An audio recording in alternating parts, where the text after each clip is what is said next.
wondering how we ended up in this situation. About 6 months ago, Rose was trying to find a new CEO for one of her big clients.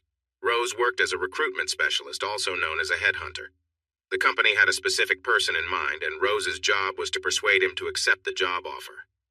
She tried her best, but he was being difficult, and it took a long time.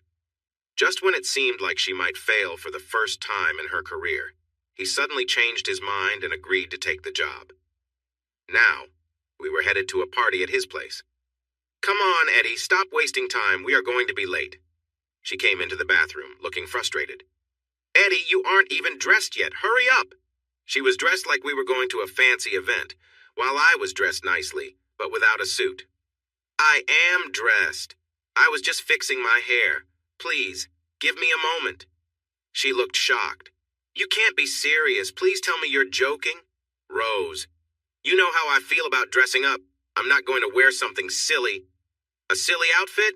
Every man at the party will be in a suit. You'll look out of place." "So what if I do? It's just a party." "Eddie, please, just wear the suit. Stop trying to be different. You need to act your age. You aren't the rebel you think you are." Rose moved in closer. "Eddie, please wear the suit and shave, and I promise it will be worth it." I laughed lightly. "You already owe me for this. Don't forget you promised me a special night just for going to this party." She smiled playfully. "Just go along with it, and I promise if you have a wish, it'll make it come true." I raised an eyebrow. "Are you saying that no matter what, you'll do it?" She nodded a bit shyly. "Yes, I promise." "You know what he'll ask for, right?" She frowned. "Yes, I know what you have in mind." I chuckled before agreeing. "All right, just give me a few minutes." "Thanks, love." She was almost out the door when I called after her. "Remember to remind me to grab some supplies on the way home." She winced at my joke but left the room. I smiled to myself. There was no way I was taking her offer seriously. I could see how upset she was, and I knew this meant a lot to her.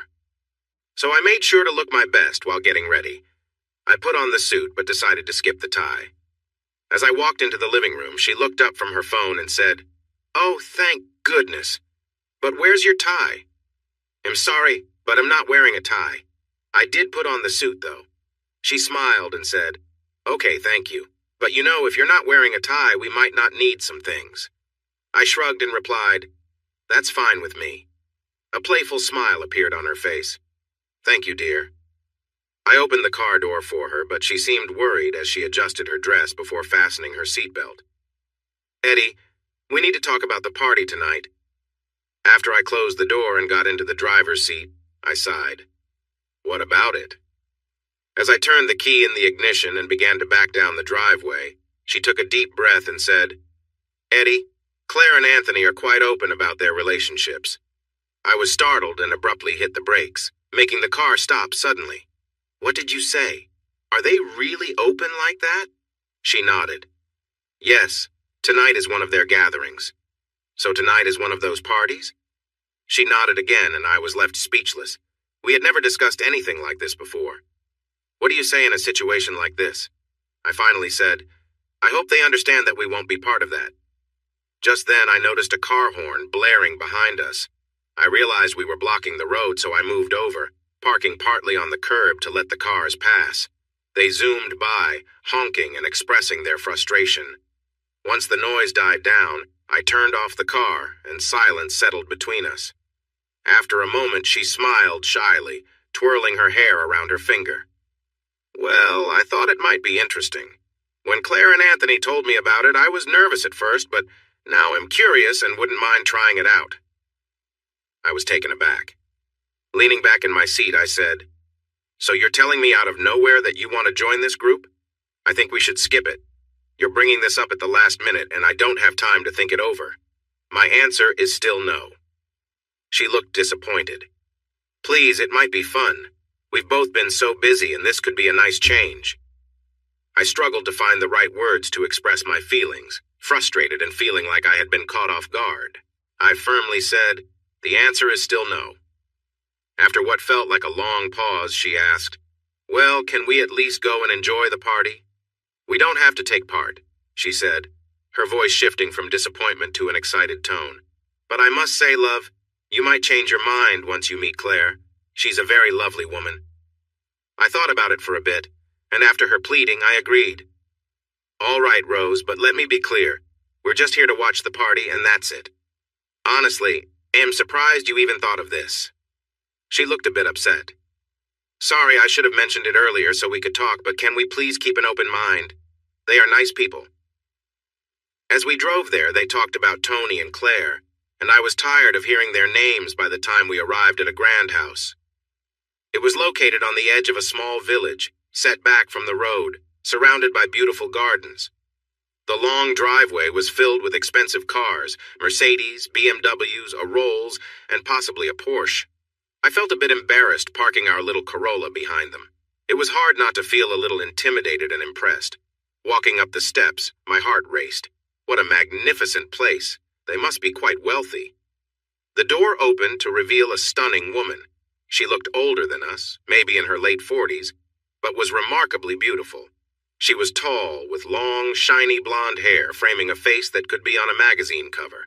Her dress flowed elegantly, showing a hint of her well-toned legs. She warmly welcomed Rose with a kiss. "Hello, Rosemary, my dear," she said in a refined accent. Turning to me, she paused. "You must be Edwin. Welcome. Come in and meet everyone." Inside, she held out a crystal bowl filled with car keys. She smiled at me and whispered, "Drop your keys in there, dear." I glanced at Rose, who playfully tried to take the keys from my hand, but I held on tight, saying, "Sorry, Claire, we're just here for the party, nothing more." Claire looked confused. "I don't understand." She sighed, glancing at Rose. "I'm sorry, but the gathering is only for our close friends. If you're not interested in joining us, I'm not sure we can welcome you." Rose took her arm. "Please, Claire. It's just that Eddie is a bit shy and caught off guard. I kind of surprised him at the last minute. We really want to come in. We promise we won't be any trouble, and once Eddie meets some folks, I hope he might change his mind." She looked at me with hope, but I didn't say anything. Claire thought about it for a bit before letting out a sigh. "Fine, but I have to say I feel a bit let down. I told all our friends about the new members, and they are eager to meet you." She looped her arm through Rose's, and they walked ahead of me. My mouth felt so dry, like I had swallowed sand. The house was amazing, an old country estate that had been fixed up. It looked impressive, with beautiful classic furniture. The entrance was spacious, and soft music played as we entered a large reception area. There were about 10 couples, all dressed very nicely. The men wore suits, while the women were in elegant dresses. Glancing around, I noticed we were definitely the youngest ones there. Claire brought us over to a tall, fit guy who seemed older than she was. He looked like he worked out or played sports. He had an athletic build and seemed to be aging well. He had a strong jaw and bright eyes, giving off an air of confidence. As we got closer, he leaned towards Rosemary and gave her a long kiss, which surprised me. He extended his hand. "You must be Edwin. Nice to meet you. Rosemary has told us so much about you, and we've been looking forward to meeting you." His handshake was strong, maybe too strong, and he looked directly at me as he spoke. He introduced me to the other men in the group. It felt strange. I could feel the women watching me. It made me uncomfortable, like I was on display. We had only been there for a short time, and I wanted to leave. From the moment we arrived, Claire took Rosemary's hand and pulled her away to meet the women, leaving me on my own. I headed to the bar and asked for a beer. The bartender leaned in and said, "Try the kitchen. No beer here, but a scotch might be nice."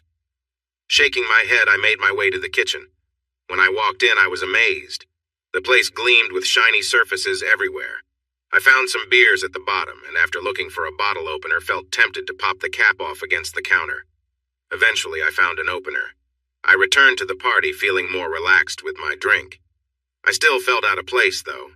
The conversations were mostly about business and golf, neither of which interested me at all. I definitely felt out of place. Rose, on the other hand, was having a great time. I watched her laugh and chat with a group of women. She seemed right at home. I found a quiet spot and hoped for a chance to leave. Claire must have noticed me standing alone. "You seem a bit shy, don't you, dear?" I nodded. "Yes, I guess I am." We stood quietly for a bit, unsure of what to say. Finally, she spoke. "Rosemary told me you are an engineer. I nodded. That's right. Do you work in Scotland or somewhere? Yes, I am currently working on a bridge replacement. I see. How long will you be there? Not sure. If we stay on schedule, maybe a couple more months. Rosemary said she misses you a lot. I've been away longer than usual for this project. As we talked, the band began to play. The dance floor quickly filled as couples moved to the music. Anthony picked Rose immediately, holding her close while they danced. His hug was a bit too close for what I thought was acceptable, but looking around, it seemed normal here. I couldn't wrap my head around the fact that everyone was here for something intimate. Claire sighed, took my hand, and spoke in an overly formal tone. Come on, dear, let's introduce you to the ladies. Ladies, I chuckled to myself. More like older women. Aside from Claire, she's probably the youngest one here. She led me to a group of women sipping champagne. I don't think my beer from a bottle made a good impression. As I looked around, I saw they were all in their late 40s, and most seemed a bit tired. Claire introduced me, and as we talked, they slowly warmed up to me. One of them, Karen, even asked me to dance. As we moved around, I noticed Rose still dancing with Anthony. Karen was shorter than me and had a fuller figure. I could feel her warmth as we danced. Her dress was made of a light fabric, and I tried to keep a little distance, but she clung on. She whispered in my ear, "This is your first time at one of Claire's parties, isn't it?" I nodded, and she smiled. "You look a bit nervous. Just relax and enjoy yourself." Ducky. Oh dear, that reminded me of my mother. I was far from comfortable and really wasn't enjoying myself. In fact, I was a bit annoyed. After a couple of songs, I made an excuse and took Karen back to her group. I turned quickly before anyone could speak, rejoined the dancing group, and patted Anthony on the shoulder. "Sorry to interrupt, but I want to dance with my wife." He looked a bit disappointed, and Rose seemed unhappy too. But as he stepped away, I pulled her close. She didn't resist as we swayed together, her cheerful mood showing. "Are you having fun, sweetheart?" she whispered. "Not really, dear. This isn't my favorite scene. I know it matters for your business, but I'd rather leave this behind. Let's sneak out when we can. I'm sure you can think of some polite excuses." She leaned back to look at me. "Come on, don't be a party pooper. I'm having such a great time. Look at all the elegant women in the amazing fashion. And the men look so sharp too. Honey, you promised to enjoy the night." I chuckled. "Fun? With this crowd? Not likely. They seem like they belong in a retirement home." I expected a laugh, but she didn't find it funny. "You're being silly. Everyone around us is dancing and chatting. It's nice to have a night out. This is so much better than a Saturday night at the pub." When I groaned, she pressed on. "What did you think of Claire? She's quite lovely, isn't she?" I laughed lightly. "She's okay for someone older. She's probably close to my mom's age. They might have gone to school together." I was trying to lighten the mood while making my point. She leaned against me as we danced. "So you don't find her attractive?" "She's fine for her age, but I feel out of place here. I just want to get away from the pretentious crowd. Please don't mess this up for us. Tony is important. Just be cool." "Rose, listen to this music. I think it's from the 50s, just like these folks. It feels old and dull.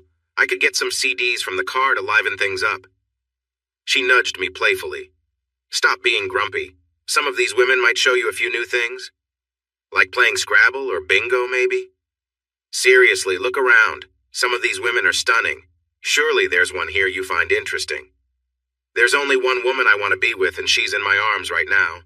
And soon, we'll be leaving together." Just then, a man tapped me on the shoulder. "Would you mind if I cut in?" I shook my head. "Sorry, friend, but yes, I would mind." He looked at me in surprise, as if he couldn't believe what he heard. I pulled Rose closer to me and led her away. She was upset. "That was really rude, Eddie. He just wanted to dance." "I'm sorry, but I'm not going to let go of the only beautiful woman in the room." Clearly annoyed, she stepped out of my arms and headed toward the bar to get drinks. While we were standing there, Anthony came up to us and asked Rose for another dance. "Shall we, my dear?" he said. She shot a teasing glance at me, brushed my hand away, smiled at him, and said, "I would love to."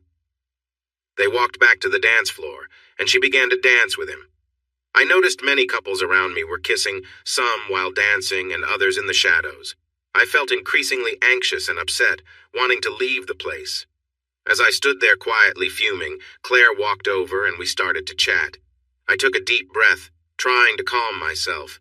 She kept the conversation light, mostly talking about Rose, but I felt her body close to mine as she put her arm around my waist. "Are you enjoying the night?" she asked softly. I didn't want to be rude, so I said, "Yes, it's nice, thank you." "Really? Because you don't seem like you're having fun. What's the issue?" "Look, Claire, I don't want to offend you, but this just isn't my thing." She smiled and said, "Yes, I can tell from how you didn't want to join in."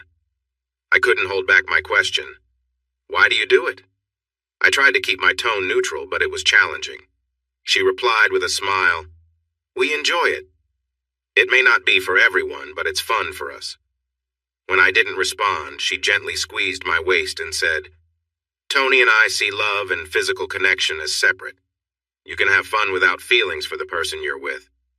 She smiled again. "We both enjoy our time together and find that sharing with others like us adds to the fun." I shook my head. "Sorry, I don't view it that way." She laughed lightly. "That's a very traditional way to think." She noticed my frown. "Dear, the idea of being with just one person is something we've been taught, especially by the church and government. While people are focused on their families, it's easier to keep control. Humans are not naturally meant to be with only one person. We are taught that it's necessary. Society expects it."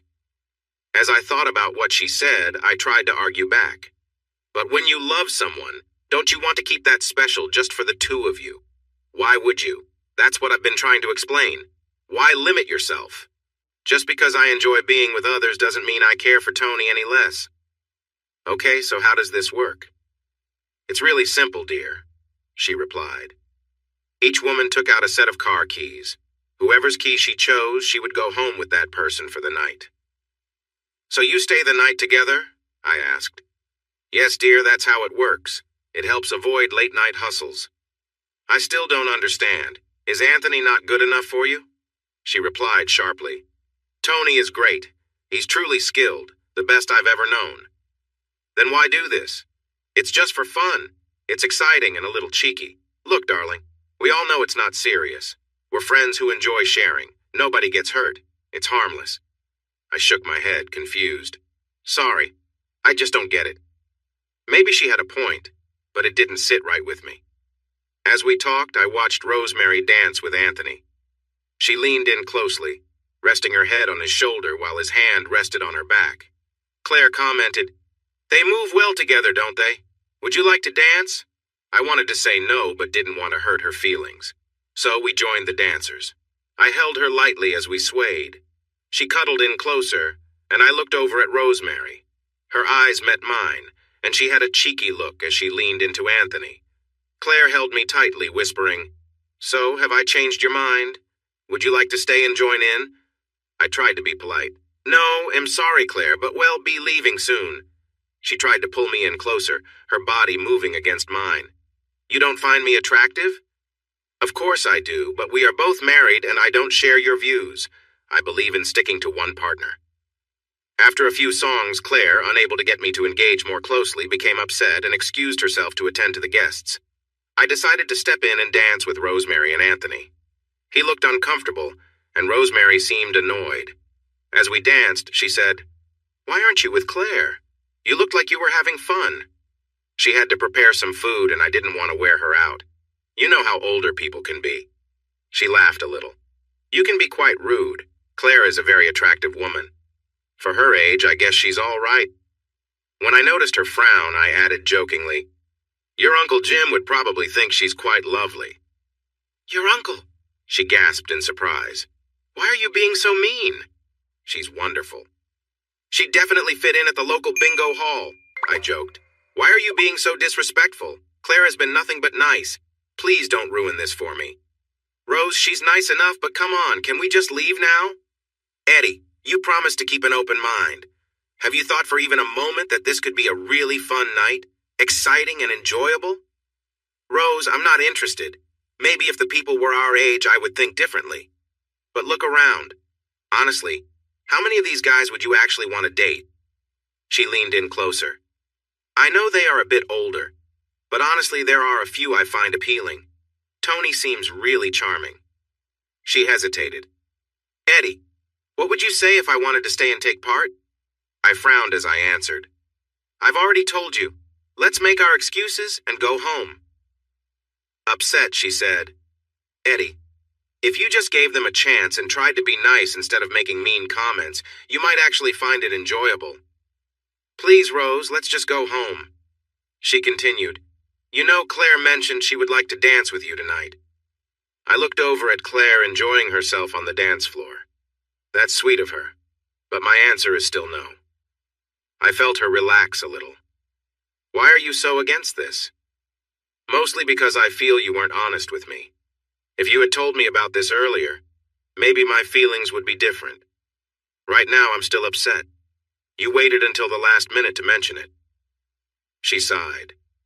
I said I was sorry. I know that wasn't fair. When Tony suggested this, it has just been on my mind. It's exciting. Well, if I had known, I might have felt the same. Right now, I feel a bit tricked, and that doesn't sit well with me. Are you saying that if we talked more about it, you might be open to it? I don't know, Rose. I haven't had a chance to think it through. She rested her head on my shoulder, and I said, What if you had to dance with someone like Jeffrey over there? Would you still be so excited? Jeffrey was a short, balding man I met earlier. She shivered a little. Honestly? Probably not. How many of these guys would you actually be interested in, or is it just about Tony? Honestly, most of these men are quite appealing. Some of the women may not be as attractive, but if I'm being truthful, Jeffrey is really the only one I wouldn't want to get involved with. Even he has some qualities, I suppose. If Claire is to be trusted, he seems to be quite caring. Well, if he wasn't good, why would his wife want to be with him? Come on, Eddie, stop being so negative. I've seen you looking at Claire. I think you like her. I won't deny she's nice for someone a bit older, but you can't be sure who you'll end up with. It's all random. Claire said she would let me choose first. She knows which keys belong to Tony, so I would pick those. I see. So this is all about you wanting to be with Tony? She stiffened slightly. I won't deny that. Hun, I tried to explain it to you. No, you really didn't. Just be honest for once tonight. Is this all a plan for you to be with Tony? Did you use that to get him to sign the contract? She looked surprised and hurt. No, it's not. This has nothing to do with the contract. Believe it or not, we became friends during this. He invited me, and when I said I didn't want to just be with someone I didn't know, he explained how things would go. So this was planned from the start? Yes, in a way. You get to be with the most attractive woman here tonight. Claire is really something special. You can't deny that you find her interesting. I don't deny it. She is very pretty, but I'm not doing this. I want to leave now. She sighed. All right, I will go and tell her the bad news. You know she will be disappointed. She likes you a lot. I shook my head as she went off to find Claire. I walked over to the bar for a drink. While I was standing there, Anthony came over. Would you like a whiskey, old friend? No thanks, I have to drive. He frowned. Well, why not stay the night? We have plenty of space. You could relax and enjoy yourself. No thanks. Rose just went to tell Claire we are leaving. He looked unhappy and walked away, mumbling to himself. A moment later, Claire came over and picked up a crystal bowl from the bar. She approached me with it. Would you like to join in, Edwin? I shook my head. No thanks, Claire. She looked displeased, but went to stand next to Anthony. The music stopped, and the chatter fell silent. Well, we have reached that part of the evening, ladies and gentlemen, Anthony announced. It's time for the draw. Rose, who had come over to stand beside me, whispered, What do you think, hun? Should we add our keys before they pick? Please do this one thing for me. I promise I will make it up to you. She gave me a quick kiss. You never know. You might even enjoy it. I shook my head and whispered, Not a chance. Her frown was so disapproving it was chilling. We watched as Anthony said, All right, ladies, come and choose your prize. The women took turns pulling keys from the bowl and then walking over to whoever owned them. I couldn't believe it. They all looked so happy. After it was done, I asked, Are you ready to leave now? Rose slowly nodded. Just give me a minute to say goodbye. She walked over to Claire. and they shared a hug before she came back looking sad. We reached the door and Claire caught us just as we opened it. "Hold on, Edwin." Rose and I turned to her. She sighed. "I'm sorry you didn't enjoy yourself tonight and that I couldn't change your mind. I'm sure if you had given me a chance, you wouldn't have been disappointed." I shrugged. "Maybe, but I'm happy with my choice." She shook her head, clearly unhappy, and hugged Rose. We then headed to the car. As soon as the car door closed, Rose exclaimed, "Wow, Eddie, that was so embarrassing." "You're right. That was really uncomfortable. What a group of stuck-up people." She frowned and said, "Not them, you fool. This could have been avoided if you had put the keys in the bowl." I laughed. "No way, Rose. I just couldn't go through with that." She replied, "Seriously, you can be a real piece of work sometimes." "Yeah, you might be right, but there's no way I was going to take just anyone home." "Come on, Eddie. It was just going to be something a little different, something exciting. It was just one night." "Rose, you know how I feel about these things. I told you about my dad and how his actions affected my life." "Yeah, but this wasn't cheating. Just a fun time, something we could laugh about later." The car was quiet for the rest of the drive until we parked outside our flat. "Eddie, I wanted to join in tonight. I've been looking forward to it. Anthony is a handsome guy, and I wanted to see what it would be like." "If that's what you want, maybe we need to think about what our marriage is really about. If that's what you want, maybe we should consider going our separate ways." She looked surprised. "What, that seems a bit extreme, don't you think?" "No, not really. From my point of view, we never talked about this." "You brought it up suddenly and I'm just supposed to agree? You can do whatever you want?" she complained as she searched her purse for the key. "All I said was I was interested. Why can't we at least talk about it?" I shrugged as she opened the door. "We can talk, Rose. I'm okay with discussing it, but I won't be pushed into something I don't want. Come on, no one was forcing you. I didn't see anyone twisting your arm. Sometimes you really frustrate me. I have my principles. Remember the promises we made at our wedding?" She scoffed. "What if one of the women at that party had been really attractive? What then?" "I don't know, because that didn't happen." "So you didn't get involved just because the women weren't your type?" "No, listen to me, Rose. I've never cheated on you and I never will. I don't look for other women." "What if I said it was fine, that you could be with her without feeling any guilt?" "Weren't you listening? I said I wouldn't cheat on you." She growled. "You're being ridiculous. If we both know about it and agree, it's not cheating." When I just shrugged, she exclaimed, "You are impossible." That night in bed, it was cold, and she turned away from me. As I lay there staring at the ceiling, I asked, "So, you wanted to be with Anthony?" She turned back toward me, and even in the dark, I could see she was uncertain. She hesitated, but finally said, "Yes, I did. He is handsome and charming. I was looking forward to it. I have to go back to Scotland Sunday night. Should I be worried that you might see him while I'm gone?" She glared at me angry and replied, "No, I wouldn't cheat. I won't lie. I'm disappointed, but I would never cheat." "Rose, if I find out you were with him, I really believe our marriage would be over." Pulling the blankets tightly around herself, she hissed, "I told you not to worry. Stop bothering me about it." I was supposed to drive back to Scotland the next afternoon, and when I woke up, even though Rose promised she wouldn't cheat, I was still worried. I tried to finish some chores around the house until she got up. She woke up late and approached me quietly as I was putting clothes in the washing machine. "Eddie, I'm sorry about yesterday. You were right. I should have been honest with you from the start." I nodded. "Yes, you should have. Now I'm very concerned about our relationship and if I can trust you." She kissed the back of my neck. "Eddie, I promised I wouldn't cheat and I mean it. You don't need to worry."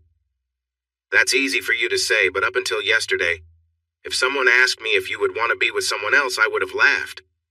Don't you see, Rose, you were dishonest with me. Now I wonder if you're being truthful. If I wanted to cheat, I could have. You missed the point of last night. I wanted us to enjoy something together. This morning, we could have laughed about it, sharing what we had done. We would have talked about our little secrets." I could see the sparkle in her eye. "Eddie, that's what this was about." "Yes, I have feelings for Tony, but it was really about us being together." She looked at me in a peculiar way. "Are you feeling scared or jealous of Tony?" I nodded. Yes, I guess I felt a bit intimidated by him. The house, the cars, the money. I didn't want to share you with him. Surely you felt something similar? I leaned into her arms and she looked me directly in the eyes. Yes, I felt jealous. Claire is much more attractive than I am, but jealousy made me realize how much I care about you. I trust you. We kissed. It was a strong, passionate kiss that reminded me how much I'd missed her. After being apart for 2 weeks, I was eager for our time together. You promised me that if I went away last night, you would do something special. She smiled playfully. Bacon and eggs? I shook my head. No, you mentioned something about fulfilling my wildest dream. Oh, that. But you didn't wear the tie. I frowned, and she laughed softly. I guess we could go back and have some fun. We spent the afternoon together, enjoying each other's company. When I peeked out of the shower, she was on the phone and seemed cheerful. She smiled at me, jumped up, and kissed me on the cheek. Just a moment, love. You'll be down in a few minutes. I made myself a couple of sandwiches for the road. Before I left, we shared a kiss. The drive north gave me lots of time to think. I couldn't help but wonder why she was interested in someone older. Sure, he was rich and somewhat famous, but he didn't seem like a great person. I always knew she had a more open view towards relationships, but I never thought she would stray. For the next few days, we settled back into our nightly Skype calls. She even apologized for surprising me with the party. I couldn't hold back my question. Why, Rose? Why did you want to go? I watched as she fiddled with a pen, mumbling, I don't know. It just felt exciting, and I admit I've been a bit drawn to Tony. He's quite charming. But there's nothing between you two? I can trust you? I asked, feeling nervous. She sighed. I promised you, didn't I? Eddie, don't be so insecure. You're acting like a jealous person. That's because I am. Things returned to normal, but soon there were more mentions of Tony and Claire in our talks. I complained, but that only seemed to make her talk about them more. 2 weeks later, I finally had a weekend off and drove home. When I walked in on Friday night, I was welcomed with a warm hug and a deep kiss that made me feel loved. It felt like we were reconnecting, and I cherished every moment of it. Her soft lips pressed against mine, and I could taste the spices from the food and the wine. A lovely scent surrounded us, and I felt a rush of emotion. Our lips moved together as the moment grew more intense. I hadn't planned for this to happen. I wanted to stay upset with her, but the way she kissed me was hard to resist. My hand instinctively moved closer to her. I was surprised by how warm she felt. The fabric of her clothing was damp, and I could feel her excitement. The energy between us was undeniable, and it seemed like everything around us faded away. With gentle touches, my fingers explored, and a wave of connection washed over us. It was spontaneous, and it felt good. She pulled me closer, encouraging me to come near. We found ourselves in the living room, and everything flowed naturally. Our movements were filled with passion. Every touch and cry seemed to pull us deeper into the moment, fueling the warmth between us. Her joy mirrored mine, and it was a special experience we shared together. It didn't happen often, but in that moment everything felt right, like we were perfectly in sync. Later we moved to the bedroom, where our connection turned soft and slow. It felt comforting, a nice change from the earlier rush. Afterward, in the cozy warmth that followed, she looked at me and softly said, I'm really glad you're back. I've missed you so much. She kissed me gently and asked, How much longer do you think you'll be away? Just 2 more months with a bit of luck? Things are going well, so it shouldn't be too much longer. She gazed at me, her eyes full of hope. Can you try to find a job nearby? I'm getting a little lonely at night. With what I earn, we could manage if you took a job with less pay. We'll see, I promise he'll try, I replied. It felt wonderful to be home and to reconnect in such a meaningful way. I wanted to share what happened that weekend, but since we were getting along well again, I didn't want to mess that up. Back in Scotland, living in my small place, the only bright spot was our nightly Skype chats. We usually spent about 2 hours talking and playing games online. Rose was quite open about her feelings, and our discussions helped us both feel balanced. A few weeks passed before I got to see her again. I walked through the door, and Rose immediately surprised me with her enthusiasm. Later, as we lay in bed, she leaned over and whispered to me, I hope you're not upset, but Tony and Claire want us to come over for dinner tomorrow night. Oh, man, I thought, frowning in the dark. No, Rose, I don't want to go. It's not another one of those situations, is it? She shook her head. It's not a party, if that's what you're thinking. Just the four of us? I asked. Yes, it's just dinner. Why? I felt uneasy. She hesitated slightly. They want to talk to us. About what?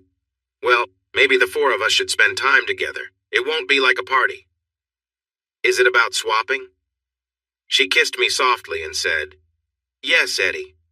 Claire and I have become friends. I know it's unexpected, but we've had dinner a few times and I really like her. She thinks maybe a quieter gathering might help. We lay there, our hearts sinking as I thought about what she said. She spoke gently. Babe, you've had some time to think. What do you think? She was right. I had thought about it a lot. The idea intrigued me, especially since Claire was a captivating woman. The thing that worried me was Tony.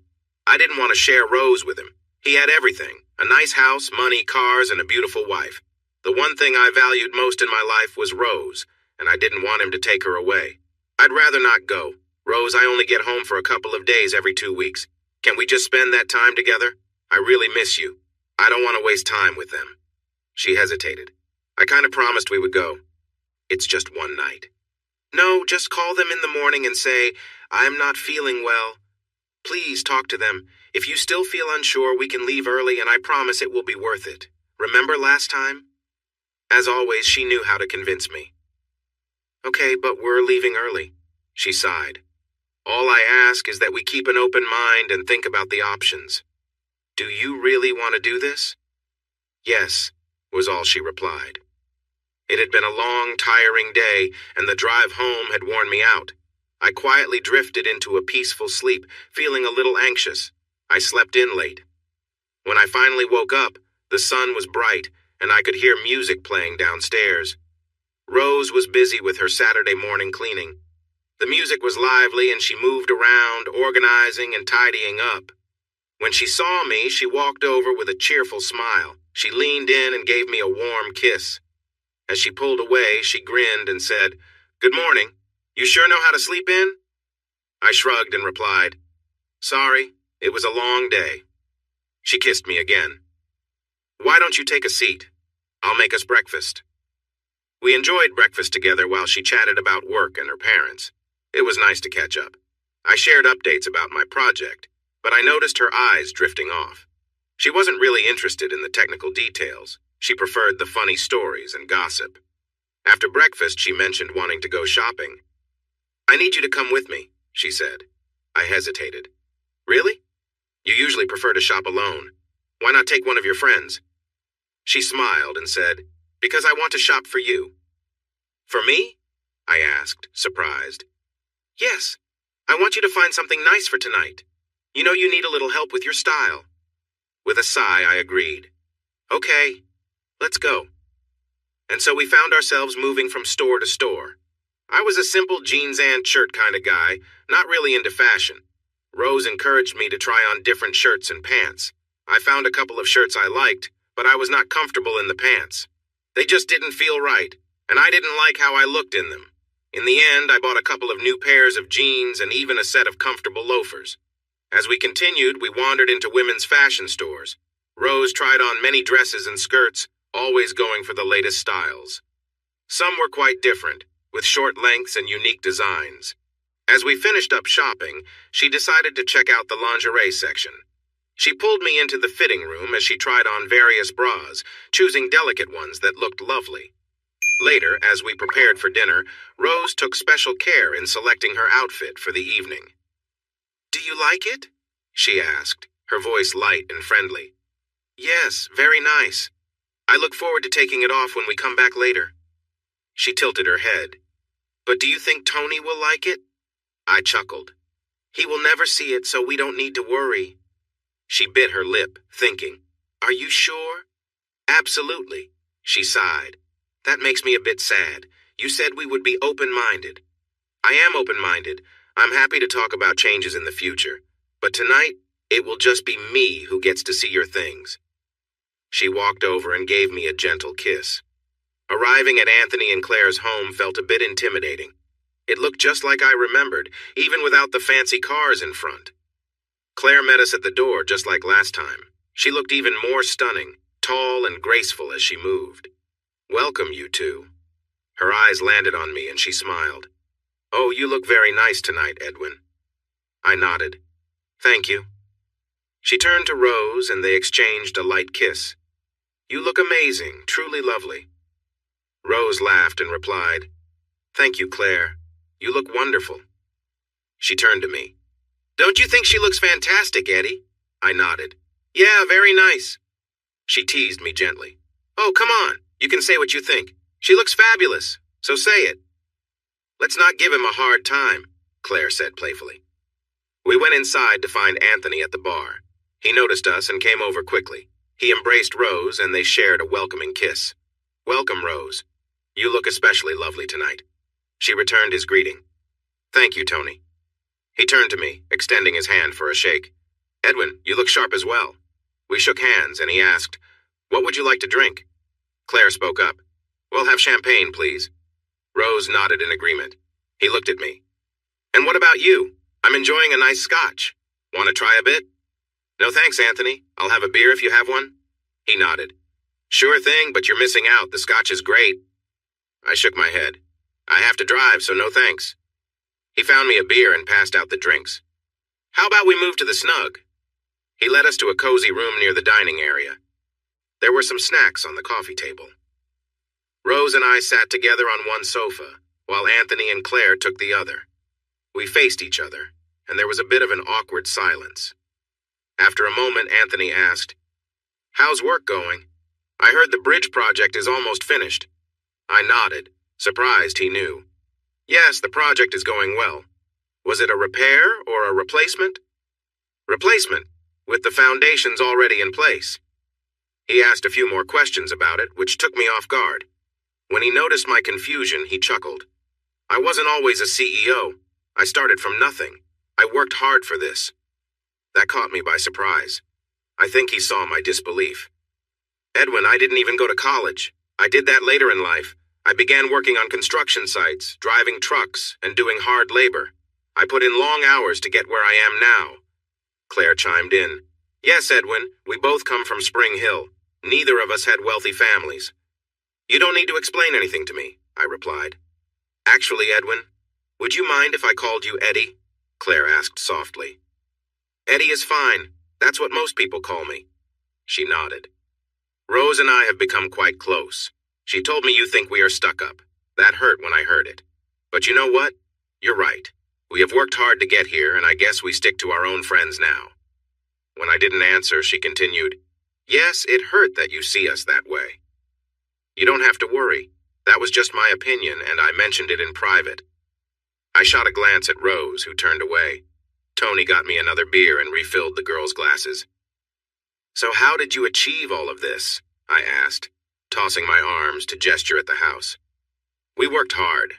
Claire was a model and earned a lot of money. That was hard for a proud guy like me. She was doing so well while I was living in a tiny room. When we went out on a date, I shared my dream of starting my own company. She lent me some money." "Wow, you must have been quite good at it." He shook his head. "Not really, but I knew someone who was. I asked him to teach me. I used his contracts, sought some help from a few officials, and managed to land some good deals. We built from there." "But how did you become CEO of one of Britain's biggest companies?" "I figured out I wasn't a great builder, but I was good at business. I took night classes in business management and did really well. I enjoyed learning outside the strict rules of school." He finished his drink and went to get more. "He worked hard, you know," Claire said. "He spent 12 hours a day on site and then came home to study. He was dedicated. I'm so proud of him." "And you should be. He's in high demand now," Rose added. When Anthony returned, he continued. "The chances I got were because of Claire. Her earnings let me buy new tools, seek more work, and hire good people. I couldn't have done it without her support."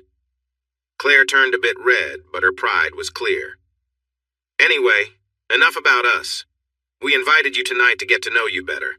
I felt we didn't start off right at the party." "No, not really. I was surprised when I learned why they were having a party, and it changed how I viewed you. What? Just because we share our feelings? You think less of me for that? I nodded. I don't really get into that. I guess I'm a bit old-fashioned. Eddie, we like being close with each other. We discovered a long time ago that we enjoy it. We talked openly about our feelings and what makes us happy. He smiled. When we were younger and Claire was in modeling, I knew other guys were interested in her every day. I felt jealous, but I understood it was part of her job to be charming. I had to put my feelings aside. Otherwise, I would have worried too much. Claire jumped in. He's right. The fashion world can be shallow, and some people can be disrespectful. Eddie, Tony said, we had to communicate, and we made a promise. We vowed never to cheat. We could be close with others, but we had to be honest with each other. No relationship can survive dishonesty. We've stayed strong because we trust each other. I don't follow, I muttered. I might be out of line here, but Claire mentioned that your relationship is strong, so why include others? They exchanged looks. Tony sighed. We find excitement in exploring. Being close is a wonderful experience. Including others just adds to it.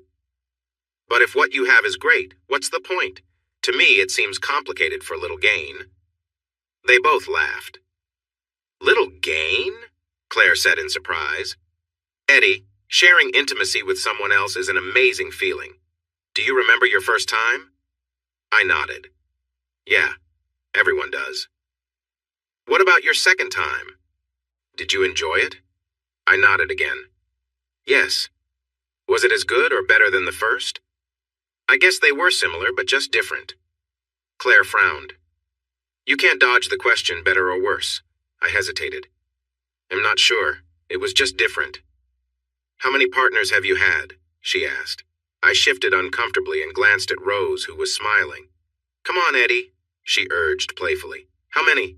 After a moment, I said, 6 or 7, I think. I wasn't counting. The key is, Eddie, did you enjoy all of them? Yes, they were all unique experiences. Claire nodded. That's the idea. Each time we connect with someone new, it's different. Not necessarily better, just a different experience. If you approach it positively, it can be amazing. That sounds risky to me. How so? Tony asked. I don't know. What if you develop feelings for them?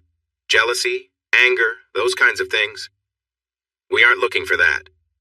Claire added, Eddie, if you and I went to another room to be close, would you still care for Rose? Will you still feel the same about her tomorrow? I shook my head and sighed. I'm not sure. I know I'd feel guilty and embarrassed. She might not like me, and we could end up arguing. It could break our marriage. Rose jumped in. Babe, I wouldn't be angry. I would be excited. The idea makes me happy. I groaned. You say that now, but once it happens, it might feel different. There's no turning back after. Sweetheart, we're not children. We're adults. I believe in our marriage fully. We can handle anything together. But what if we can't? I asked. Do you want to risk that? Just then, the cook came in to say dinner was ready. Claire led us to the dining room, and the butler began serving the food. The topic of conversation changed. Tony was quite funny and really smart. He asked about my project, and I could tell he knew a lot. The girls began chatting about fashion. Our glasses were filled, and Claire made me try the Merlot they had. As we ate and talked, the glasses kept being filled. I was starting to feel a little dizzy. After dinner, we moved back to the cozy room. Tony brought another beer, and we settled into our seats. I waved off the beer with a small laugh. No, not for me. I have to drive home later.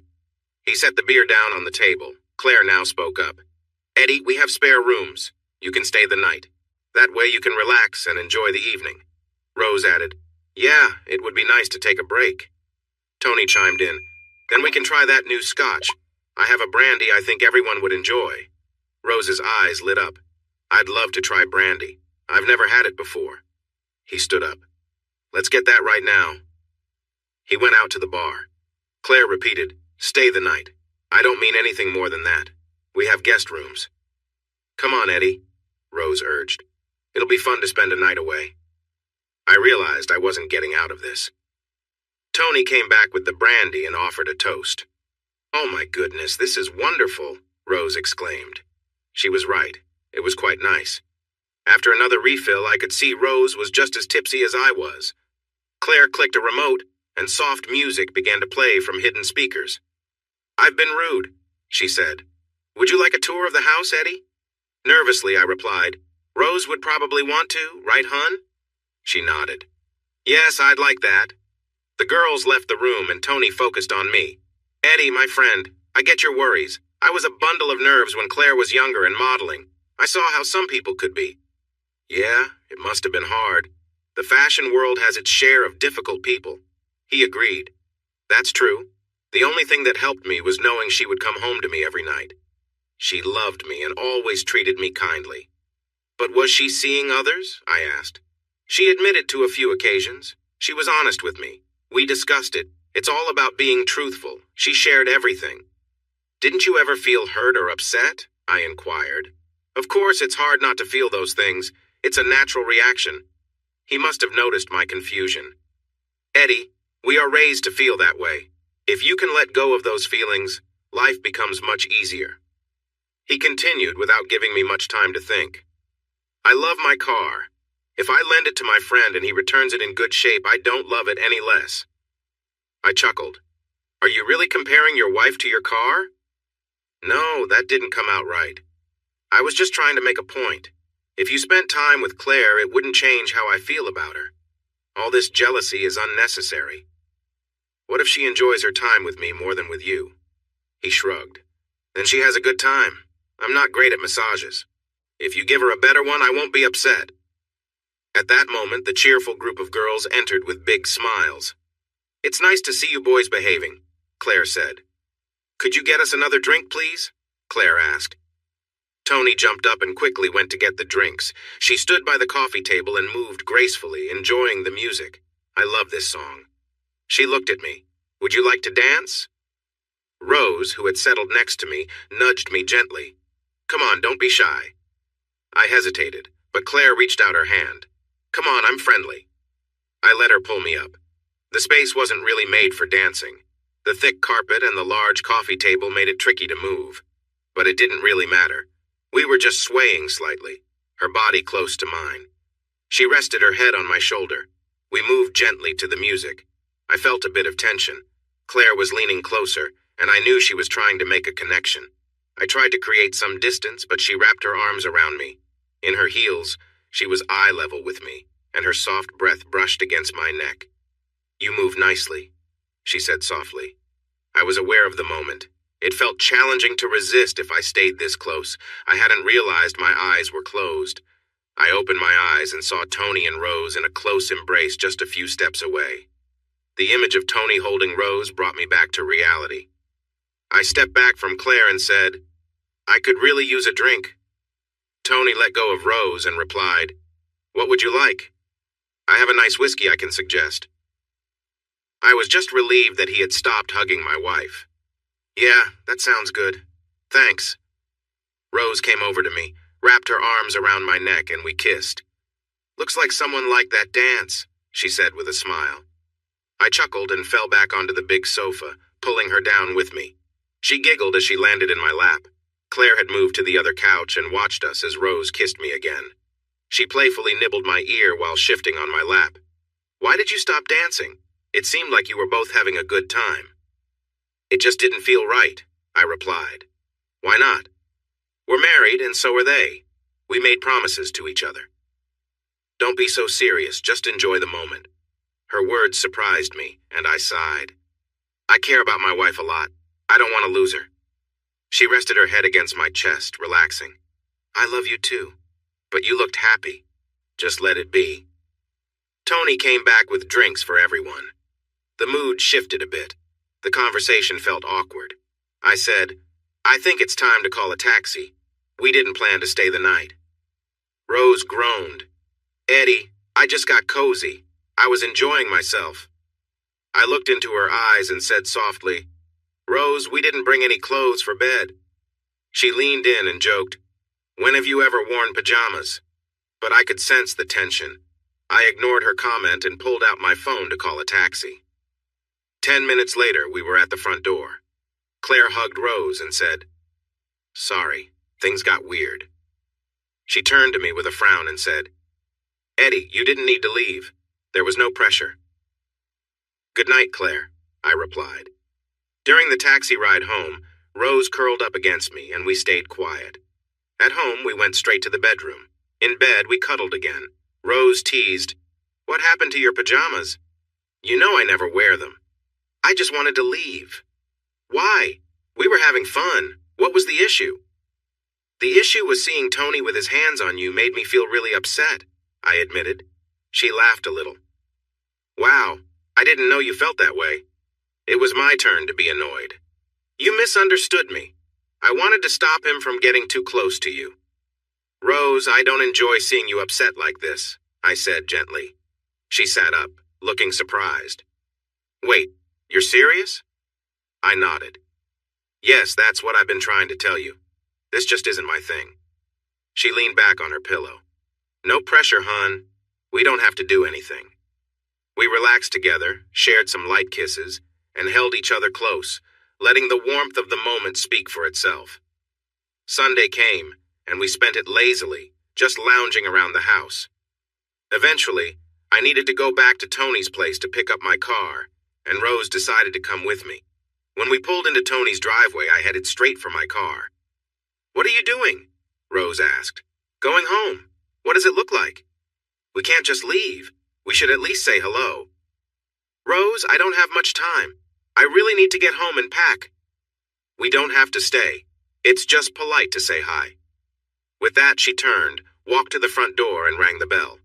Tony opened the door, greeted her with a hug, and asked, Are you coming in? Rose looked back at me, but I shook my head. We really have to go. I'm running late. She held my hand, trying to reassure me. Eddie, we can go in and say hi. It's not that late. I pulled away, saying firmly, I don't have time. We need to go. Rose sighed, disappointed. Sorry, Tony. Maybe another time. As we drove off, Rose couldn't hold back. Eddie, that was rude. A quick hello wouldn't have hurt. I told you I just wanted to leave. It became awkward because you wouldn't listen. We could have simply left, and they wouldn't have even known we were here. Or we could have gone in, had a quick chat, and left. You know, like polite people do. I left for Scotland under a bit of a cloud. We barely said goodbye, and things felt strained. The next few days passed in near silence from Rose. No calls, no messages. Sure, it was a little painful, but I buried myself in work, which helped me stay focused. With the project nearing completion, there was plenty of paperwork to handle, and I threw myself into it. But the nights were tough. I missed Rose, especially those little moments of connection we'd share over the phone while I was away. I tried to shake off my restlessness by staying busy, yet some memories still lingered, bringing back flashes of moments shared, the comfort of her presence, and the warmth of our time together. It was a reminder of how close we were, and it left me both thoughtful and missing her even more. As the week went by, the memories became stronger and more vivid. At the end of the week, Rose called me. Hi, Eddie. How are you? Her voice was a bit unsure. Everything's good, just busy. I'm sorry for the way I acted. It was silly. I guess I was feeling frustrated. Frustrated? I repeated, unsure. Eddie, I don't get it. We were all having fun on Saturday, enjoying each other's company, and then you suddenly turned serious. She took a deep breath. Why can't you just relax? What happened? I told you what happened. I saw Tony being too close to you, and I felt angry and jealous. She started to respond, but I interrupted her. Rose, I tried to explain. I don't want to keep going in this direction. If that's what you want, we need to talk about where we stand and what we both want from our relationship. The phone was quiet for a moment. I could hear her breathing, and I knew she could hear me too. The tension built as we both searched for the right words. Finally, she asked softly, Why do you think that? I don't know, Rose. It feels like we want different things right now. You can't be serious just because of recent events? It's more than that. Since the party, we seem to be heading in different directions. You seem eager to explore new things, but am hesitant. We need to think about what this all means. Maybe we can have a proper talk when I get home next. She sighed. Okay, but I think you're overreacting. Maybe, but we will see. Goodbye for now. Can I call you later? Maybe on Skype? Yes, of course. I didn't get home until the end of the month, and by then things had settled a bit. We returned to our texting and video calls. Walking in the door felt amazing. Rose jumped into my arms and we shared a warm kiss, feeling close to each other. "It's so good to have you back," she said, smiling. I wrapped my arms around her and replied, "I've missed you so much."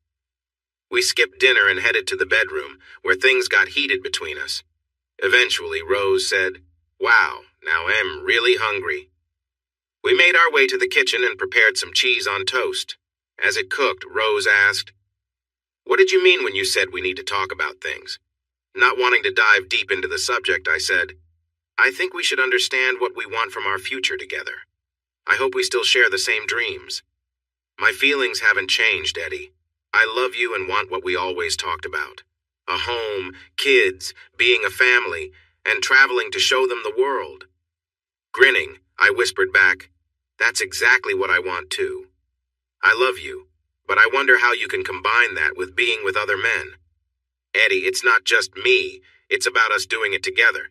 But I don't want to, and you do. That is the difference. Can you be happy living together as a couple? Because I cannot accept anything else." She took the cheese on toast out of the oven and we moved to the table. I got a couple of beers from the fridge and we started eating. As we ate, she said, "I got upset because you seemed to be having so much fun at Tony and Claire's. I saw you dancing with her, and you looked really into it. Then for some reason you got all upset and we left. You say you don't want to do this, but you've never really tried." I finished my beer and complained a bit. "Rose, I tried to explain this. I got mad seeing Tony being so close to you. It made me jealous and angry. I can't go through that again. I was worried about losing my temper." We finished our meal and went back to bed. She cuddled close, resting her head on my shoulder. "Would it feel different if we weren't in the same room? If you couldn't see it?" "I don't know. I don't think so because just thinking about it hurts. I worry I can't handle it and that the jealousy will just take over and he'll have to leave." "What do you mean, leave?" she asked quietly, her voice shaky. "I mean, the way I felt the other night, I was ready to come home, pack my bags, and just drive away." "You would give up on our marriage just for that?" Frustrated with her misunderstanding, I said, "That's what I'm talking about. You say just for that. Betrayal is not a small thing. Breaking our vows is a big deal. But we wouldn't be betraying each other. We would be spending time with friends together." "No, it would just be you because I'm not interested in that. That's not how it looked the other night. I was drinking. I apologize for letting it get to me. It won't happen again." She clenched her teeth and frowned. "But I want to try it again." I sighed as she kissed my arm. "That's the issue. We both want different things. If you were with someone else, no matter who it was, I would leave." She frowned. "Then what happens? Either we agree it was just a fun distraction and move on to live happily together, or I leave. That's how I see it." When she didn't respond, I added, "It's your choice, Rose. I love you. I want to spend our lives together like we planned, but I cannot accept betrayal." She was about to say something, but I gently put my fingers over her mouth and said, "Don't say it, Rose. You choose what you want, me or a different life with them." She didn't hesitate. "It's no contest. I choose you." The next day, we were cleaning the apartment when we heard a knock on the door. Claire opened it and called, "Hello, are you ready?" Rose whispered to me, "Oh no." She looked at me with a frown. "I forgot. We're supposed to go shopping." Claire came in, hugged Rose, and then smiled at me. "The Wanderer returns. How was your day?" With a sigh, I said, "Busy." She looked concerned. "Oh, you poor thing. At least I'm taking your lovely wife out for the day, right?" She smiled at Rose, who looked at me with worry. "Yeah, I guess so," I replied. Rose's face lit up and she said, "Thanks, babe. Could you make Claire a tea while I change?" She hurried upstairs and I turned on the kettle. "How have you been?" I asked Claire. She frowned a bit. "Am I interrupting?" "No, we were just cleaning up. Rose must have forgotten." "Oh, good. I thought I was bothering you. Tony is overseas at a conference. Rose offered to spend the day with me and help me shop." They left, laughing as they got into Claire's car. Deciding not to clean anymore, I plopped down on the sofa. It was late when they returned with bags full of shopping. I tried to ignore them, but they were loud. Rose came over and shook me awake. "Hello, sleepyhead. Where have you been? It's after 6. With giggles, she said, "Sorry, we lost track of time. We had a wonderful day." I sat up and asked, "What's for dinner?" She winced. "Sorry, we ate out. We called to see if you wanted to join us, but you didn't answer." I stood and stretched, going to the kitchen to check the fridge. Nothing looked good, so I shut the door and said, "I might go to the pub for something to eat." "If you leave now, you'll miss our fashion show," she said, pouting a little. "I'm hungry, so I guess I'm out of luck." I grabbed my jacket and started for the door. Rose caught my arm. "Don't go. We have some special outfits to show you." "You can show me tomorrow. I'm really hungry." "Eddie, we were excited to show you. Claire has something really cool to share. You won't regret it." She looked worried. "Please." "You can't be that eager to show me if you were gone for 8 hours and had time to eat." I walked out and shut the door, feeling irritated. I had just driven from Scotland, and it felt like she didn't care to spend time with me. I met up with some old friends at the pub, had a few drinks, and grabbed a quick meal while watching football. I felt a bit upset. It was late when I got home, and thankfully Claire's car was gone. When I walked inside, Rose was curled up on the sofa, watching TV. When she saw me, she said with a frown, "Where have you been? Look at the time." I smiled a bit as I glanced at my watch. "I was gone less time than you. You were out all day, so don't complain to me."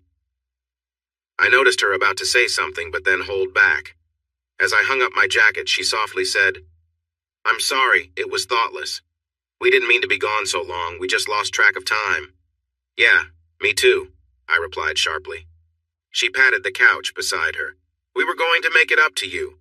Claire brought something nice for me to wear. It was really pretty." "Why do you think I'm interested? She should be showing it to her husband or someone else."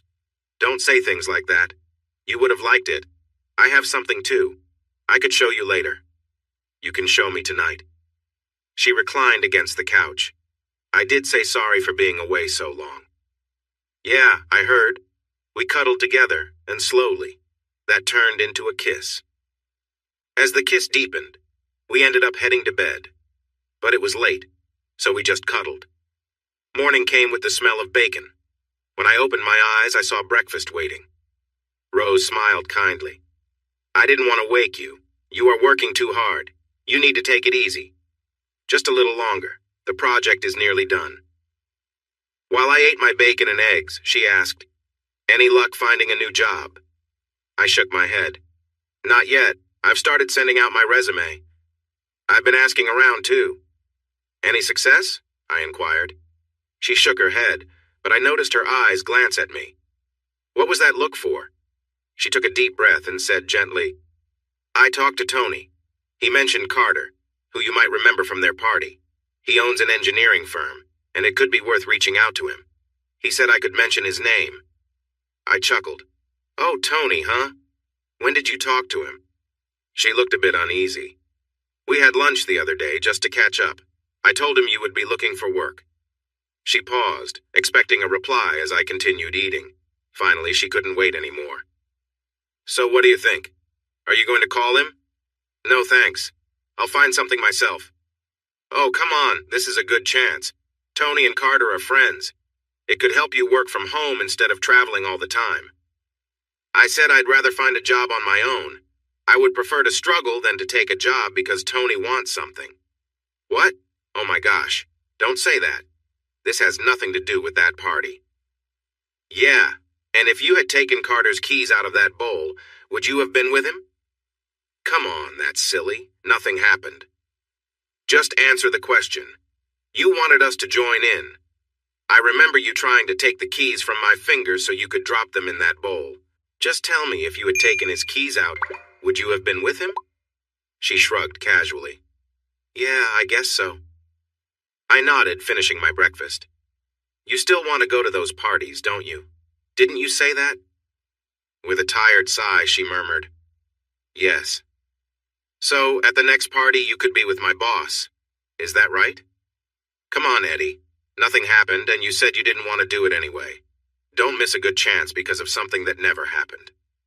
How often do you have lunch with Tony? Frowning, she replied, What? Oh no, don't make something out of that. We had lunch while I gave him a quick summary about the job process. We are friends, you know. Oh, don't worry, I know. Let's not forget he is interested in you too. She sighed. I'm really tired of this. Have you finished? I nodded, and she picked up the tray and walked away. I showered and headed downstairs. Rose was doing the dishes. Eddie, you really need to calm down about this. I told you that if you don't want to swap, we won't. Tony is a friend and just wanted to help. He might be your friend, but to me he's just a guy who wants to be with my wife. She snapped. You really stress me out. Yeah, whatever. I caught up on my usual chores, did my laundry, and suggested we go out for lunch before I left. Things were tense between Rose and me for the next week, and I couldn't shake those thoughts of Claire from my mind. As the week wore on, I scolded myself. Eddie, you're being foolish. She's right. I could actually be with Claire. No need to imagine it. Towards the end of the week, I got a couple of job offers. One was in Wales, the other was in Southampton. The one in Wales was the better option, project leader on an old parking building's renovation. It came with board and lodging included. It would help us save for our first home, which we had both been saving hard for. I sent back an email with some questions, hoping I could negotiate a better deal. The next part was what I wasn't looking forward to, telling Rose. She firmly wanted me home, and there just weren't many good job options around. That night I had a few drinks to gather my courage before calling her. This week, our calls had been short and cold. Hi, Eddie, she said. Rose, I need to talk if you have a moment. Yeah, of course. What's going on? I have a job offer. I noticed she was hesitant. Okay, where is it? Cardiff. Oh no. Please tell me you're joking. No, I'm serious. I get a 2-week break after this job and then I'll start there. There was a pause before she asked, Have you signed anything? No, not yet. I'm trying to get them to improve the offer. Can you wait a week? Just give me a chance to find something closer? Rose, I've looked around. There are jobs, but they don't pay well. Just 1 week, please. That's all I'm asking. Reluctantly, I said, Okay, but if they push me to sign, I will. Just give me a chance, all right? Sure. So how's everything at home? Busy. I've been working a lot. Got a few big contracts going. Ever since I signed Tony, I've had some really important deals come through. It's amazing. That's great. Keep it up. What about you? Are you still finishing next Friday? Yes, he'll be home as planned. Over the next few days, Rose called me a lot with questions about jobs and my experience. She was clearly working hard. Meanwhile, I continued getting emails from Wales. They were becoming impatient with me. They came back with a better offer, which made me nervous. I didn't want to lose it. I called Rose. I just got a really good offer from Wales. I think I might sign it. It's too good to ignore. Come on. You promised me a week. Don't give in now. I have some potential offers coming in too. How's the pay? Better than the one in Wales. Plus, there's a signing bonus if you take it. Sure. Can you send it to me as soon as possible? When she didn't respond, I asked, Who is it with? Thompson's. What's the job? They're working on an old pump station. Your role would be to supervise the removal of equipment and the sale of it, along with the demolition of the site. It's a 24-month contract with a chance of extension if both sides are happy. Who are Thompson's? Can you give me some details so I can look them up? I can't share that yet. It's confidential. Come on, I'm your husband. You'll have to send it to me so I can sign. Babe, I can't reveal those details right now. I just need to finalize a few things first. Frustrated, I said, They're from Birmingham, right? Yes.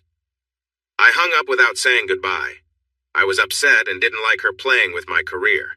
I went online and searched for asset management and demolition companies called Thompson's in Birmingham. A couple appeared, but none seemed large enough for a job like this. I kept searching about the pump station. It canceled the job. It was a big opportunity and would have been a great project. I found some documents on the council's website. None of them mentioned a company named Thompson's.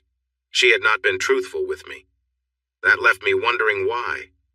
I waited for her to call later that night. When she did, she sounded cheerful.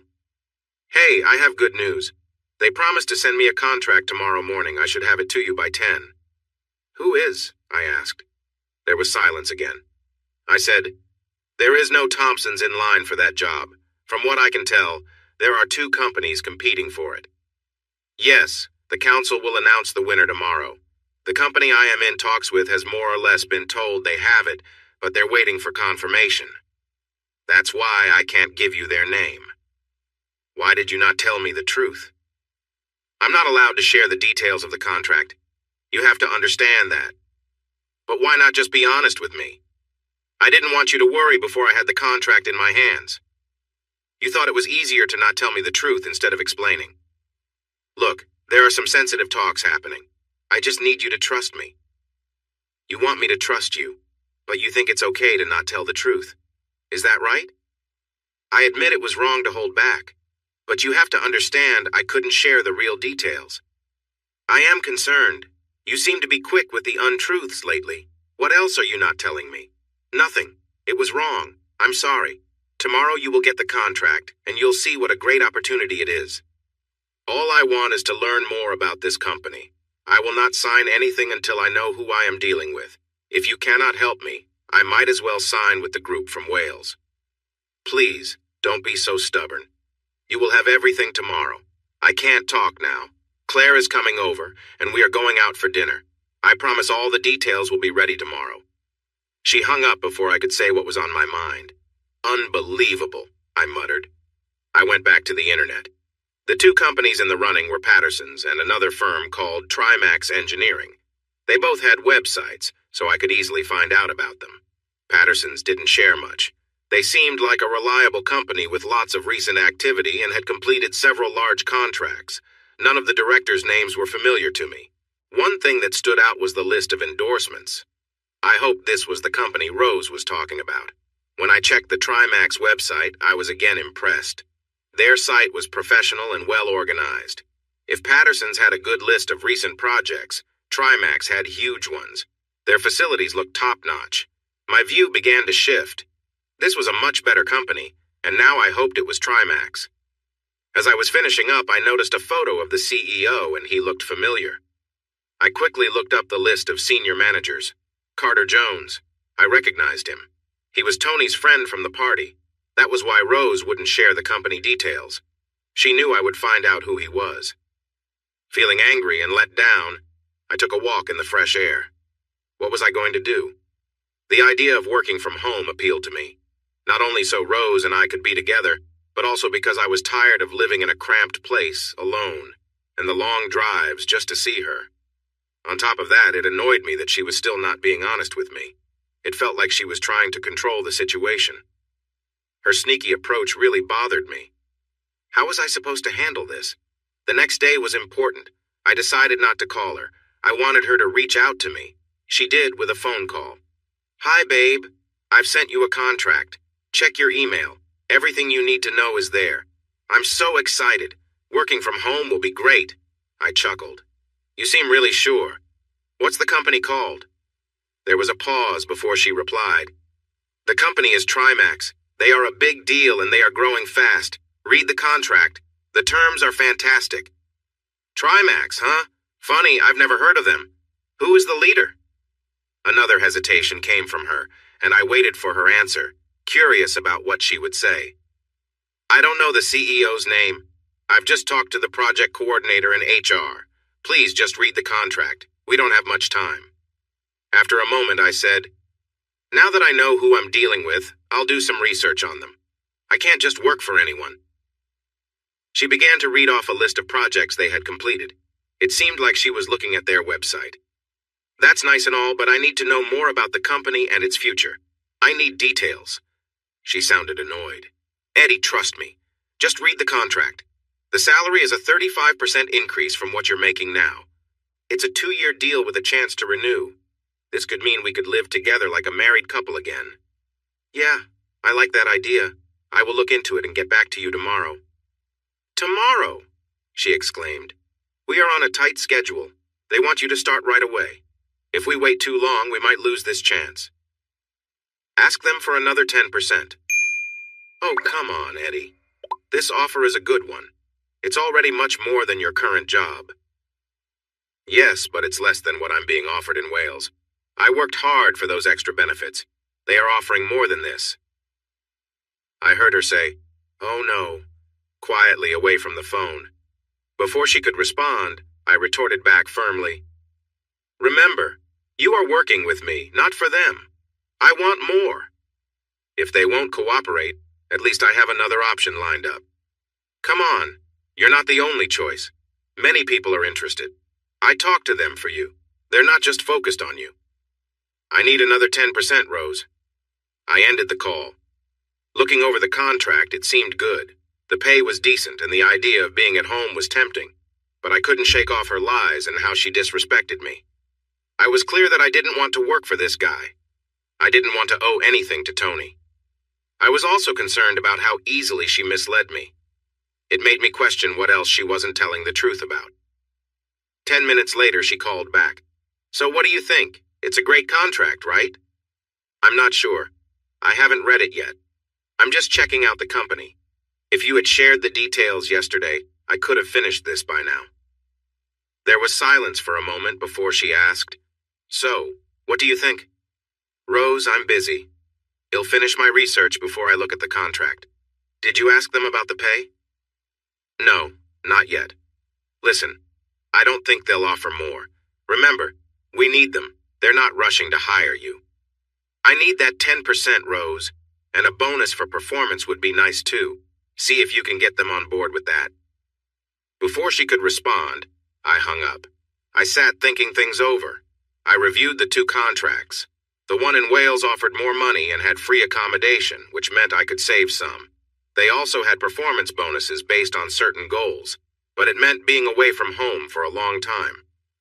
I left Rose to consider things while I took care of some tasks I needed to finish. Later in the afternoon, I received another email from Rose. It had a new contract attached, and there was indeed a salary increase. However, now the pay would be based on performance with 20% at risk. About half an hour later, she called. "Did you get your new contract?" "Yes, I'm looking at it now." "What do you think?"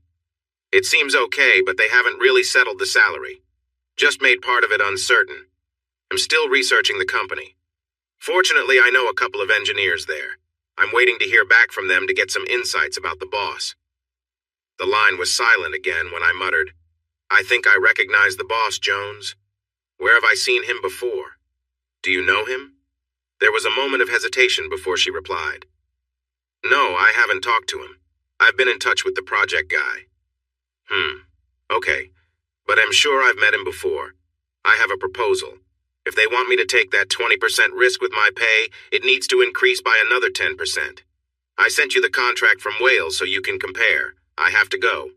Bye." It seemed her dishonesty had no limits. I thought Rose had reached out to Jones directly and used Tony to get to me. I could not accept working for him after what I knew. That night, Rose called again. She seemed upset and uneasy. "Eddie, I got them to raise the salary like you asked, but the more they give, the more risk there is. They're offering an extra 15%, but now 30% of it will depend on certain conditions. I can accept that. I need to see the details, though, and I need to have control over meeting those conditions. I won't agree to conditions tied to the whole company's success, just the parts I manage. The details are listed. I haven't looked closely at them. I'm not sure what to focus on. Send them to me, and I will review them. I just feel certain I know the CEO. I think I have met him before." After that call, the contract showed up in my email. It looked really good. Most of the conditions were personal, except for the one about safety, which was only 5%. It really was tempting. I went back to work and emailed my acceptance of the job in Wales. Rose tried to call several times that evening. I let all her calls go to voicemail. The next day was hectic. With only 2 days left until completion, everyone felt the pressure. Rose called early, sounding frantic. "Eddie, where have you been? I tried to reach you all night." "Sorry, Rose. I was talking about the Wales job. I decided to take it." "What?" she exclaimed. "Oh no, Eddie, why did you do that?" "I didn't have any other options. It was the only offer I had." "Oh, come on. What about the Trimax offer? That wasn't an option. Once I remembered where I knew the CEO from, I moved on. The line was quiet for a moment. Why didn't you tell me, Rose? I knew how you would react. Look, I talked to Tony. I interrupted her. You talk to him a lot, don't you? Don't be silly. He's helping me. When I mentioned that I was looking for a job for you, he offered to set up a meeting with Carter. When we met, Carter looked at your resume and was really impressed. He wanted you. That's strange because yesterday you said you didn't know him. Okay, you caught me. After you mentioned not wanting to work for someone who might have personal interests, I felt I couldn't tell you who it was. So you thought I would just sign without knowing who it was, and then I'd find out later when it was too late. No, I thought you would meet Carter and see that he's a nice guy, easy to talk to. He really is a good person, Eddie. Yeah, a nice guy who is doing this for his friends so he can be with my wife. No thanks, Rose. Eddie, please, this is a great opportunity. After meeting with Carter and Tony, it's clear this company is going to grow. You could be part of it from the start. Please don't miss out on this. I'd rather not be fooling myself, Rose. I like to work for people who are honest. How long until he would start treating me poorly because he thinks he can? Oh my goodness. Eddie, you're acting like a child. I haven't been with anyone. Carter is a decent man who wants you to work for him. It's too late. I have already signed. He'll be home in a few days, and then we can figure things out. Rose, I have to say, am really worried about our relationship. I clearly said I wouldn't work for that guy, and you went behind my back. You misled me, and now I am left wondering if our whole relationship is built on lies. Eddie, you're misunderstanding everything. I only said those things to show you that the contract was a good opportunity. Yeah, but how do I know you aren't lying now? Once you've not been honest, it creates doubt. Now I will always question if what you say is true. Honestly, I'm just trying to help. I'm tired of being alone. When something goes wrong, you're always away working. I handle everything while you're not here. All I wanted was a regular life. If you had been up front with me, I might have felt differently. Why didn't you tell me how much this bothered you? I didn't want to hold you back. I wanted you to have your dreams and go after what you wanted. I kept my feelings in because I knew your job was so important to you. There was silence on the line, filled with her quiet sobs. I'm sorry, Eddie. I messed up, but I just wanted you home. Rose, there are many companies around. If I had known how strongly you felt, I could have easily looked for work elsewhere. Why did you choose him? Because Tony said it would be helpful for you. Carter is a good person who cares for his workers. I found out he was telling the truth. So you decided to mislead me? Yeah, I admit it. I made a mistake and I'm sorry. I should have been honest. Through her tears, she asked, Will you think it over? No, it's too late for that. I've already signed, and I can't change it now. The atmosphere shifted. I could feel her frustration. She was upset and hung up shortly after. There weren't any more calls leading up to the end of the contract. It took longer than I thought, and it was Sunday when I finally drove into our driveway. When I walked in, I found Rose on the phone. When she looked up and saw me, her expression changed. I heard her say, Okay, I'll call you later, bye. She stood up, walked over and kissed my cheek. It felt very cold. Normally it would have felt warm. Where have you been? The project took a bit longer than expected. Why didn't you call? I shrugged. Why didn't you? She flinched and walked into the kitchen. Would you like a cup of tea? She asked. Sure, that sounds nice. We sat at the table holding our warm cups. For a while, we didn't say anything. Rose finally spoke up. Can we talk, dear? Yes, I think it's a good idea. What happens next? She asked. I have a 2-week break and then I'm off to Cardiff. I'll use those 2 weeks to review the project documents. I'll start getting paid from Monday. She sighed. I meant, what about us? Okay, go ahead. I'm not sure what you're getting at. She turned her head slightly, unable to meet my gaze.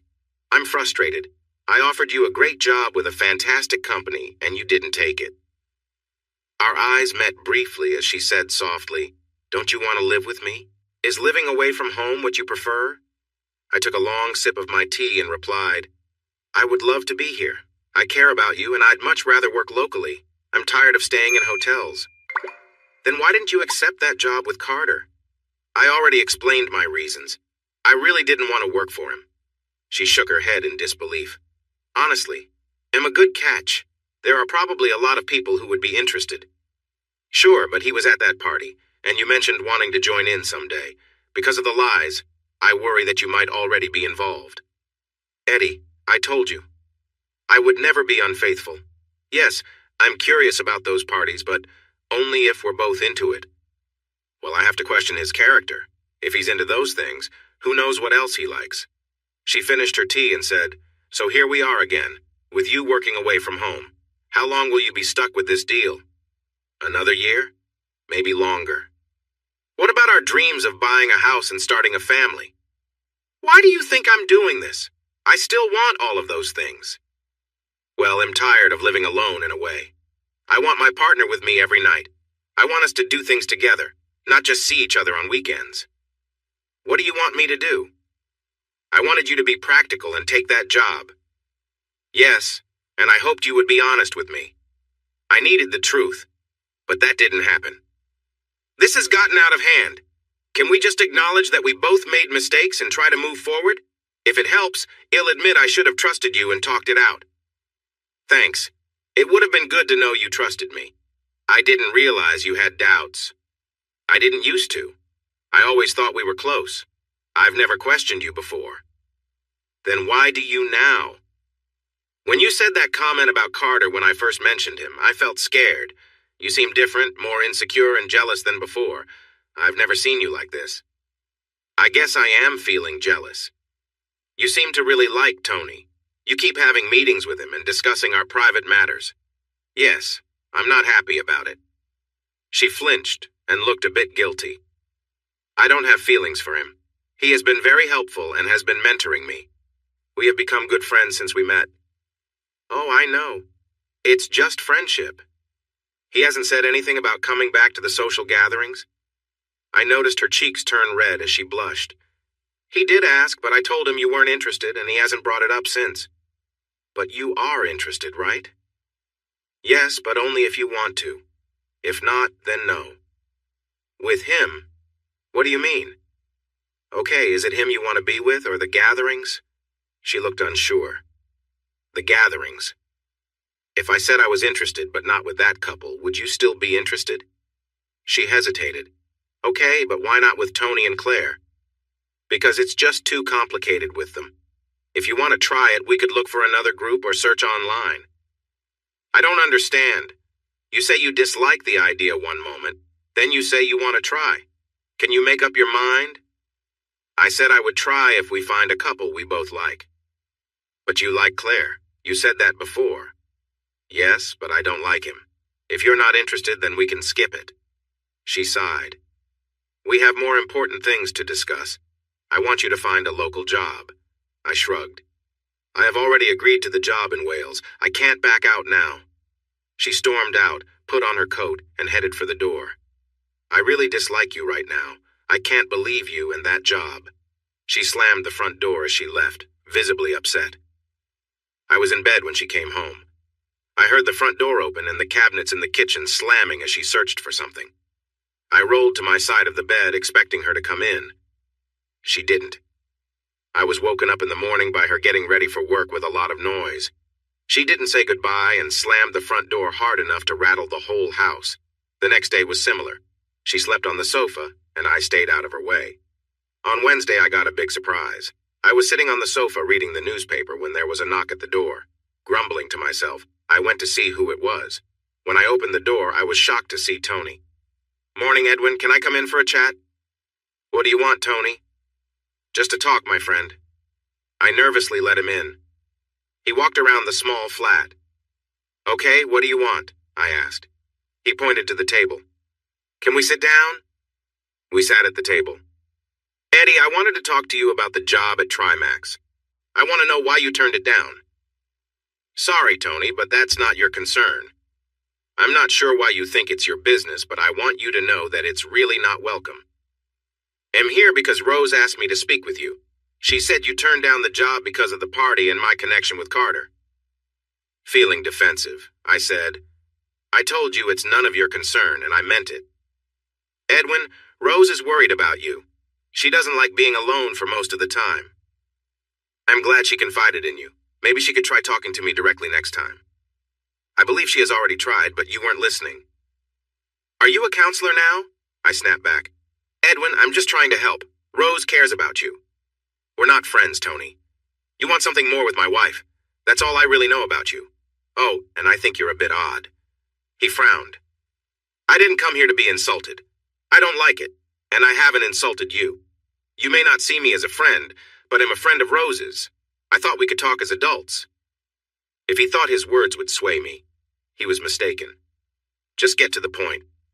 Okay. Rose said you turned down the job with Carter because he was at our party and we are friends. Is that true? I nodded. Great. Why did you turn down the job? Let's talk about it. Honestly, the reason is that I think he offered me the job because of you. You wanted to help Rose by finding me a job, just so you can be close to her. He looked surprised, shaking his head. Edwin, yes, I asked Carter to look at your resume, but my only reason was to help a friend. Nothing more. I don't believe that. Taking a deep breath, he said, Carter has been my friend since we were in school. We've been through a lot together. He really is my best friend. That's good to know, I grumbled. Edwin, Carter has been with Claire many times, and I've been with his wife Karen just as many. We're still best friends, and we joke about it. Wow, that's quite a complex friendship. He shrugged. I'm friends with everyone in our circle. Claire has been with a few people outside of it, and I accept that. We're adults, and she can make her own choices. Don't you ever get angry about that? He laughed lightly, then wiped his mouth.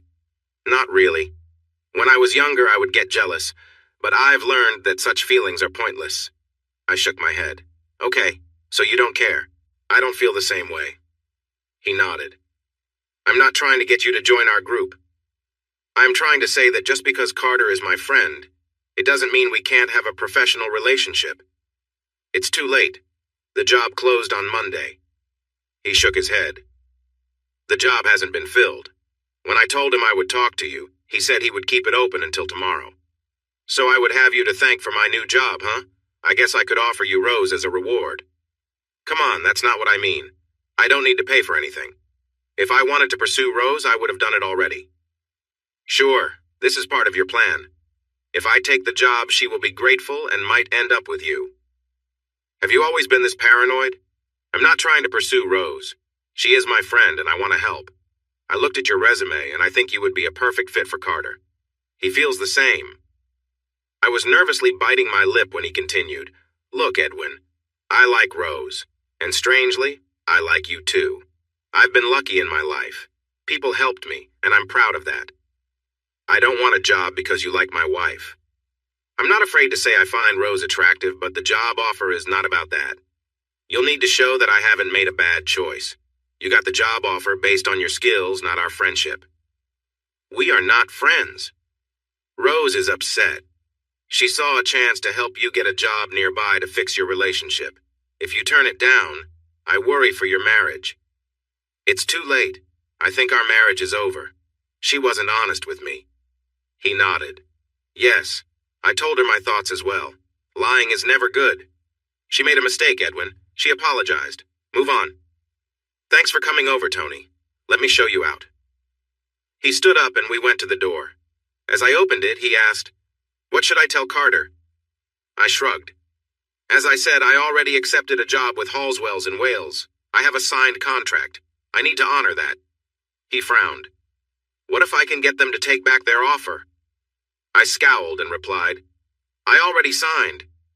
And I asked what if that contract was canceled? Would you take the job with Carter? I'm not sure. I sighed. This is so confusing, I can't figure out why you're doing this. He smiled kindly. His expression felt warm. I want to help a friend save her marriage. He left and I sank back onto the sofa. I tried to read, but nothing made sense. I couldn't concentrate or grasp anything. I really wanted that job. About an hour later, I got a call from Adam at Halswells. Eddie, I'm sorry to bring bad news, but we're retracting our job offer. We found someone else. What? I replied sharply. I have a contract. Yes, But we would like you to tear it up. No way, man. It's official now. Come on, there's no point in hiding it. I know you have another job offer. We're giving you a chance to leave. What if I decide to take it? We can't stop you. We'll respect your choice if that's what you want. I'd rather not, I said grumpily. He smiled kindly. Well, it's been nice not working with you. Good luck in the future. If things change, we'd be glad to work together again. Take care, my friend. I flopped back onto the sofa. What was I supposed to do now? There was no way I was calling that guy. I jumped online and started looking at job listings. I found several that were not nearly as good as the one I had just declined. I called a few of the companies. 2 were interested and set up interviews for the next day. Rose came home at her usual time, and she seemed to be in a better mood. She walked over to give me a kiss. Hi, sweetheart. Would you like some tea? I asked. She nodded, and I made the tea while she changed. Her change in mood was clearly because of Tony's visit, and that bothered me a little. She sat at the table in her casual clothes. I handed her the cup of tea and joined her. The awkward silence had become almost normal. Finally, she spoke up. I'm sorry for how I've been acting lately. I know I've been difficult. I shrugged. It's all right. I haven't been the happiest person either. No, it's my fault, she said. I feel terrible for lying to you. I want to move past this. We can get through another year, right? We have managed okay, haven't we? I nodded. Thanks for that. Yes, we can get through it. She tilted her head slightly.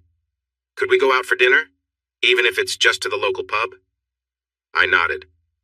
Yeah, that sounds good. We changed quickly and headed to the pub. There were a few people we knew there, and we enjoyed a couple of drinks while having a lively conversation. After that, we found a table and ordered some food. As we sat, she reached across the table and held my hand. We have 2 weeks, right? I nodded. Yes, 2 weeks. Well, we would have if I was staying. A puzzled look crossed her face. What do you mean by that?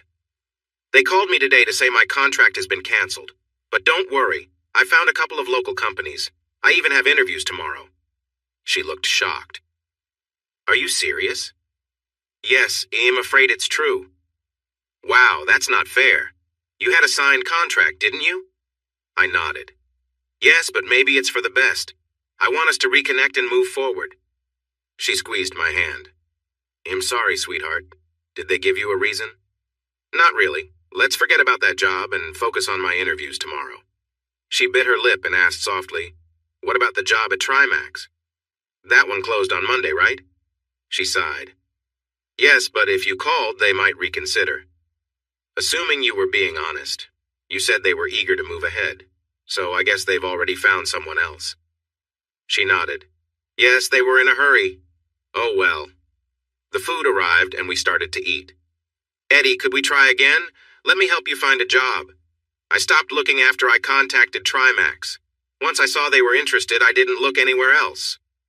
I chuckled with my mouth full of pork chop. Yeah, I would like that. The mood at the table changed right away. We laughed and joked about our past actions. It became clear that she didn't know about Tony's visit. Later that night, as we relaxed together, she rested her head on my shoulder. Do you think it would be a bad idea for me to call Trimax just in case? She asked. Kissing her gently, I replied, Can we please forget about Trimax and start fresh? I already have 2 interviews coming up. She sighed. Yes, okay, let's start over. The interviews went well, but the jobs were small and the pay wasn't good. In the back of my mind, I kept thinking about our wish to buy our own home. I watched the housing market closely, and it was disheartening to see prices keep rising. Taking one of these jobs would set us back and delay our search for a home. As I left both interviews, I thought, they went well. They both said they would reach out. Perhaps the cost of wanting a more stable life was putting off our search for a house. By the time Rose got home, I had dinner ready. She couldn't hide her smile when she caught the aroma of the cooking chicken. We greeted each other with a warm kiss, and she laughed. Oh yes, I could get used to this. She changed clothes and we sat down to eat. How did your interviews go? She asked. They went pretty well, but the pay isn't great and they are short-term. Only casual work, so there's no sick leave. She looked a bit concerned. I started going through our files and I found a couple of options. I sent them to your email. I nodded. You'll check after dinner. What are they? Nothing too exciting. The first one is for a supermarket parking structure. The second is for some sewer pipe repairs. She glanced at me. I don't want you to get upset, but I called Carter and that job is still open. I gave her a disapproving look. I thought we agreed to leave that behind. She flinched. Eddie, it's a good job. It has a future. Feeling frustrated, I said, no thanks. Rose, we talked about this. I want to find jobs based on my skills, not because my new boss has personal connections. She frowned. Can we stop saying that? He offered you the job based on Tony's recommendation. That's exactly what I mean. Your friend's recommendation doesn't change anything. Can we drop it? He is not my friend. We're just friends. Whatever. Let's focus on finding something else. With a gentle tone, she added, It's a good job. If you would stop being stubborn and see it for what it is, a great opportunity with a real future. Trying to hold back my frustration, I said, Forget it. Just do your job or don't, but let's drop it. Fine, be difficult. If you end up working for a lesser company with bad conditions, it will be your own fault. I replied sharply, Sounds good. If that happens, you can take great joy in saying, I told you so.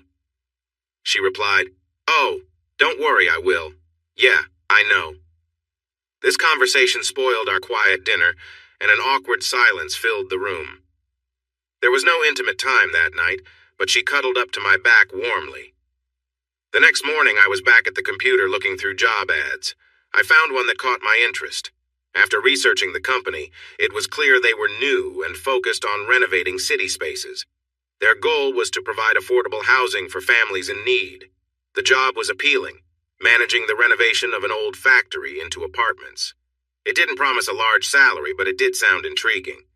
I quickly filled out an application. If I couldn't find a high-paying job, at least this was something I would enjoy. I applied for a few other jobs too, just in case. While scrolling through local news, Rose called. Hey, can we meet for lunch? Don't make excuses about being busy. You're probably just wasting time. I chuckled at her joke.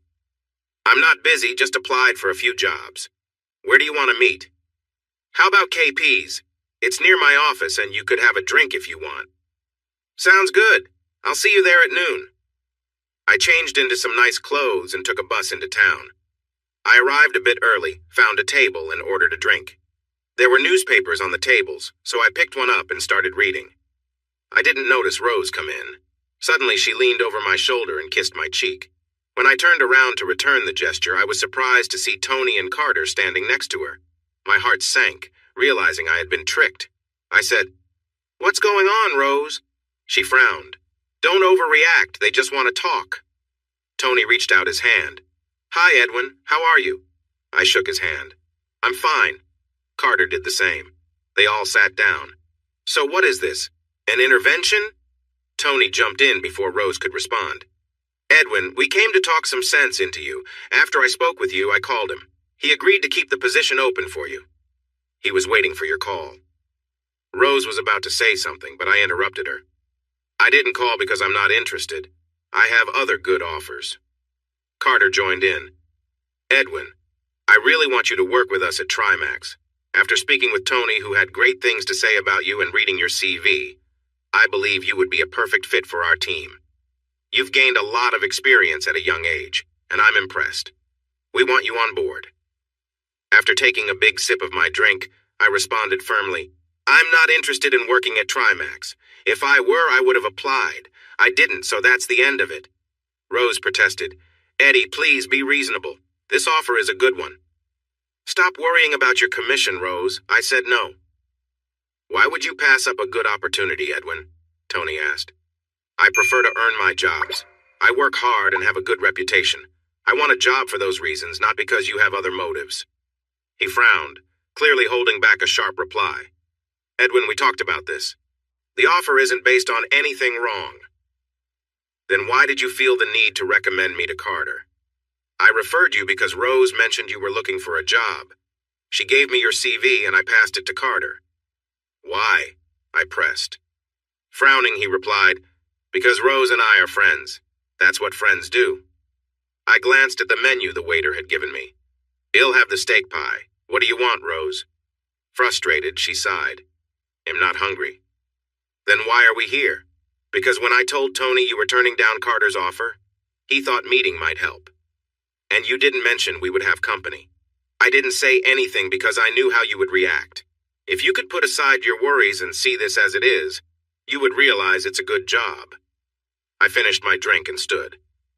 "I'm going to get a refill. Anyone else want something?" Tony shook his head slowly while glancing at Carter, who was rolling his eyes. I made my way to the bar, took a sip of my beer, and checked back at the table. They were deep in discussion, leaning in closely. I returned as my food arrived. As I sat and picked up my utensils, Carter looked me in the eye. "I think I might as well leave. You're not interested, right?" When I shook my head, he huffed. "It would have been better if you hadn't wasted my time." I replied sharply, "I didn't waste your time. I didn't invite you here. I never applied to your company." He turned to Rose and said, "I'm losing confidence, Rose. Please don't waste my time in the future." Then he walked away, and Tony shot me an angry look. "You've messed things up there, old man. That's not the best way to build a good name.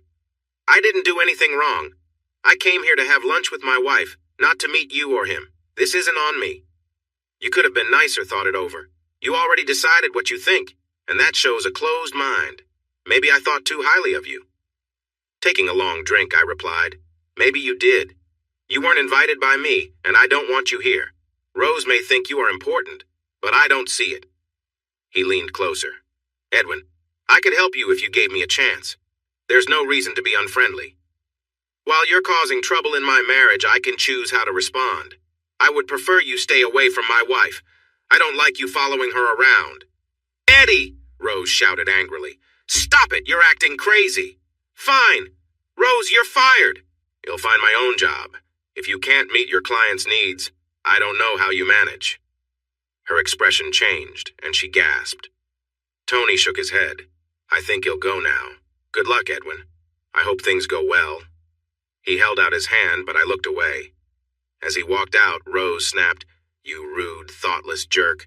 You were so disrespectful. They were trying to help you.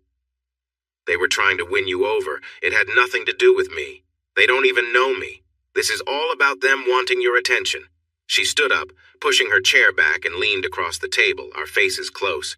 "You are such an idiot. Seriously, Eddie, you are jealous and insecure." As she turned to leave, she lightly touched my shoulder. "I am so embarrassed by you. That was humiliating. They are successful business people who were trying to help." As she leaned on me, I muttered, "Did you ever wonder why they would help a man they've met only once?" I barely spoke to Carter. He doesn't know anything about me. They were doing it for my sake. Finally, you get it. They weren't really interested in me. By giving me a job, they got closer to you. Favor returned. Oh, come on. How insecure can you be? She stormed off, leaving a crowd of stunned customers watching her. I finished my lunch and had another drink. Rose came home late. I hadn't made any dinner, but she didn't seem to mind. She went straight upstairs, ran a bath, and stayed there until bedtime. I watched a few movies and went to bed late. When I woke up, she was gone. That became our routine. On Friday, she walked in and snapped, "Trimax filled that position," threw her bag down and went upstairs. Later, she came back dressed to go out and casually said, "I'm going out for dinner with Claire." I didn't even look up. She left with just a loud bang of the front door. I decided I was tired of staying at home and headed to the pub. Luckily, I found some familiar faces, and one drink turned into another. Before long, I realized I was quite tipsy. I talked to a couple of women, just having fun without any serious intentions. One of them, Colleen, seemed to show interest and got a bit too close for comfort. Things started to feel serious quickly. I managed to escape to the restroom.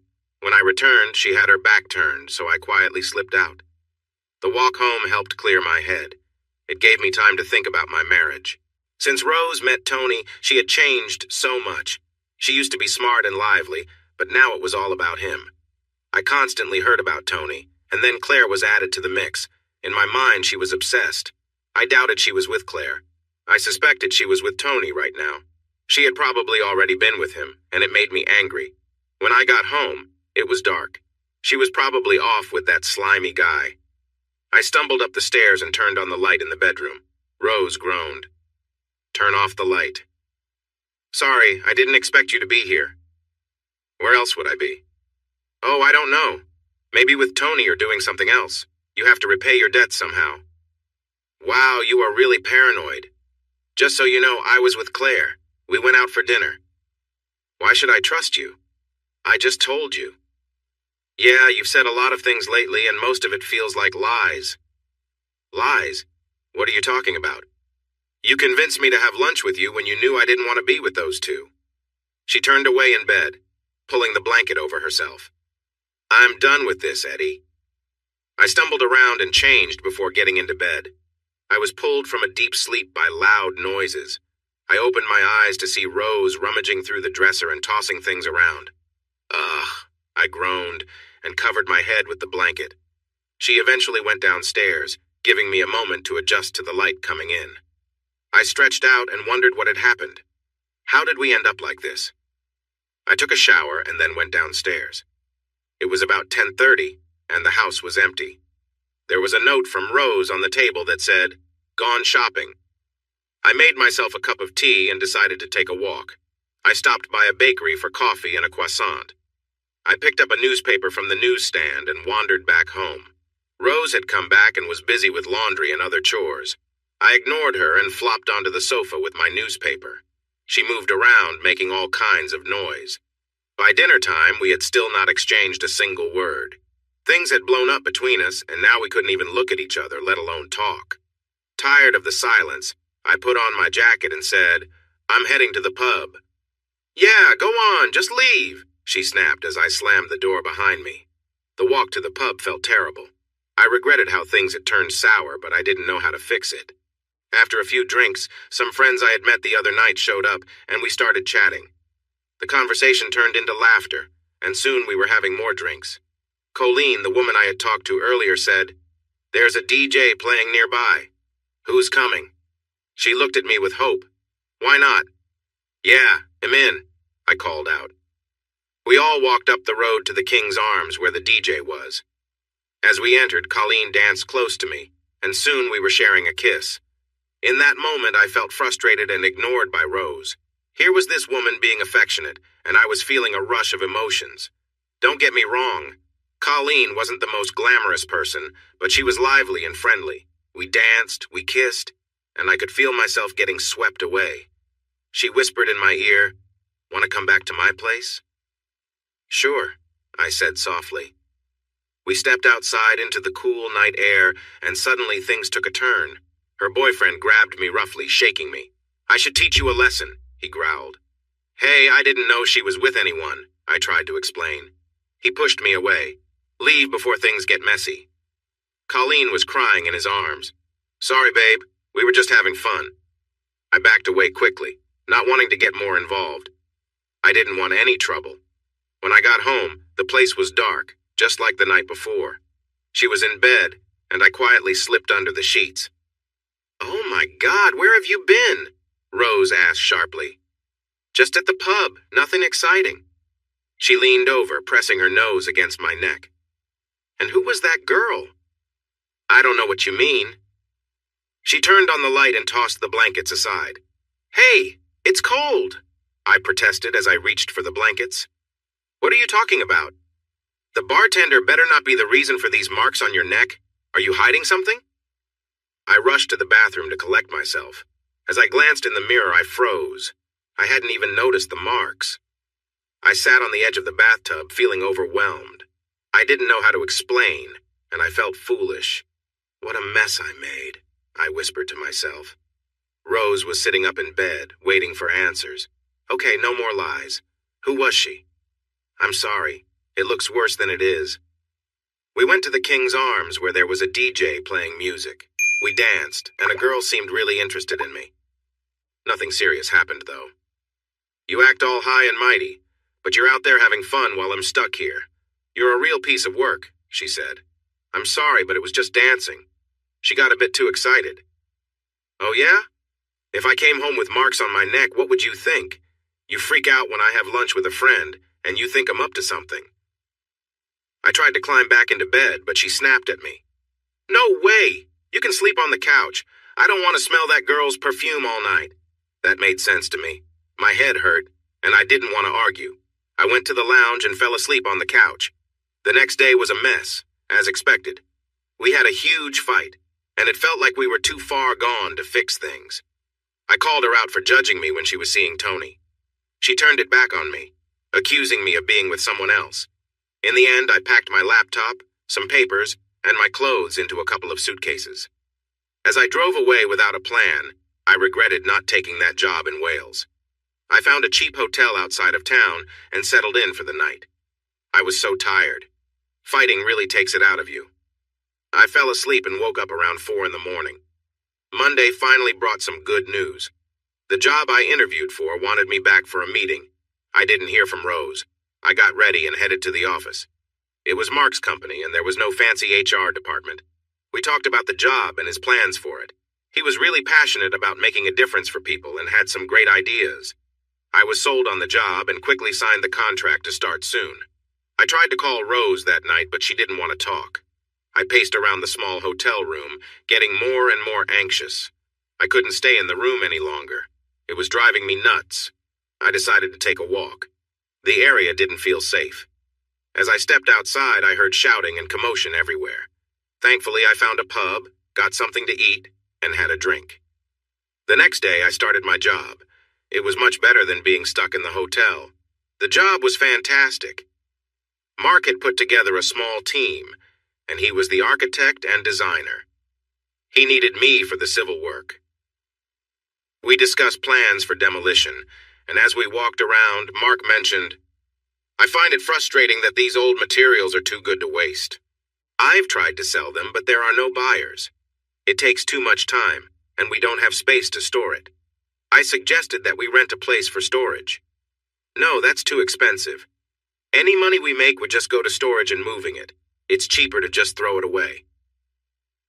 As the day passed, I understood what he meant. There were some great building materials that were too good to waste. I began to think of a plan.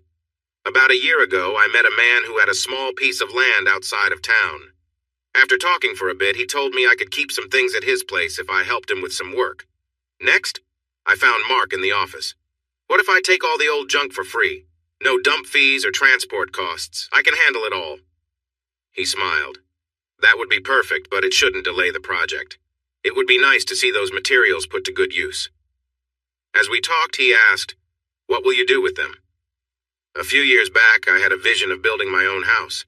It was a dream, but I never got my wife to agree. Now that dream is coming back to me while working here. He gave me a hug. "That sounds wonderful." We made a great team, and it felt good to be appreciated. By the end of the week, I had cleared away the old bricks and large timber. I planned to remove the old roof slates next week. My life suddenly felt meaningful. I enjoyed going to work. The only problem was the hotel I was staying in. I didn't like it, and it was costly. Next, it was time to tackle Rose. She hadn't answered my calls, so I needed to go home and face her. Walking in felt strange. Rose was there, curled up on the sofa. When she saw me, she frowned. "What do you want?" "I want to talk and see if we can find some common ground and move past the anger." She sat up, and I settled next to her. "I'm sorry for what happened, Rose. I never crossed any lines with that girl. It was just some dancing and kissing." "Why should I believe you?" she shot back. "For the same reason you expect me to believe you." "Oh, that's rich coming from you. I told you I never did anything with Tony, yet you kept bringing it up. That's because you kept lying. You dragged me to that party, said you liked him, then went on lunch dates with him and expected me to just accept it." She started to cry, wiping her eyes. "I know I made mistakes, but I promise I never did anything." "Neither did I." She nodded. "Okay, so where do we go from here? How do we fix this?" "From my point of view, it's simple. I want you to stop spending time with Tony. No lunches or meetings. Then maybe we can get back to a normal life." "Why should I stop seeing Tony? He's my friend and mentor. He teaches me a lot about people and communication. He is really good at it. Also, Claire is my friend." Taking a deep breath, I answered, "Will you be okay with me seeing Colleen then?" "Who is Colleen?" "She's the one who gave me those marks on my neck. Oh no, I am not okay with that.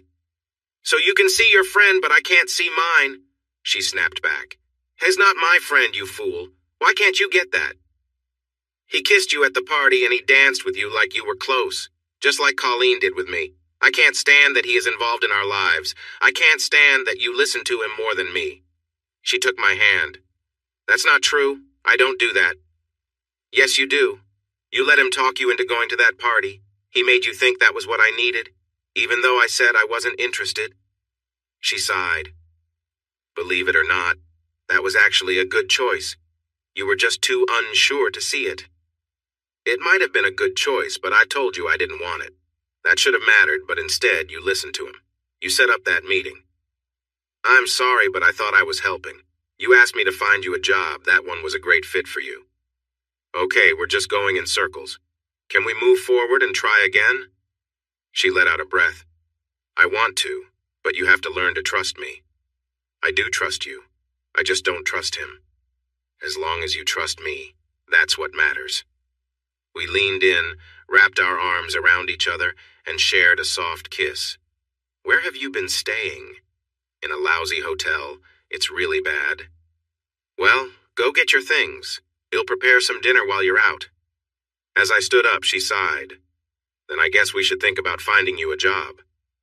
When I got back, she had dinner ready. While we ate, I said with pride, no need to look for a job. I started working with a new company. She asked who, and I explained the project. The look on her face showed how upset she was. Wow, you turned down a great job to work for a company with no experience. I will never understand you. Why do you think they aren't good? Just based on what you said, this is their first project, small team, low pay, no office. It sounds risky. I like it. I'm really enjoying it. Oh well, everyone has their own taste. You could have been at a great company, doing big projects. Everything you ever wanted. Our life together got better.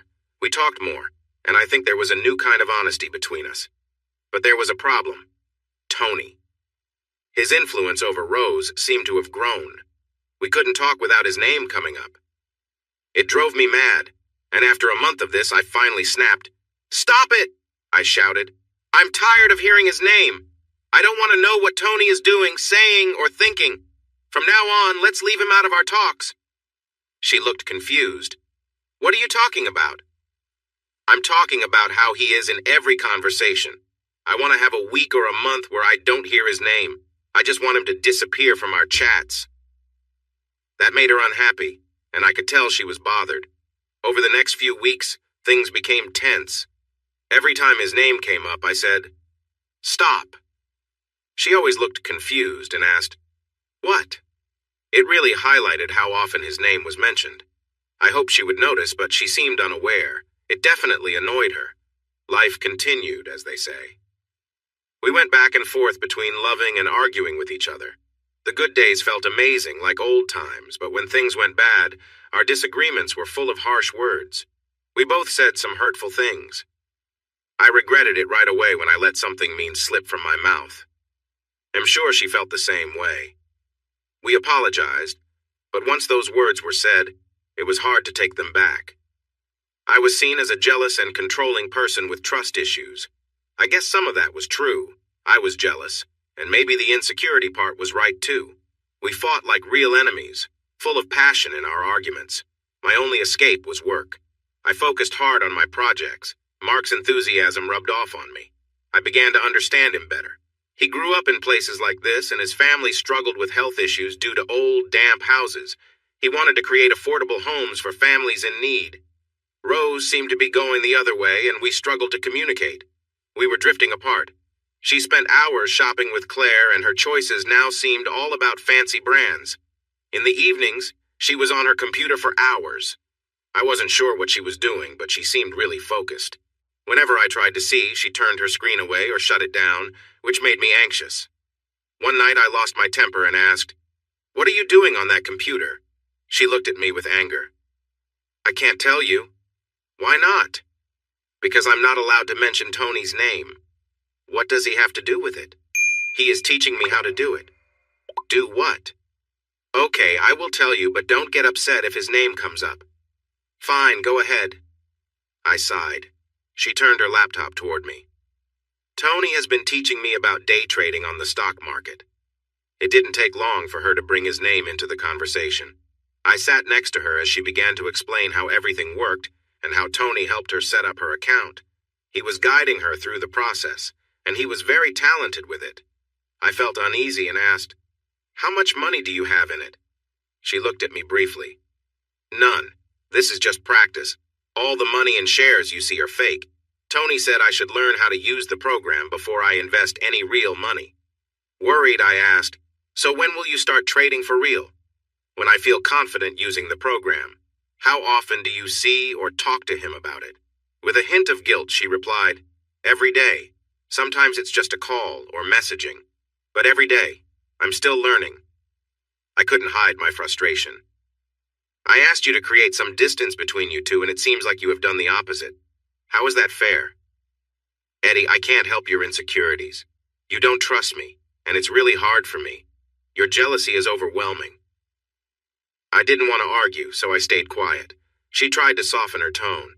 "Babe, if you could let go of this negativity, you'd see how generous Tony is being. He's helping me learn how to improve our finances." I held back my angry reply. She continued softly, "Look, with you taking that job, our income has dropped by almost 30%. If we want to buy that house we've always wanted, we need to earn more." That stung, especially since it felt like she was blaming me for not taking a different job. I decided to take a calmer approach. "Well, we need to talk before you put any money into this. I remember reading that you should only invest what you can afford to lose." She nodded. "I was going to talk to you. I'd like to start with a small amount, maybe 10,000 pounds. "What do you think?" I felt shocked. 10,000?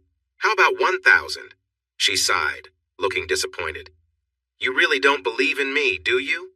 Look at it from my side. This is the first time I'm hearing about any of this, and now you want to risk a big part of our savings." She turned back to the screen. "Okay, I understand. Let me show you what I've been doing."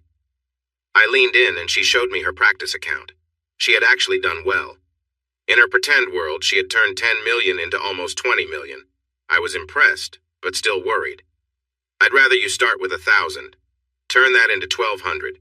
If you do that, we can talk again." She grinned. "Is that a challenge?" With a nervous laugh, I replied, "Yeah, I guess it is." "Done," she said confidently. "I will transfer 1,000 tonight. I will ask Tony to help me set up a real account." That was how Rose first entered the world of finance and the stock market. Every night she focused on building her portfolio. I didn't know much about it, but it made her so happy and proud that it became her new passion. Our main issue was that Rose wanted our friendship with Tony and Claire to include both of us. We received many invitations to dinner parties and charity events at their place. I didn't want to go. I felt that Tony was the source of our problems. She thought I was just being stubborn.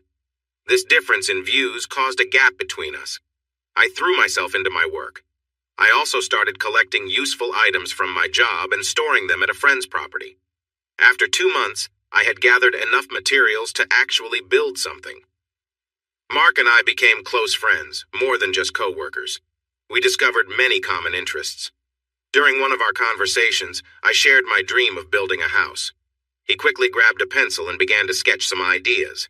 We made a list of what I needed and discussed the property I wanted. With the list came a plan to search.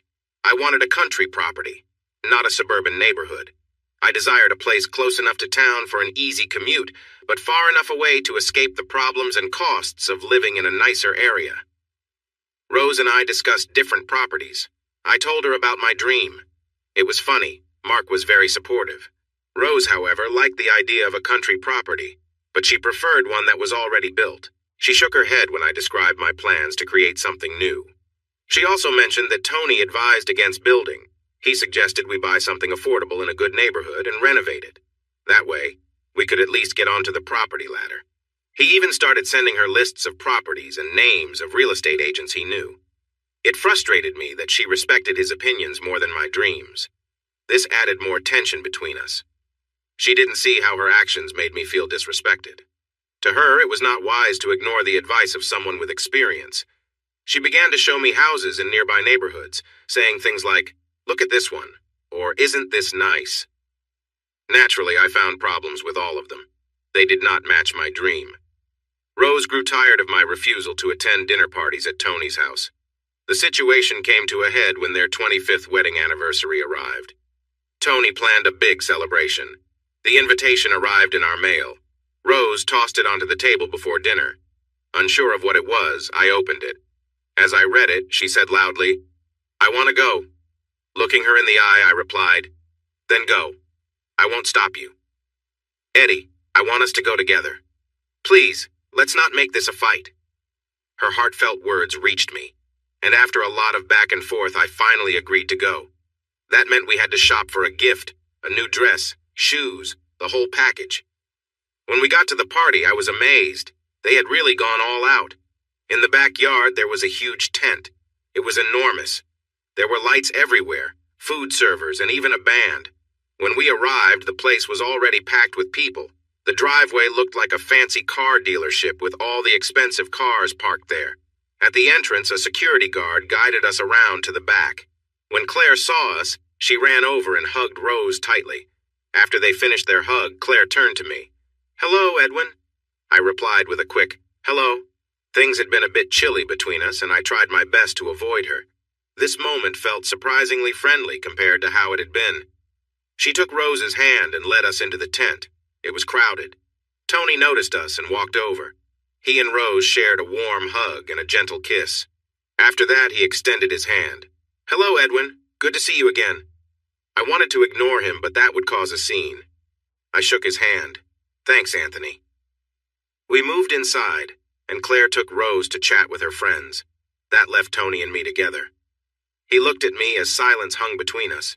He quickly grew tired of it and went off to chat with his friends. I wandered around aimlessly. Most men were wearing tuxedos, while women wore beautiful formal dresses. I spotted Carter in a group, and as soon as he saw me, he turned away. That bridge was clearly burned. I found one guy standing alone, looking just as out of place as I felt. I approached him and said hello. It turned out he was a farmer nearby. He was friendly, and we easily struck up a conversation. He shared stories about his farm, and I enjoyed listening. He had a strong accent, not at all uptight. He introduced me to his wife, Beth. As we talked, I shared what I did for work. He listened and nodded. Somehow, we ended up discussing my dream of building my own house in a rural area. He looked surprised. "Are you serious about that?" "Yes, it really is my dream." He leaned in slightly as we walked to the bar for new drinks. "Come find me tomorrow. I might know of something you'd like." I wrote down his number and address. Just then, Rose came rushing over. "Where have you been?" "Talking to Gordon here," I replied. He extended his hand and said, "Hello there." Rose smiled sweetly at him before grabbing my hand and pulling me away. "Come on, I want to introduce you to some friends," she said. The friends turned out to be wealthy acquaintances of Tony's whom Rose wanted to impress. I felt out of place right away. "What do you do, Edwin?" "Engineering." "Do you have your own business?" "No, I just work for a friend." There was a pause until the group resumed their conversation. Rose tried to get me involved, but it was hard. They were discussing stocks, sales, and topics that I didn't understand. I stood by the side for a while until I got tired of feeling out of place. I tapped Rose on the arm to get her attention. "I'm going to the bar. Do you want anything?" She sighed. "Champagne, please." I stayed at the bar for a bit. A couple of younger guys joined me. One was from a band, and we began chatting about music and the industry. It was enjoyable, and at least he was friendly. Rose soon appeared beside me, looking frustrated. "What happened to my champagne?" "Sorry, I got talking to Jake." She ordered her drink, and Jake went off to prepare for their performance. "Eddie, why did you walk away? I was hoping you would try to join in." "Rose, you know I don't fit in here." "You could if you put in the effort. There are a few guys here from Trimax. Why not try to meet them?" "Yeah, if we run into them, at least we would have something to talk about." She wandered off, leaving me by myself. Claire must have felt sorry for me. She walked over to me. "Great party, isn't it, Edwin?" "Yeah, very nice." Sipping her champagne, she sighed. "Why do you look so sad? You seem lost, like you don't have anyone here. I feel out of place. Why not go over and talk to Tony? I'm sure he'd be happy to chat. I don't think he wants to talk to me any more than I want to talk to him, I replied. Why are you being so difficult with him? Because he is getting too involved in my marriage. Rose seems really drawn to him. That's a bit of a stretch. I think she appreciates his help. Let's be honest, Claire. It's clear to anyone watching them. Look at how they act together. Edwin, there's nothing happening. I can see some chemistry, but I know my husband well, and he has never been unfaithful. I don't think he's as innocent as you think. He has put himself between Rose and me under the guise of helping. He was trying to help me get a job through his friend. Why? Just to show her how important he is. I could guess what he would want in return. She grabbed my arm and made me look at her. Is that why you said no to the job with Carter? I nodded. Exactly. I don't want to owe him anything. Oh, Edwin. That's a terrible thing to think. He has done nothing wrong. He has been only helpful to Rose and to you, if you had been wise enough to notice. I finished my beer and said, I'm going to the bar. With my back to the crowd, I ordered another drink. As I stood there trying to clear my head, Claire came up beside me. Edwin, can we talk? We moved to a quieter spot. You have to let go of this anger. It's hurting your marriage. Rose and I have become close friends, and as friends, we talk. She squeezed my arm gently as she continued. Edwin, she is losing patience waiting for you to move past this. Move past what? All these worries, the lack of trust, the doubt. You are so hostile toward Tony. They have become good friends, and your resentment toward him is going to harm your relationship. Claire, can't you see that it's his actions in my life that are causing this rift? You can be really difficult, Edwin. I'm trying to help. The band began to play, and Claire walked away, shaking her head. It annoyed me that no one could understand my side of things. I watched as people started to fill the dance floor. Soon, the place was lively with dancers moving around. I stepped outside for some fresh air. I heard laughter from around the corner of the tent away from the restroom area. I was surprised to see Rose huddled close with Tony, Carter, and a couple of other friends. They were standing quite close, and I caught a strong smell of something unusual in the air. It looked like they were passing something around. I was taken aback as I watched them for a few minutes before they broke apart and returned inside. As I walked back to the bar, I felt someone hug me from behind. I turned to see Rose giving me a playful kiss. Hey, stranger, where have you been? I chuckled. More importantly, where have you been? She laughed softly. Outside. Doing what? She leaned closer and whispered in my ear. Just hanging out. When I looked puzzled, she asked, Surprised? I shook my head. Nothing surprises me anymore. She pulled something from her pocket. Lincoln gave me this. Do you want to share? When I didn't answer right away, she urged, Come on, babe. I haven't done this in a while. I know you used to enjoy this when you were younger. I laughed and picked up my drink. All right then. We went outside where others were hanging out and she lit up. By the time we finished, we both felt relaxed. She wrapped her arms around me. Thanks for being here tonight. I'm having a great time. This party is amazing. I wanted to say, can we leave? But I kept it to myself and nodded. Back inside at the bar, she asked, Would it bother you if I danced with Tony? That wasn't what I wanted to hear. Well, I'd like to dance too, you know. She nodded. Then come on, slowpoke. She pulled me into the crowd where everyone was dancing. We moved along with the lively music and Rose was in a great mood. We danced until the band took a break. When we returned to the bar, Claire joined us. It's nice to see you two having fun. Rose jumped into her arms and they shared an enthusiastic hug. Thanks for inviting us, Claire. This is the best party. We got our drinks, and Claire and Rose chatted happily. Tony came over and was welcomed as Claire wrapped her arm around him. They talked easily while Tony ordered something from the bartender. I didn't catch what he said, but after getting his drink, he handed me a glass. Edwin, my friend, this is the finest whiskey I have. He clinked his glass against mine and said, Cheers. He was right. I'm not an expert, but it was really nice.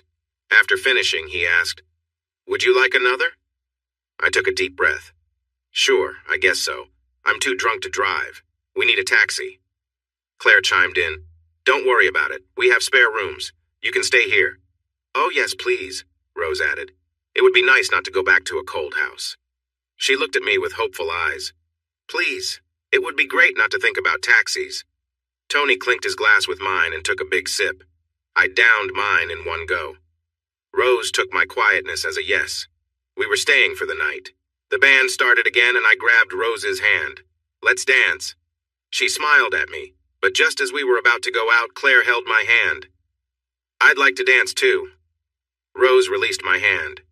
You two go ahead. We can dance later. Claire pulled me out and we joined the rhythm of the music. Most of the songs were from the 60s and 70s. After a few upbeat songs, the mood shifted, and we suddenly found ourselves in a slow song. Claire didn't hesitate. She moved into my arms. We swayed gently, blending with the other dancers. You're a great dancer, Eddie. Oh, now I was Eddie again. We continued to enjoy the music together. Her body was close to mine. This wasn't a party like the others, so it felt innocent, but having her in my arms was nice. I remembered all the times I thought about her, and that made my heart race. I couldn't help but feel a physical reaction. She noticed, and even in a crowd of friends, she still pressed against me. Her breath was warm against my skin, adding to the intensity of the moment. As we danced, she whispered softly, "Tell me about your new job." I'm working for Mark Jacobson. He is a developer who is turning the old wool mill into affordable housing. I felt her body stiffen a little. Did you say Mark Jacobson? Yes, that's him. Her body brushed against mine through her dress. That sounds like an amazing project. How do you get along with Mark? He's great. He's really passionate about his work, and I've learned a lot from him. He's trying to make a difference. She leaned in and kissed my cheek. I'm impressed. That project really matters, and I agree. Mark is a powerhouse. Surprised that she knew him, I asked, "Do you know him?" She whispered back, "I am one of his financial supporters. My charity is actually involved with him. I haven't seen you down there." I've been a bit busy. We fund other projects, too. Her body relaxed against mine, and this time I held her close. Now I'm impressed. She laughed softly, her breath warm. It's nice to know I have your approval. The music changed to a lively beat. Claire pulled away. Shall we take a break? Sounds good, I could use a drink. We headed back to the bar, where Tony and Rose joined us after dancing. Claire asked a lot of questions about my job, how it was going, the people involved, and the impact of the project. Rose raised an eyebrow as Claire's questions got deeper. Claire then said, I need to visit more often. She took Tony's hand. Come on, we need to socialize. Rose looked excited. Wow, you two seem to be hitting it off. I shrugged. Who would have thought? She pulled me along as we mingled. I was a bit annoyed that she wanted to meet the wealthy guests. I would have preferred to talk to Gordon. He was genuine, unlike the others who seemed so pretentious. I felt relieved when the evening ended, and Claire led us to our room. The room was amazing, far better than any hotel we had ever stayed in. The next morning felt different. It was awkward and uncomfortable. Claire was an amazing host, but Tony and I struggled to have a good conversation. It felt forced and there was no laughter. I knew it was mostly my fault, but I blamed Tony for the problems in my life, especially the distance between Rose and me. As we drove away, Rose looked puzzled when I turned right instead of left. Where are we going? She asked. Gordon told me last night he had something interesting to show me, I replied. She sighed and leaned back in her seat, looking bored. Gordon's place wasn't far. It was just a few driveways up the road. Unlike Tony and Claire's home, Gordon lived on a working farm. He smiled and waved as we approached. We greeted each other with handshakes and friendly kisses. Hey there, I don't have much time today. I wanted to show you some properties, he said. Are you getting into real estate? I joked. He chuckled. No, these pieces of land used to be part of the farm, but we decided to sell them to raise money for some upgrades. When you mentioned you were looking for property, I thought you might be interested. Wow, thanks. We are definitely interested, right, hun? I said. Rose looked annoyed. Maybe. I could tell she was not pleased. Gordon led us down the road to see a couple of properties, each around 4 acres. The one that caught my eye had a small cottage. It needed a lot of work. This one might be hard to sell, Gordon said quietly. The cottage is listed as historic. I loved it right away. I felt a thrill as we got closer. Imagining what it could be filled my head, especially with a small creek running alongside the dirt driveway. As I checked out the cottage, Rose pulled on my arm. "Come on, Eddie, this is silly. It's a mess." While Gordon and I discussed the property, Rose kept pointing out all its flaws. Gordon gave me a sympathetic glance. "Sorry to waste your time, I thought you might like it." Rose was already outside when I responded. "I'm interested. Don't listen to her. How much is it?" He considered for a moment. "For you, I think we could work something out. The asking price is £75,000. On the drive home, Rose warned me about dreaming too big. "Hun, we can't afford that. It would cost a fortune, not to mention all the time it would take." My excitement about the place only made her more frustrated. The next week, I was surprised to see Claire at work. Mark greeted her with a big hug as she entered the office. When she walked over and said, "Hello, Eddie," he looked surprised. "You two know each other?" "Oh, yes. Eddie and I are old friends, aren't we?" I smiled softly. "Yeah, old friends." Mark took her by the hand and led her out to show her around the project. As they were leaving, Claire turned and asked, "Well, are you coming?" Mark gave me an encouraging look, so I followed them. It was an interesting morning as Mark introduced her to the project. I was impressed by her questions. They were clear and to the point. I began to see a side of Claire that I hadn't noticed before. She cared about social issues and wanted to help others. I remembered her story about growing up poor, which clearly had a lasting impact on her. Later, I looked up her charity work. She led many charities and focused mainly on her own. This was interesting to me. It was all about helping underprivileged kids. There were hundreds of photos showing her at events with children. Over the next few weeks, she became a regular visitor at our project site. She often came with photographers and politicians as she worked to raise awareness and support. My dreams of building our own home got a boost, too. When I showed Mark some photos of the old cottage, he was really interested. We sat together as he took my sketches and added his ideas. As the day ended and we packed up, he picked up his keys. "Come on, let's go and have a look at that cottage." We talked about the cottage during the drive. I mentioned the challenges of getting building permission, but Mark seemed excited by the challenge. When we arrived, he went inside right away, moving away the overgrown plants to see the foundation. It was clear this place hadn't been lived in for a long time. I checked the water and sewer systems and examined the stones to see if they were still sturdy. We were starting to figure out what would be needed when Gordon showed up. He shared the history of the building, explaining that it had been in his family for generations and was the original homestead. That surprised me. "Then why are you selling it? I would think you'd want to keep it in the family." He rubbed his chin and replied, "It's time to fix it up. I had hoped a family might buy it and bring it back to life. Plus, I'm not good at this sort of thing." It was helpful to learn some history. It also gave us ideas on how to continue. If I was excited before, now I was full of energy. Mark seemed just as excited. I brought it up with Rose during dinner, but she was completely against the idea. "Eddie, I really like the idea, the uniqueness of it, and I trust you. It's just that it feels so far away for us right now." While we ate, she said, "I've been talking to Tony about our dream of buying a house. He has some friends in real estate and thinks we should buy a place in a nice area that needs some work."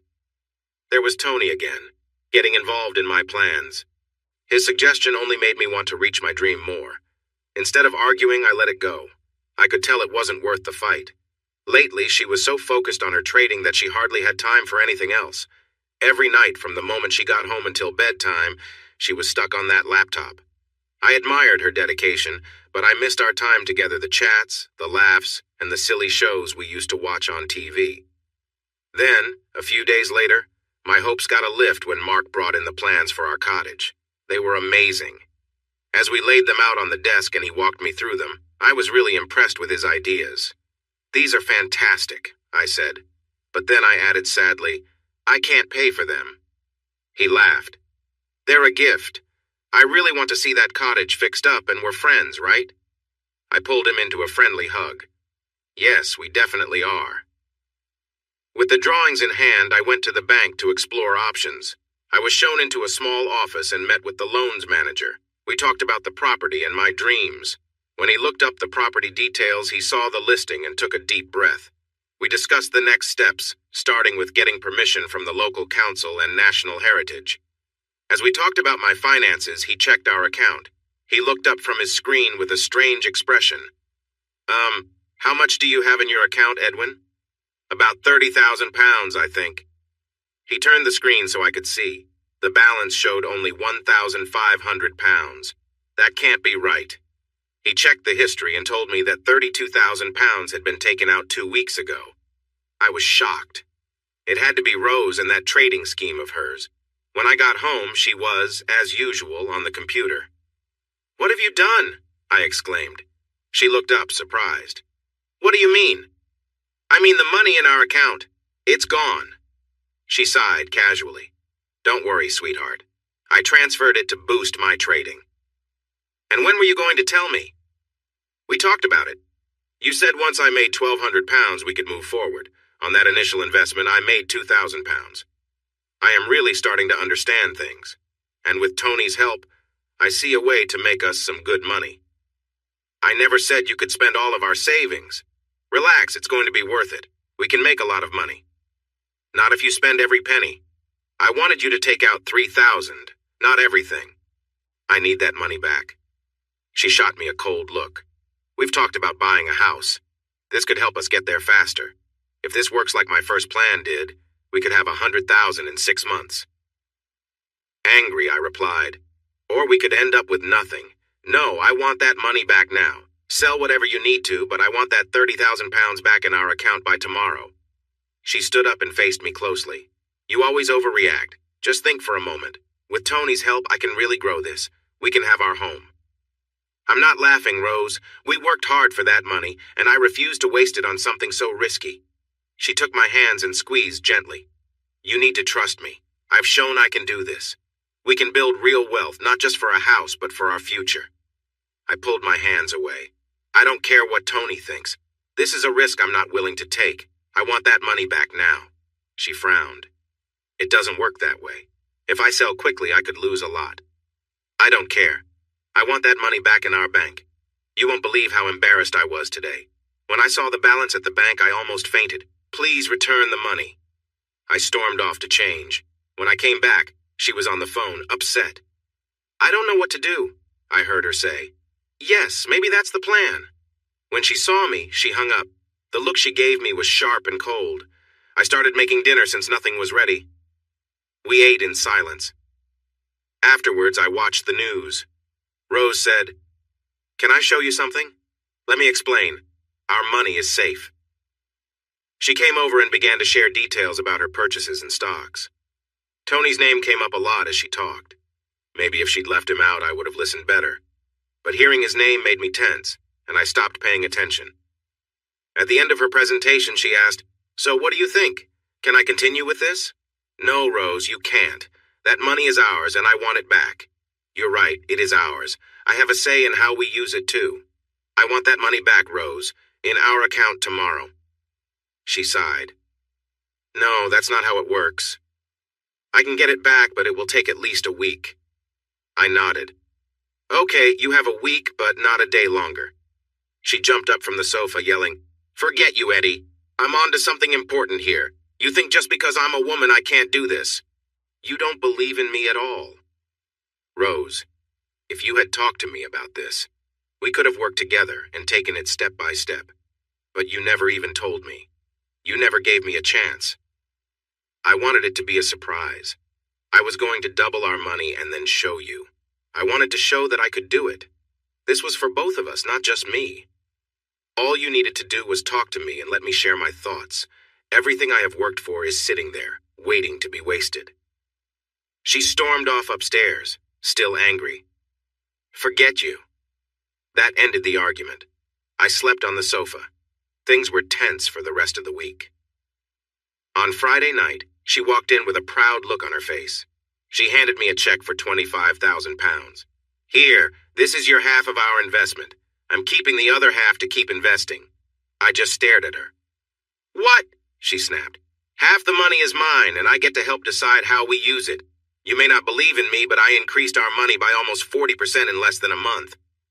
I took the check and said, "Thanks, he'll put this in my account." She softened. "Don't you see, Eddie? 40% in a month. Just trust me a little. We will have our own home soon and we won't be tied down by a mortgage. Go ahead. But remember what I said at the start. Only invest what you can afford to lose. I'm saving this for a rainy day." She threw her hands up in defeat. "Oh, whatever. Sometimes I really worry about you, Eddie." When I told Mark about my problem, he came up with some ideas. He directed me to a mortgage broker who helped families in tough situations. He often found ways to get mortgages without a deposit. In the next couple of weeks, I spent all my free time going back and forth between the mortgage broker and the National Heritage Office, figuring out what I needed to do for approval and consent. It was hard. At home, things were cold and not much fun. Rose was often asleep or busy on the computer. She really enjoyed showing me how fast her half of the money was growing.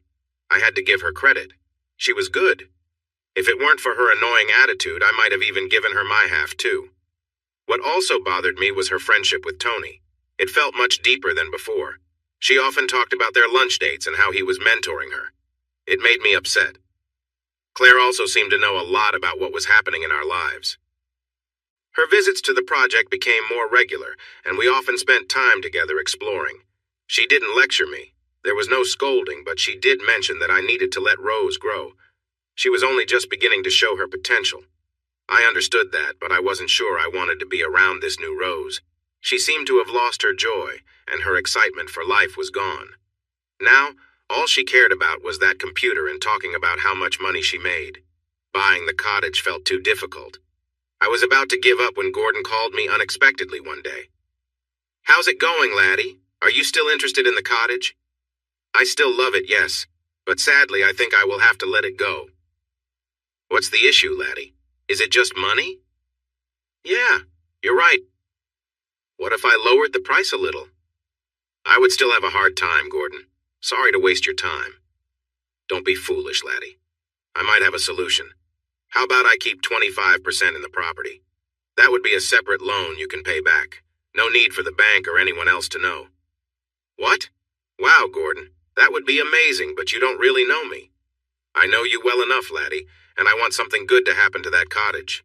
My dad was born there, and we would like good neighbors." The deal was set. There was a lot of paperwork to handle, and it took 2 months of discussions and meetings before it was all approved. I now owned a rundown cottage. I kept this to myself. If Rose thought it was okay to have secrets, then this would be mine. I planned to surprise her. The first step was to move the building materials I had saved from the project to the site. Mark helped me one weekend, and we cleared out a corner of the old cottage to use as an office. We made a large desk out of an old door and spread out the plans. The next weekend, I learned how to operate a small excavator and cleared out the cottage itself. There was no roof, just some old beams left. Luckily, they were in good shape and could be used. Rose seemed upset that I was away all weekend. I told her I was working. I wasn't sure she believed me, although I came home each day covered in mud and dirt. Our lives began to stabilize. We found the heart of why we were together. I loved that woman deeply, and I was certain she loved me too. The anger faded, letting some warmth and love come through. After a month, I felt proud of what I had accomplished at the cottage. It was cleared out, and its beauty could finally be seen. I wanted to show Rose. I was sure that once she saw its potential, she would fall in love with it just like I had. Life with us felt like that roller coaster song. We seemed to experience ups and downs. Mark, who liked to think of himself as a thinker, said, "That is what true love looks like. Life has 2 sides, just like a coin. When you flip a coin, both sides show. You can't have happiness without sadness. You can't have love without some dislike." I understood what he meant, but I couldn't help but laugh. Everything changed suddenly when I got a phone call. "Hi, Rose, what's going on?"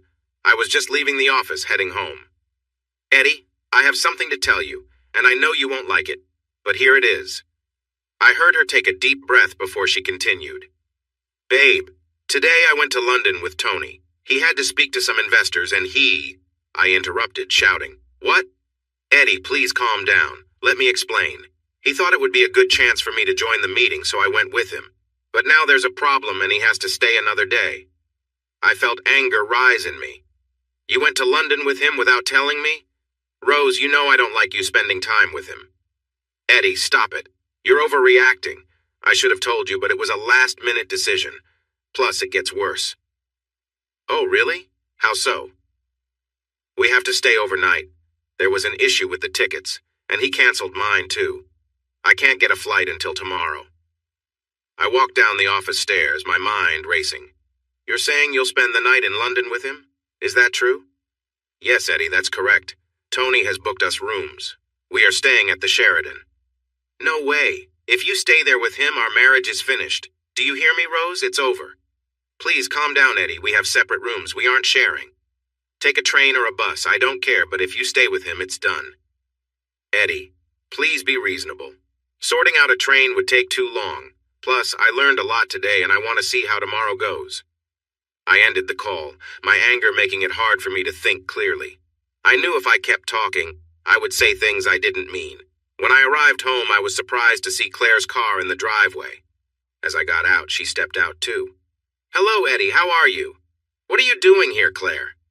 Rose called me. She said you weren't taking the news well. I wanted to check on you. No, I'm not okay. My wife is spending the night with your husband. I looked around to see if anyone had overheard my outburst. She frowned. Can we go inside and talk before we make a scene? I walked past her and opened the door. She came inside with me. Eddie, this is just a misunderstanding. Tony had no idea he would need to stay overnight. They have separate rooms. I can verify that with the hotel if you want. Come on, Claire, I'm not foolish. He could book many rooms but still only use one. Eddie, please don't overreact. This is innocent. Tony asked Rose to join him as a learning opportunity. They were meant to come home by now, so there's no harm done. No harm done, I said with disbelief. She lies to me. She goes off with that guy who I can't stand. I've had enough of this. Her expression changed quickly. Tony is my husband, Eddie, and I won't let you speak about him that way. You might not like him, but he has only tried to help you and Rose. At least she appreciates that. I'm sure she does, and I guess she will show him how thankful she is all night. Eddie, she gasped. Stop it. You are acting irrationally. Let's go out for dinner and have a calm conversation. We will both be alone tonight. Forget it, Claire. You don't understand how angry I am. I think it would be better if you went. Darling, that's not a good idea. I worry that you will say or do something you may regret. Rose is already upset with you because of what happened earlier. Unbelievable. She's upset with me? Seriously, Claire. She's off on this little trip. That guy has been trying to get close to her since they met. I guess he finally found a way. Edwin, I'm getting frustrated. Yes, this was a bad decision. She should have been honest from the start, but I assure you it is completely innocent. Nothing is happening. How do you know that, Claire? Edwin, Tony and I have an honest relationship. He told me Rose was going with him. He doesn't have to hide anything from me. If he wanted to spend time with her, I would be okay with it. Whether you believe me or not doesn't matter.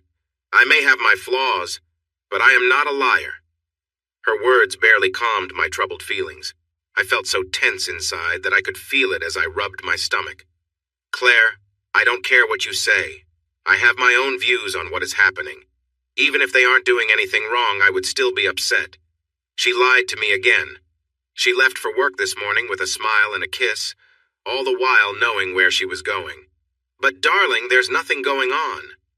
Yes, there is, Claire. She might not be crossing any lines, but she is definitely hiding something. She has her little outings with him. She went to his office after work for their meetings, and now she was off on a trip, fully aware of how I felt about it. Claire bit her lip as my words echoed in her mind. Claire, can't you see? She shows no respect for me every time she's with him. It's so disrespectful that she lies to get what she wants.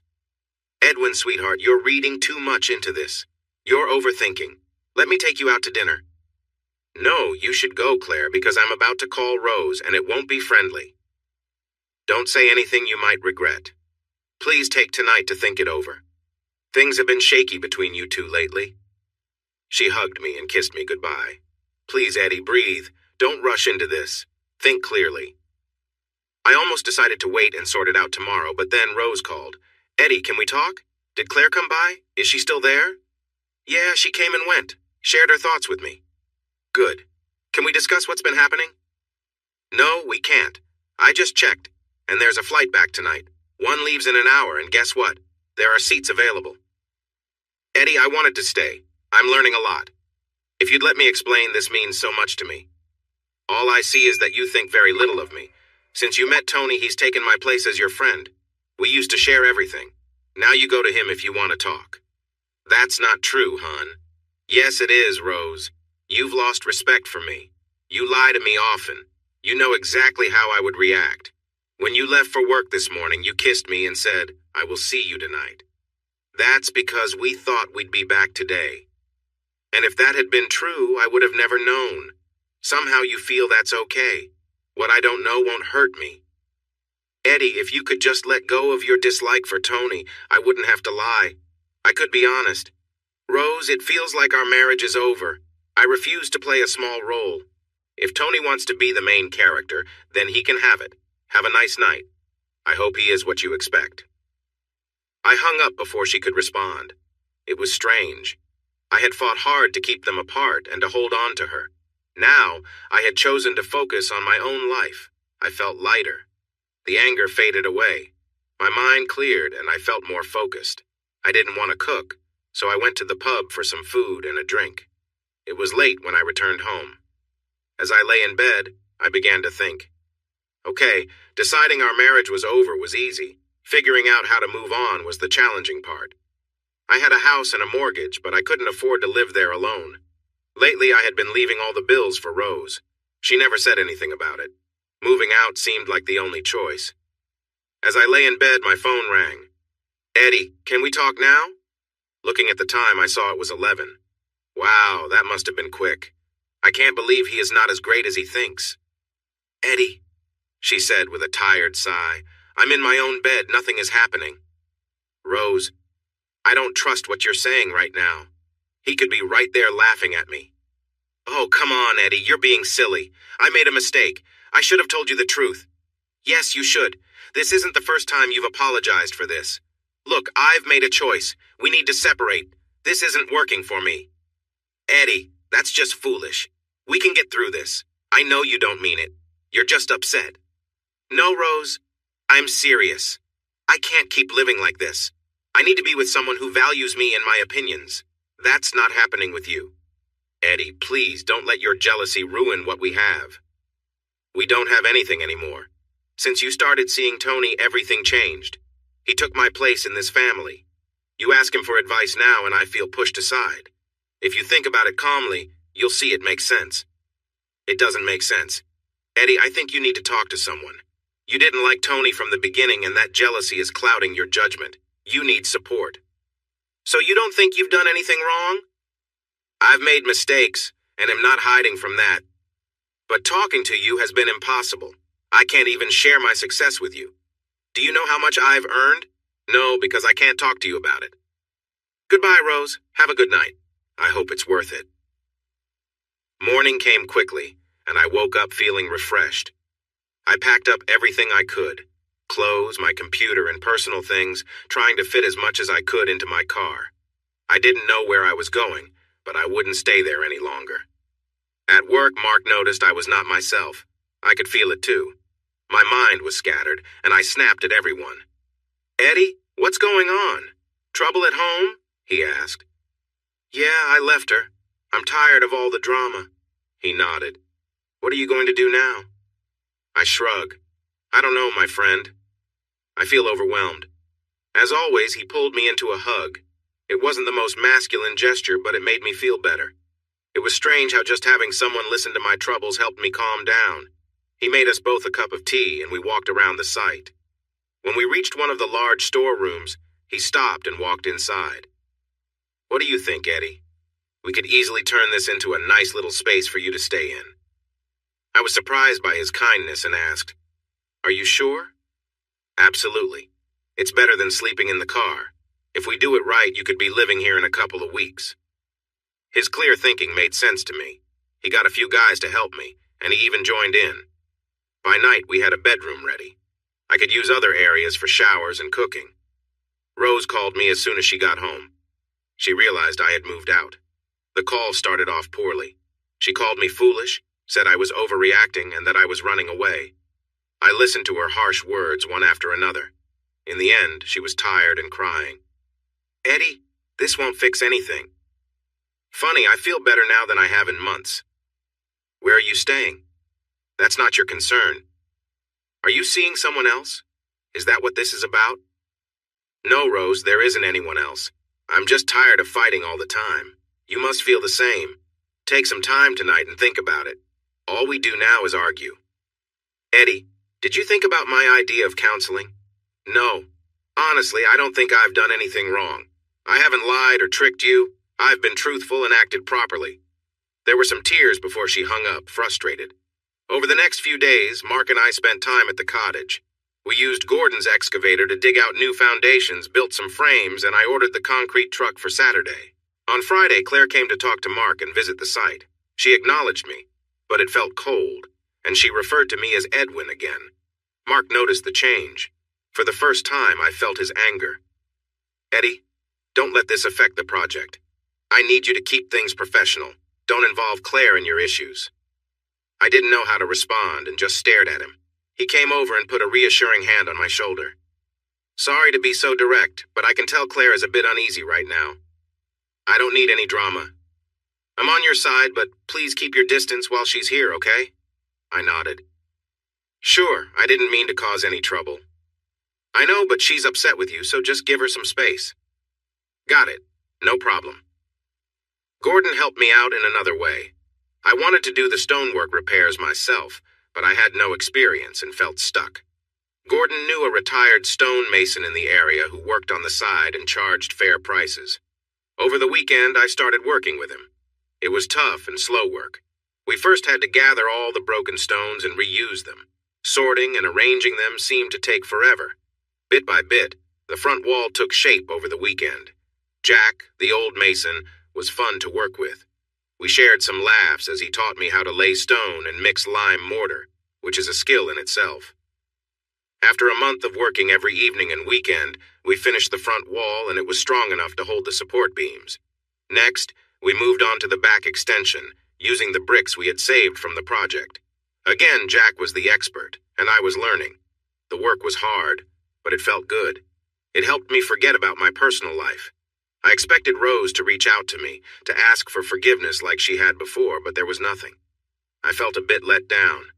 Didn't she care? I shouldn't have been surprised. She had what she wanted, her freedom. I did what Mark asked. Whenever Claire showed up, I slipped out the back. The project was going well. We were ahead of schedule and had sold 2 units.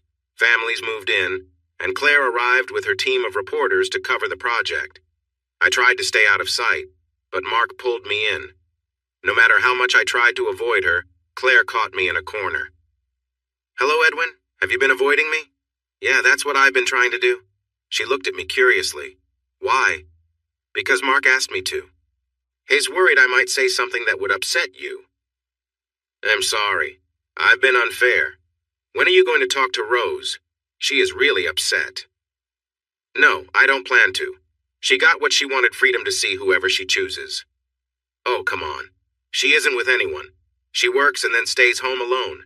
She hasn't talked to Tony in 2 weeks. Maybe I should have left earlier.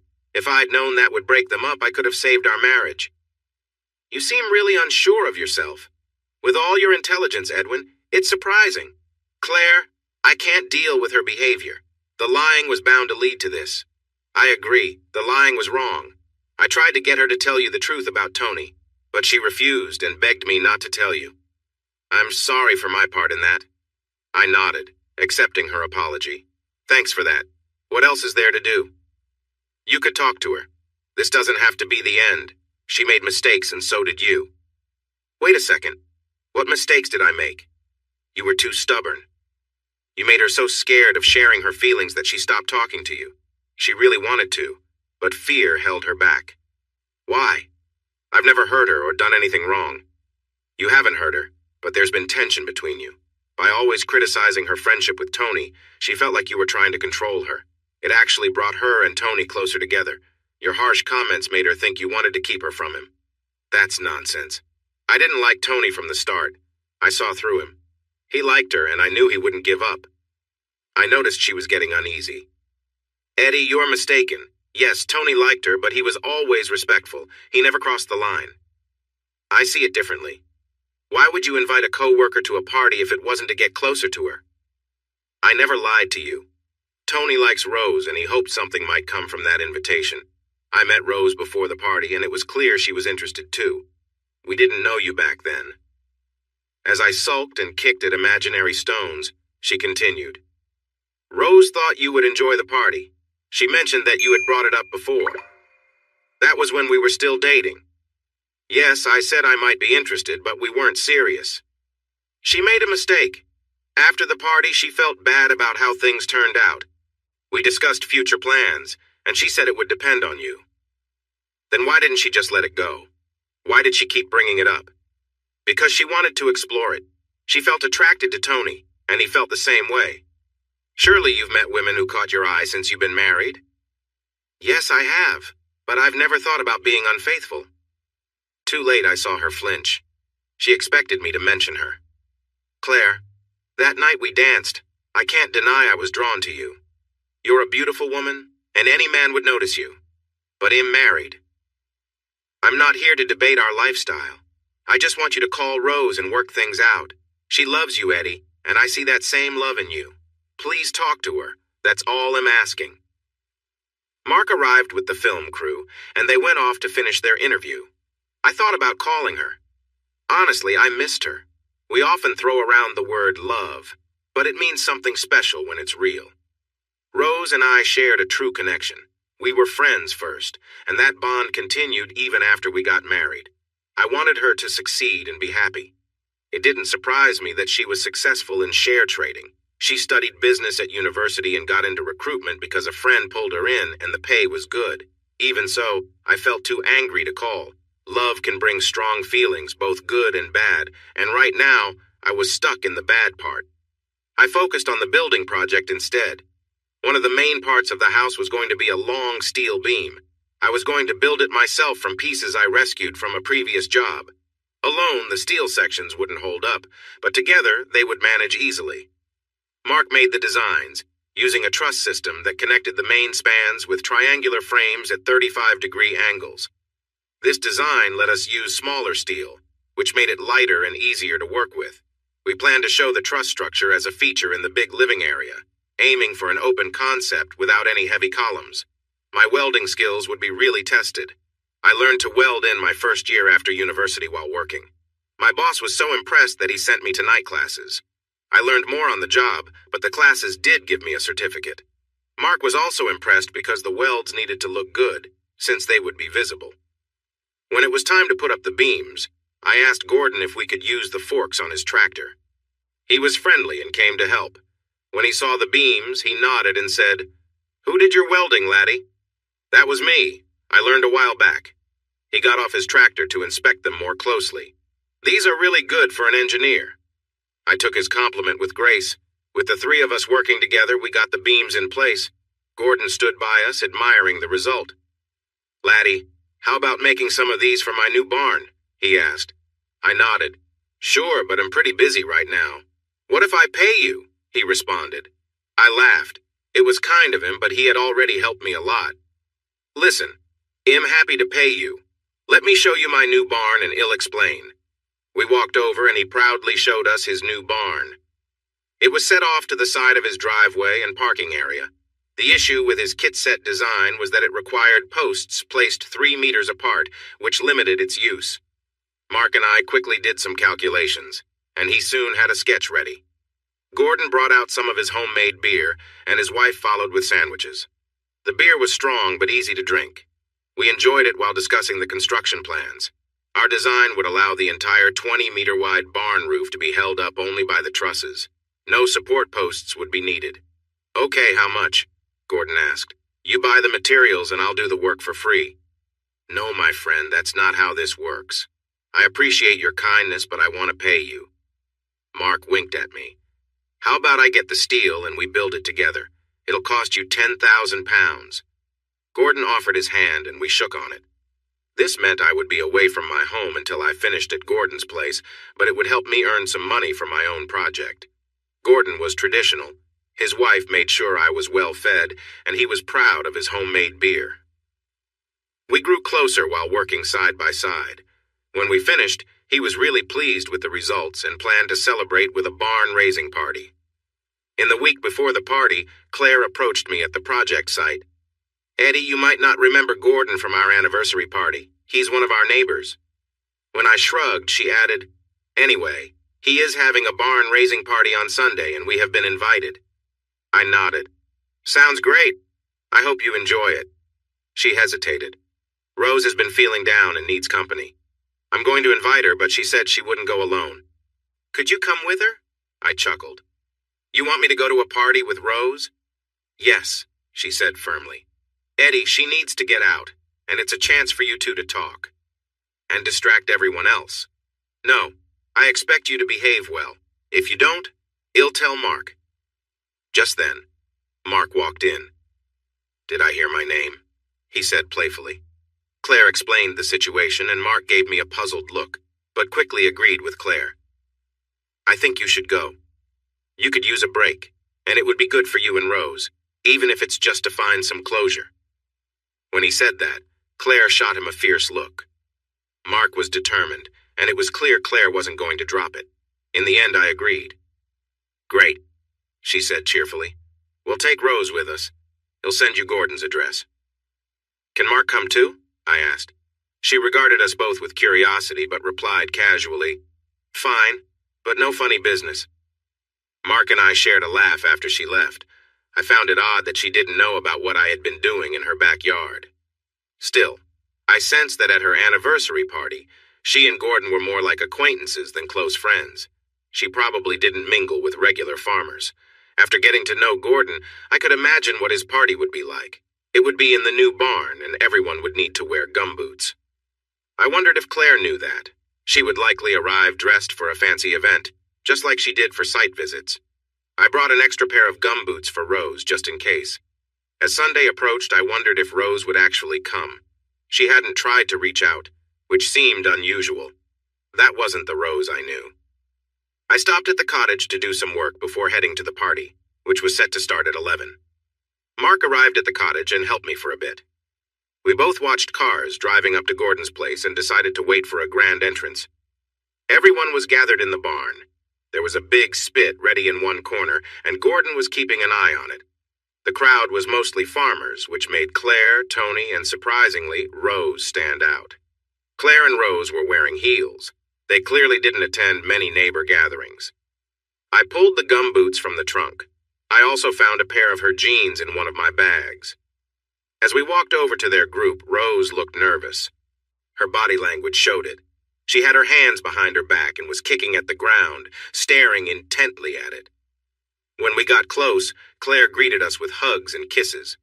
Mark and Tony shook hands, but I chose to skip Tony's gesture. He held his hand out until he saw I wouldn't take it, then slowly lowered it. Claire shot me an annoyed look. Finally, Rose looked up and said, "Hello, Mark, Eddie." She hugged Mark and I handed her the gumboots and jeans. "You might like these better." She smiled and said softly, "Thank you. I'll go change." Claire frowned. "What about mine?" Gordon spotted us and waddled over. "About time. What took you all so long?" "Sorry, Gordy," I said quietly. "We were busy." "Busy?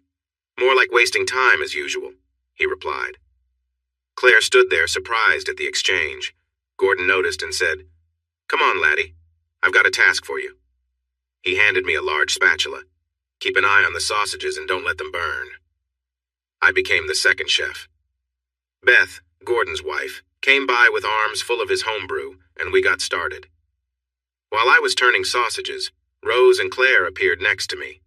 Claire asked, "You and Gordon seem to get along well. Where do you know him from?" I shrugged. "I met him at your anniversary party. We've seen each other a few times since. He's a really nice guy, friendly and generous." Rose jumped in.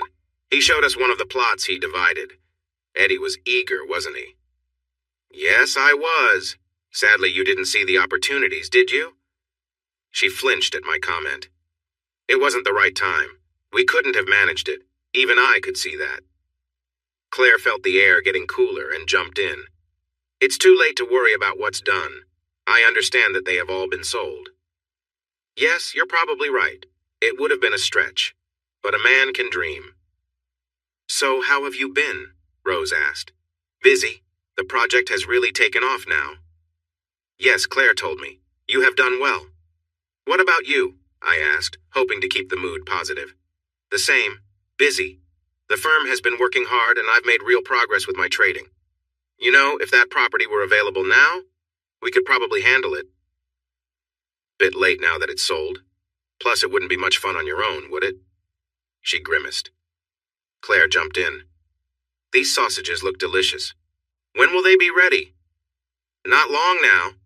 Beth came over and handed me another drink. Come on, Eddie, you don't want to annoy Gordy. You'll end up in the guest room again. She walked away to serve more drinks. Claire gave me a puzzled look before saying to Rose, Come on, dear, let's go find some wine, shall we? They left arm in arm. Gordy showed up. How's the food coming along, lad? Almost done. Listen, Gordy, could I ask you for a favor? Sure, young one. What do you need this time? Could you please not tell Claire, Tony, or Rose about me buying the cottage? A bit tipsy, he laughed. I wasn't planning to tell them. Tony has been on my case since he got here. He'll keep your secret, but remember this, young one. Claire isn't naive. If she thinks she knows something, she'll find out for sure. Thanks, mate.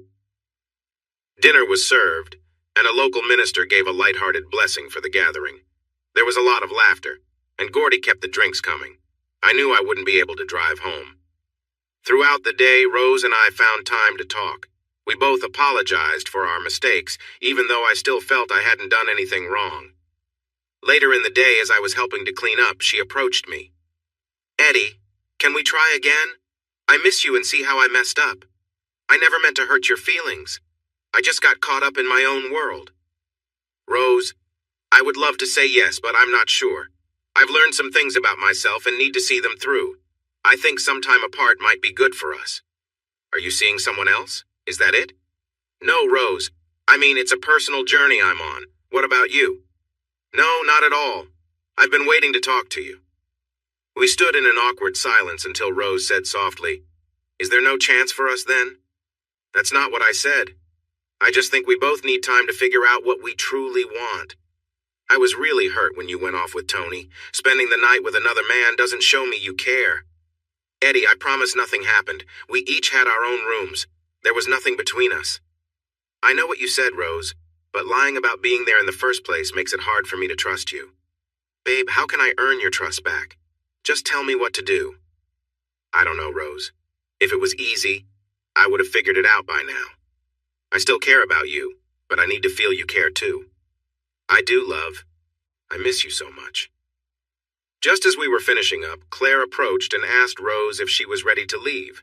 She glanced at me, saying, How are you getting home? I chuckled. Not sure. Mark left and I was hoping for a ride with him. You can ride with us if you want, she offered. Rose nodded. You can't drive. I agreed, though reluctantly. Yeah, okay. I don't want to spend another night on Gordy's couch. Claire looked at me curiously. We all climbed into Tony's car. As we drove down the road, I felt settled until he turned into my new cottage driveway. What are you doing? I asked. Claire winked at me. We just want to see what our new neighbors are up to. Rose added, It's pretty run down. It looked like a wreck when we saw it. Tony parked next to the cottage and we all let out a collective sigh. Claire summed it up for everyone. Wow, it looks amazing. Oh my gosh, Rose added. It looks beautiful. Look at the stonework, it's like new. Tony nodded. Last time I saw it, it was falling apart. Everyone got out of the car to take a look. Rose stayed by the car.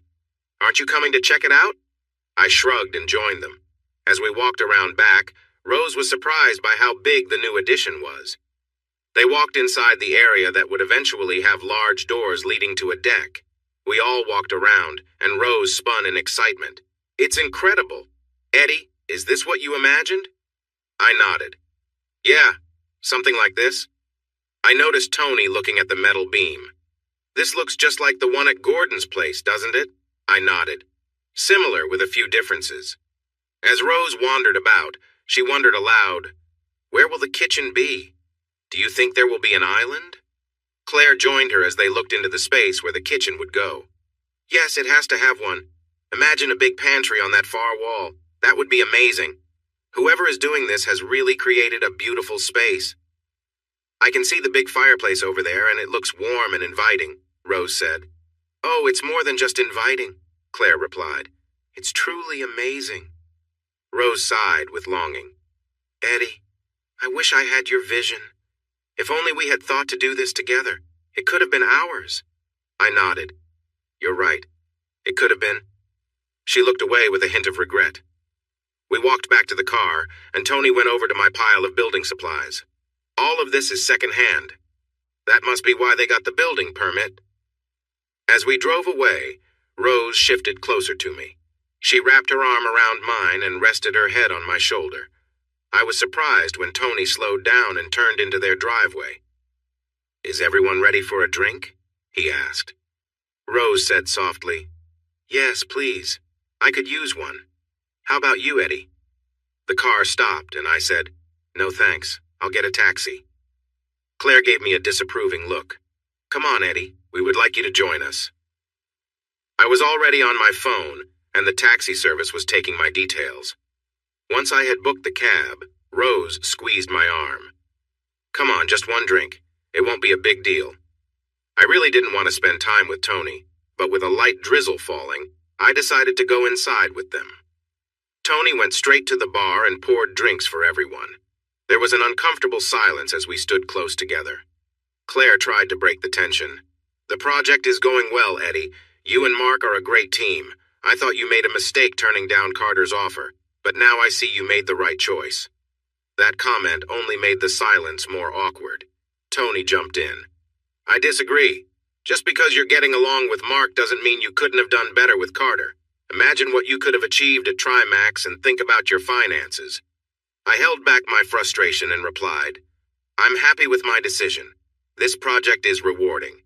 There's more to life than just money.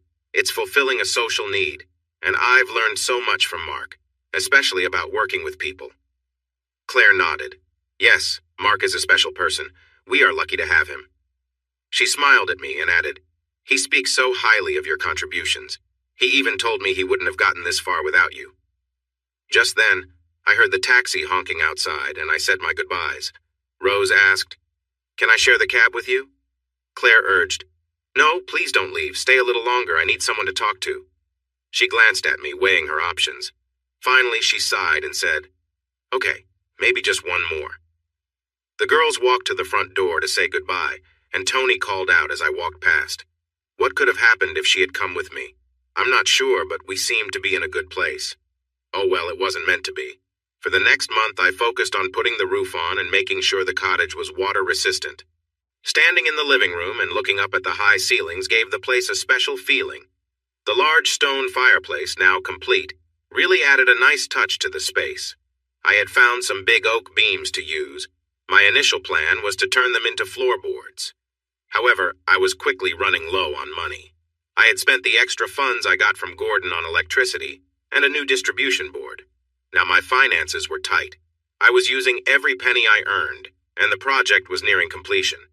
I knew Mark was keeping me on because of our friendship, not because he needed me.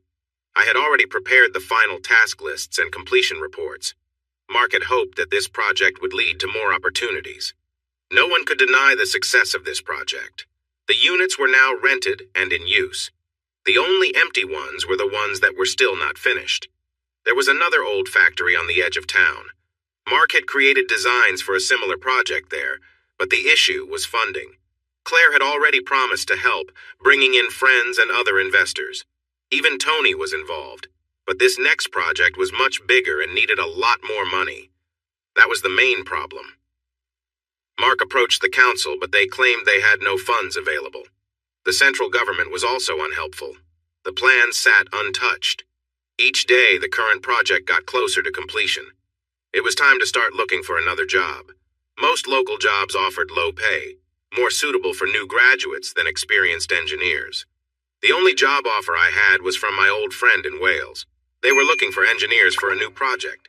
The terms were good, and it meant I could save everything I earned. On a personal note, Rose and I had started to talk more. While it was nice, It felt a bit disappointing. The house was still not finished, and I knew I would have to leave. Life can be tough at times. As the project was wrapping up, Claire planned a big opening party. There would be celebrities, politicians, and local officials. It was going to be quite the event. On the night of the party, Claire was proud to show everyone around the building, interviewing tenants and promoting it all. She invited every celebrity she knew, hoping to attract enough funding for the next project. I had never seen so many famous people gathered in one place. Claire, also trying to play matchmaker, invited Rose. Since Gordy's barn party, we had started talking more. It began slowly, but at least we were communicating. During the opening ceremony, we spent a good amount of time talking together. In the weeks before, we had begun discussing the idea of returning home and trying to work through our problems. However, I was still hesitant, and I could feel her frustration with my inability to commit. There were many reasons for my hesitation. It wasn't just about the lies and disrespect. I still hadn't told her that I owned the cottage. Going back home would mean no more late nights there. Her irritation became clear in our recent conversations, turning our friendly chats into strained and uncomfortable exchanges. The party, which should have been a good opportunity to talk, ended up being quite different. Upset by my lack of commitment, Rose decided to cope with her emotions through a few drinks. She drank a bit too much and became confrontational. This was frustrating for me, as I tried to stay calm. As the evening went on, I noticed she was getting quite close to one of the celebrity guests. I recognized him as an actor, not extremely famous but well known from a popular soap opera. He seemed very interested in Rose and was giving her a lot of attention. In her tipsy state and feeling annoyed with me, she enjoyed the spotlight. They were leaning in close, laughing together, and she made sure I noticed. I caught her looking at me while playing with her hair and flirting with him, clearly trying to provoke me. This felt like a challenge. Even I could see it. Instead of feeling jealous, I was annoyed that she wanted to play these games instead of facing our issues like mature adults. The actor didn't seem to care about our situation. He thought he was having a lucky day and was pursuing her. Claire must have noticed my frustration as I watched them from a distance. "Don't take it to heart," she said. "She's just trying to make you jealous. All she wants is for you to step in and show you care." "I'm not playing those childish games," I replied. She hugged me. "She's been getting frustrated. All she wants is her husband back. She wants you to come home.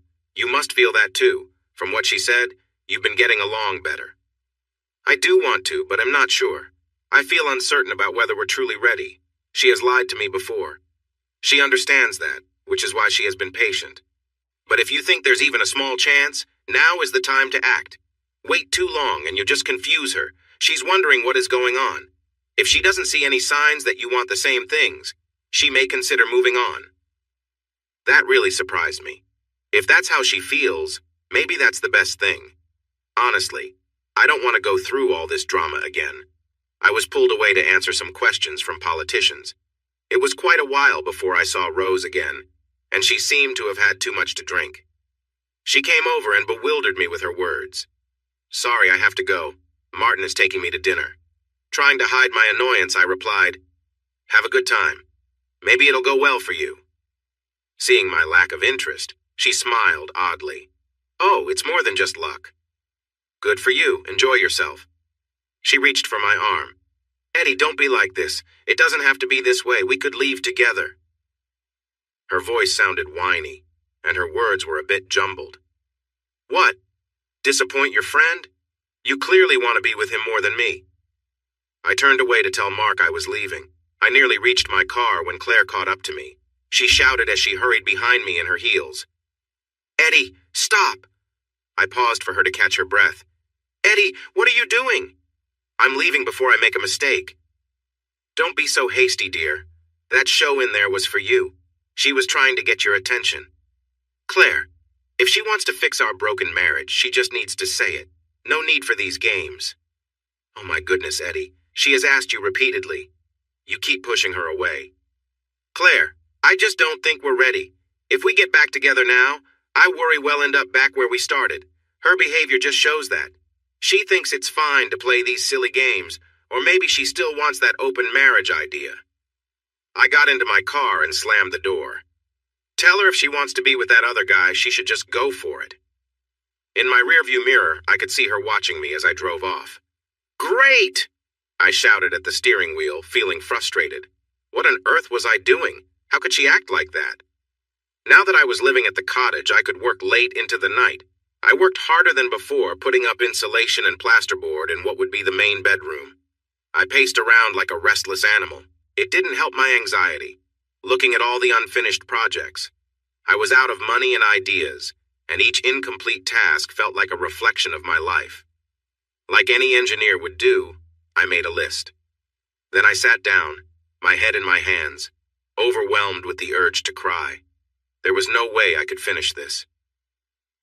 The next day, I called about the job in Wales and accepted it. I would start in 2 weeks. At least that gave me time to secure the place. Time flew by.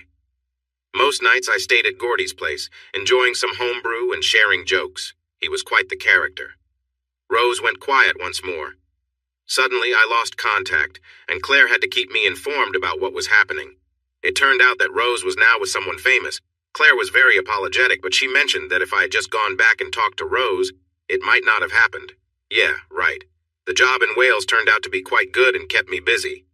My savings started to grow, and by the end of the second month, I had enough money for new windows and doors. Knowing it would take time to arrive, I ordered them. Gordy said he would store them for me if they showed up before I returned.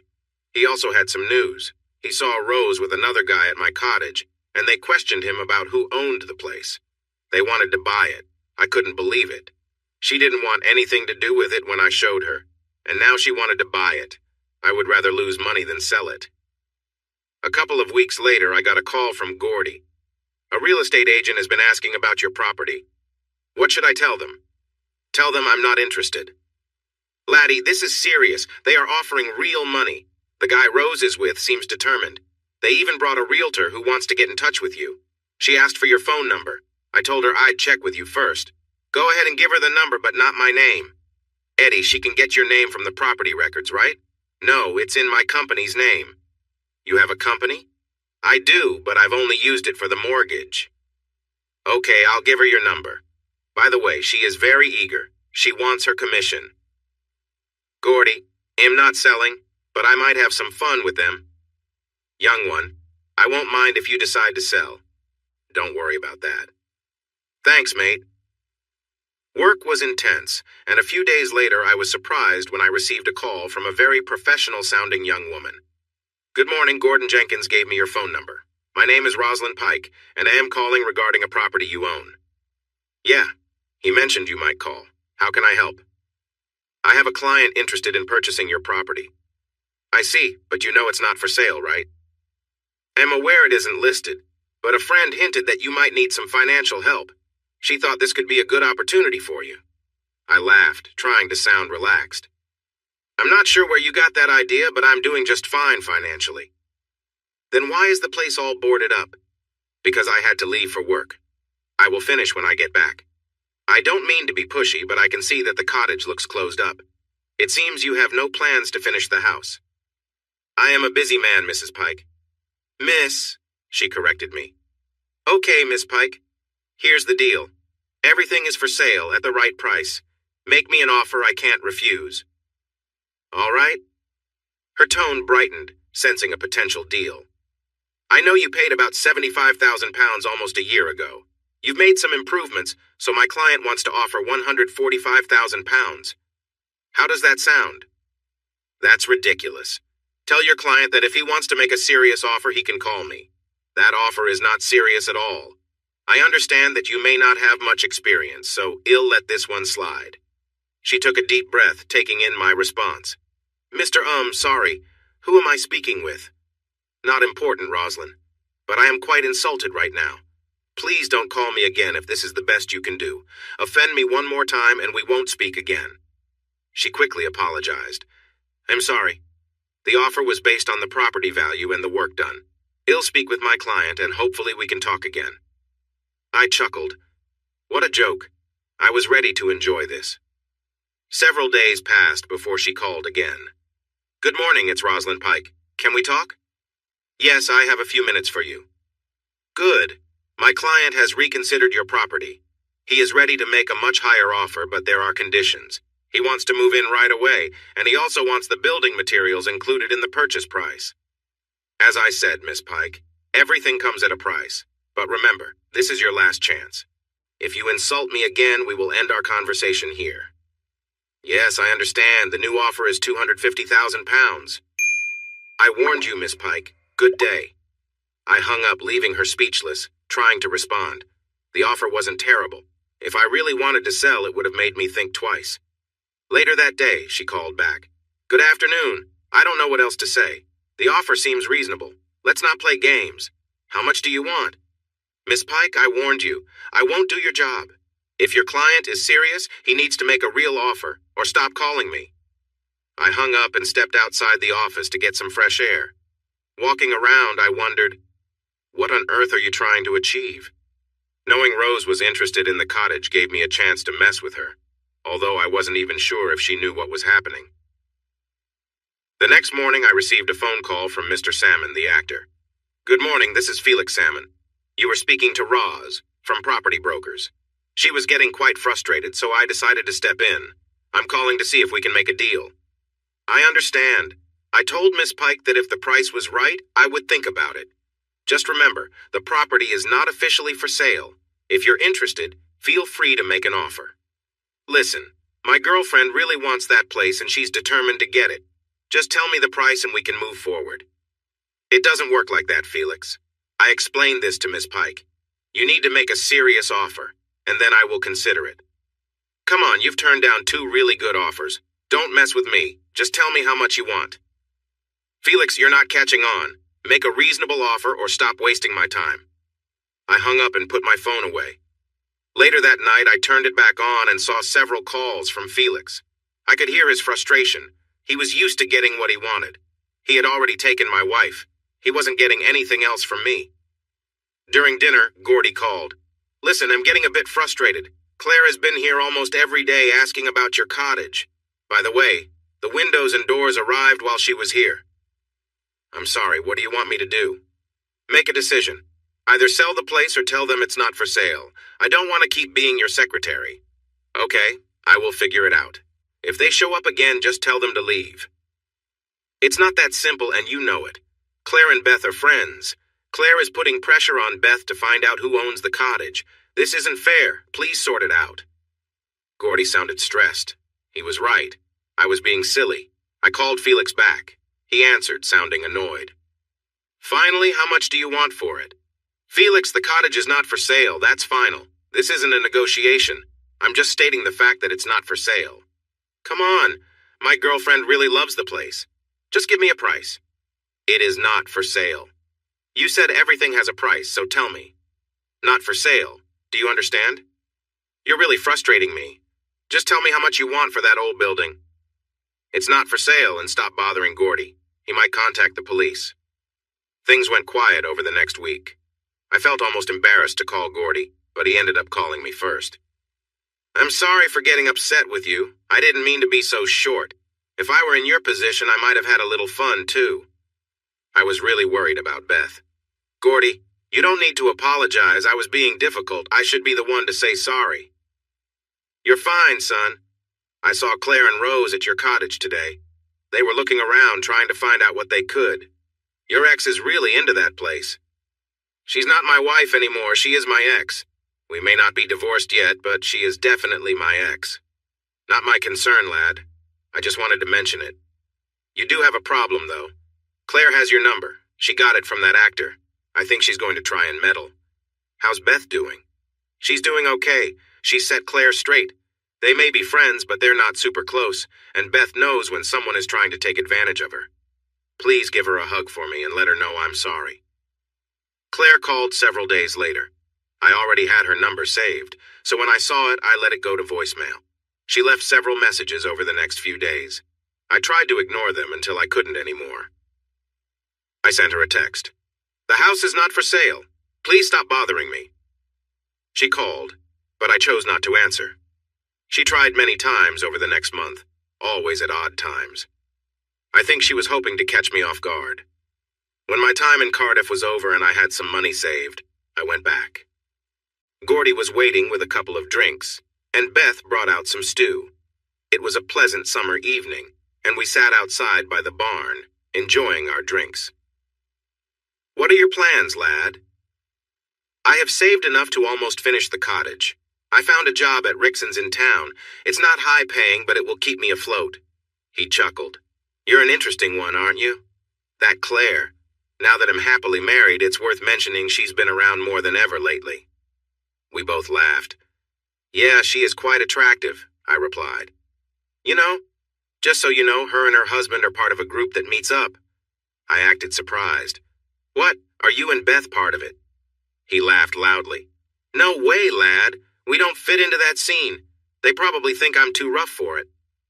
"So what are you saying?"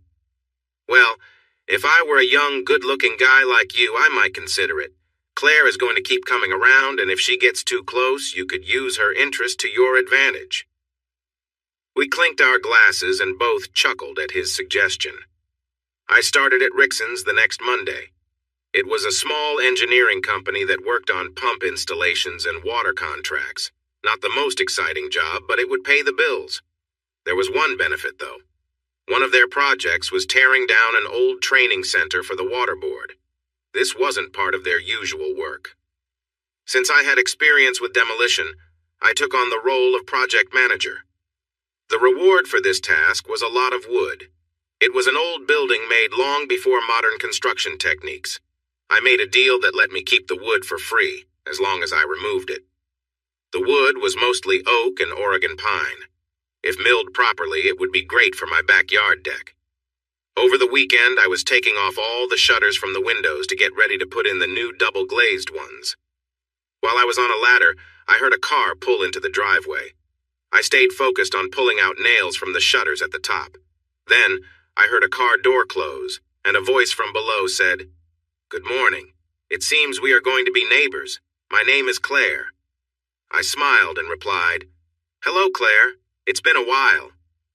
"Edwin!" she exclaimed in surprise. "What are you doing here?" "I'm putting in some windows. What about you?" "I was hoping to meet the owner. I saw a car here and thought I would come in and introduce myself. So, are you working for him?" "Claire, I am the owner. We're going to be neighbors." "You!" she shouted. "You are the owner? Oh my goodness, this has to be a joke. All this time it was you?" "Yeah, sorry." I climbed down from the ladder. "How have you been?" She shook her head in disbelief. "Why didn't you just say it was you?" "Because it wasn't really your concern. The cottage was never for sale. You were chasing after me, remember? But this could have all been cleared up if you had told us from the start. I can't believe it." I laughed. "Sorry, but the neighborhood isn't doing well." "Eddie, I don't want to sound rude, but how in the world did you afford this?" "That's not for you to worry about, Claire." "Oh, dear. Have you talked to Rose since you got back? Does she know?" "No, why would I? She's probably off with her new boyfriend. They broke up weeks ago. She wasn't serious about him. It was just a fling. Seemed serious to me. They wanted to buy the cottage together and live there. That was just Felix trying to impress her. Claire mentioned that she loved this place and wished to buy it herself. When Felix learned that, he tried to use it to make her take him seriously. I thought they were already living together." "No, definitely not. Claire still lives in your old home. Felix was really into her and wanted more, but Rose never took it seriously. She was just lonely. That's not how I remember things, but okay. Eddie, that first day she just wanted to make you jealous. She wanted you to commit. She asked you to move back in. If you had, none of this would have happened." "Let's not talk about that again, Claire. She made her choice. It wasn't me. It hadn't been me for a long time. First, she chose Tony over me, and then she turned to Felix, and who knows who else. I could see the worry on her face. She wanted to say something, but couldn't find the right words. So, what are you doing here? Are you really going to finish this?" "Yeah, that's the plan." "Where are you staying?"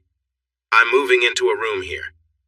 "For what it's worth, Eddie, I'm sorry for how things turned out. It was never my or Tony's intention to hurt anyone." "No harm done, Claire. I'm just glad I found out about the real Rose before we had kids. It would have been much more complicated." "What do you mean?" "Rose showed her true self. She never mentioned wanting an open marriage. Apparently, it was something she always wanted. You just helped her show it to me." Eddie, she never did anything with Tony, not even once. Felix was just because she was feeling alone. If you had stepped up, this wouldn't have happened. Stepped up? Are you saying it's my fault? Yes, I absolutely am. You kept her waiting for so long. She was so upset. She asked you to make your marriage work. She begged you to come home. How could I trust her? She ran off with Tony. Who knows what happened? We only know what they tell us. He could be lying to you too. Eddie, he doesn't have to lie to me. Our relationship lets him have certain freedoms. If something happened with Rose, he would have been honest with me. Claire, I like you. I think you mean well, but I don't trust Tony at all. I can't believe what he says. I get it. He's your husband, and you want to believe he's honest, but I think otherwise. I'm tired of trying to explain this to you, she said sharply. I think your worries are unfounded. Women can have male friends. That's all they are. Tony enjoys helping young people in business. He even wants Rose to work for him and has offered her a job.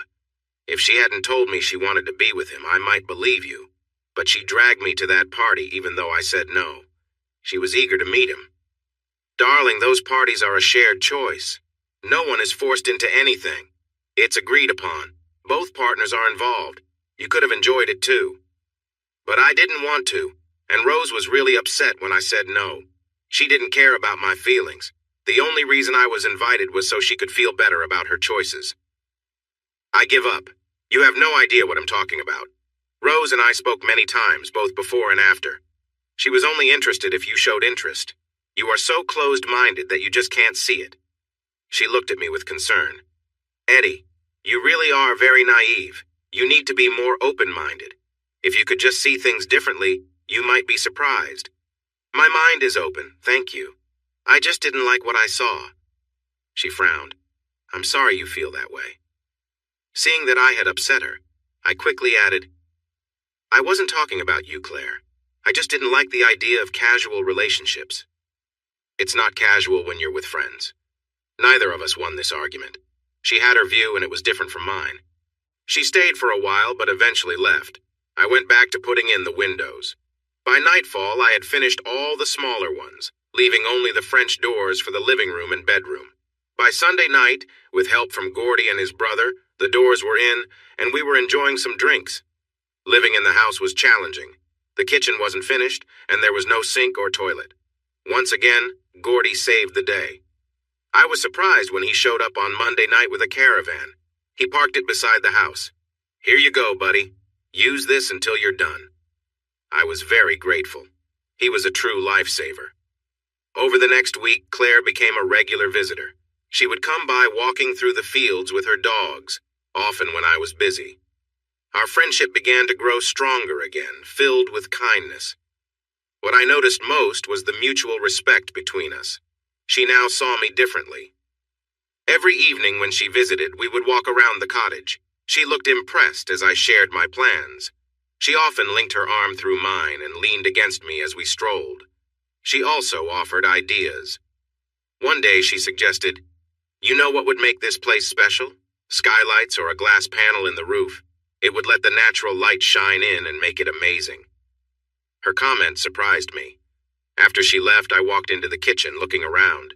There were no counters or anything yet, but I realized she was right about the light. I looked up at the tall ceiling and started to think about adding glass windows to brighten the space. The more I considered it, the more I wanted to do it. That night I lay in the caravan, searching online for ideas about glass ceilings. I was determined. I found some suppliers and sent emails. Yes, this was really happening. I also found a builder who specialized in this kind of work, and he came over the next evening. We climbed onto the roof, took measurements, and talked about what was needed. His main worry was about getting the right permits. Don't worry about that. Leave it to me, I said. I want to get this done, so we'll go ahead and do the installation. I'll apply for a permit afterward. If we take photos as proof that we followed the rules, it should be fine. He chuckled. You have a lot to learn about our council, but it's your money. He thought he could have the reinforced glass ready by next week. I arranged for scaffolding and got ready for it.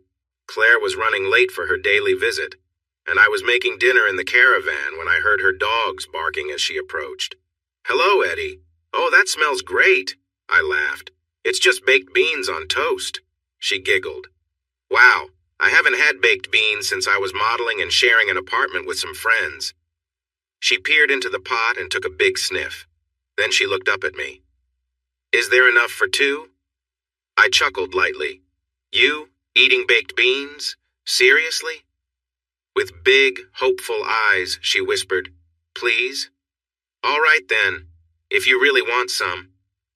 I opened another can of beans, tossed them in the pot, grated some cheese, and popped a few slices of bread into the toaster. She curled up with her knees under her while sitting on the bed. How's the cottage coming along? I didn't do much today. I got home late. She nodded. Yeah, today was rough. I had to take Tony to the airport.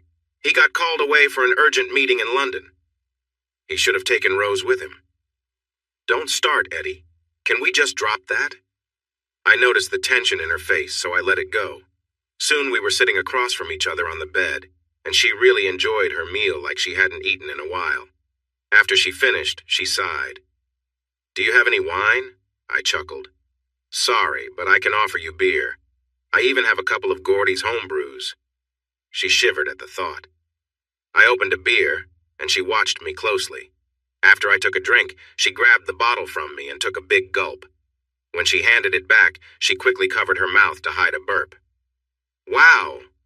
Do you know how long it's been since I've had beer? I shook my head. How long?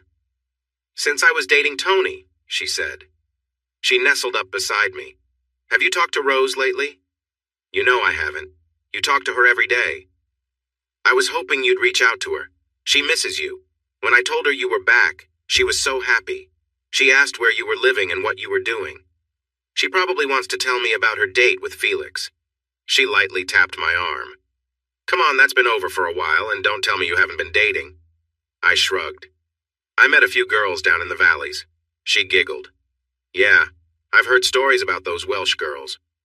Claire, I'm not complaining. She has her own life to lead. We are not husband and wife anymore. She can do whatever she wishes. Sorry to spoil your thoughts, but you are still married, you know. Legally, maybe. But we haven't been married since she met Tony. Oh, that's just not true. I know she got a bit caught up with him and she could have managed it better.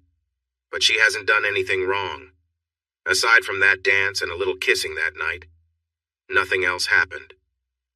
Claire, even if I accepted that, which I don't, it was the emotional bond that mattered.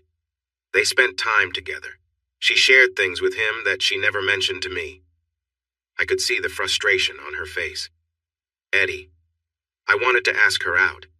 She loves this cottage. I haven't told her it's yours. She doesn't know anything about this. Well, that's a good thing. I want it to stay that way. It's not fair.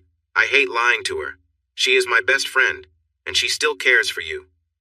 Yeah, right. After a couple of beers, Rose and the dogs left the driveway. I noticed with some satisfaction that she was taking a slightly crooked route. 2 beers made her tipsy. The next evening, she showed up late again, carrying a bag. I was making sausages and eggs in the pan when she walked in. She immediately leaned over the stove to take a big sniff. Oh, wow, Eddie, what are you cooking? What? I said jokingly. It smells amazing. You're bringing back good memories. She looked up and gave me a quick kiss. Is there enough for 2? I leaned over, opened the small fridge, grabbed a couple more sausages, and tossed them in the pan. While doing that, she opened the fridge and added a few bottles of wine, some cheese, and then pulled out 2 wine glasses. For dinner, she whispered. Claire visiting my caravan became our routine while Tony was away. Even after he returned, she still stopped by for some wine and a chat. The funny thing is, I looked forward to her nightly visits. She was slowly becoming a part of my life. Her scent lingered in my caravan, filling my mind and my space. She always made herself comfortable on my bed, often spreading out and taking up all the room. At night, her fragrance filled the sheets and pillows, and that inspired my dreams. The cottage was coming together. I spent a long day with my new builder friend putting in new overhead windows above the kitchen. What a difference. Now the space was filled with light, and at night, I could see the stars shining above, while the moonlight danced across the glass ceiling. Next, I planned to work on the cabinets. I had never built anything complicated before. My wish to tackle this project myself was not just about saving money, it was also about making the place feel like my own. I wanted it to reflect who I was. I spent countless hours watching videos on YouTube to learn. I bought a really good table saw. The old one I had just wasn't safe enough for this kind of work.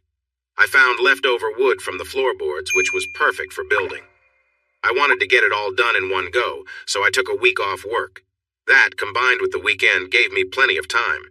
Since I had never done anything like this before, it felt incredibly rewarding and refreshing. I found some plans online that matched my space and got to work. The air filled with sawdust as I started. I was amazed at how smoothly everything went, and I was pleasantly surprised by how well I could create something detailed and finish it nicely. I did change my mind about the countertop. I found some big, thick pieces of oak through Gordy that I had planned to use, but as I stepped back to look at the kitchen, I realized it wouldn't work. There was too much wood. It would feel overwhelming with all the cabinets made of wood.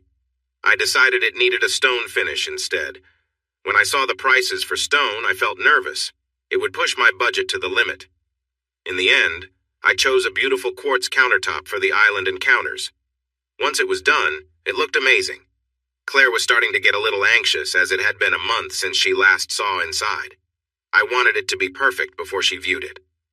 I was really proud of my work, even though the appliances weren't installed yet. Our relationship had become a bit strained.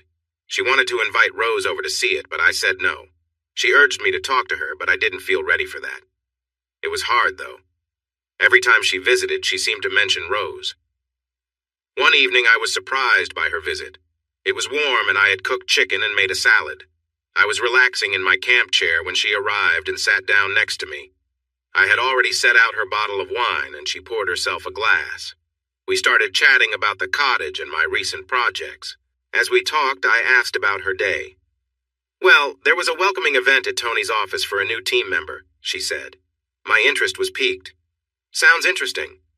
With a bit of nervousness, Claire replied, "Yes, they have a new head of HR." Her hesitation bothered me. "Just say it, Claire. I can tell you want to share something." "It's Rose." I sighed and nodded, understanding. "Oh, I see. Well, she should fit in well there. They can go away together. Think about how much money the company would save. Only one hotel room to book. Don't be rude. She won't have to travel very often." There was an awkward pause before she spoke excitedly. "I told her." "Told her what?" I already knew, and it made me angry. "Eddie, I had to. She asks me about you every day. Have I seen you, what you're doing, where you're staying? It's not fair. She basically interrogates me every single day, so yes, I told her. It made me angry, but in the end, what did it matter? Who cared if she knew? Maybe it would hurt her to know." "What did she say?" "At first she was shocked. Then she got angry that you hadn't told her the truth. She was upset that even when you learned she wanted to buy it, you never said anything." "Oh well, never mind. So sad." She glared at me. "Don't be a smart aleck. It doesn't suit you." "Sorry, but what do you want me to say? She picked that guy Felix. We were talking and I thought maybe we had a chance, but then at that party she just chose him." "Eddie, she was feeling lonely. She tried to reach out to you. She wanted to talk, and you can't keep pushing someone away and expect them to come running." "It doesn't matter, Claire. It's over. We have both moved on." "Like you really have." Her strong words surprised me. I had never heard her speak like that. She looked at me intently. "I'm sorry, Eddie, but that's just not true. I see the hurt in your eyes, just like I see it in hers. Every time we talk, it's the first thing she asks. Have you heard from Eddie?" She picked up my plate and nibbled on my salad. "Wow, Eddie, you're improving. This is really good." I joked. "Do you want some? I made enough for two?" "No, this is enough for me, thanks." I got up and went inside to grab another plate. When I sat back down, she asked, "So, can I bring her out to see you?" I felt like it didn't matter what I said. This was happening anyway. "Okay, but give me another week." "Why?" "Because I need to get ready and finish a couple of things." If I needed a reason to work hard, knowing she was coming pushed me.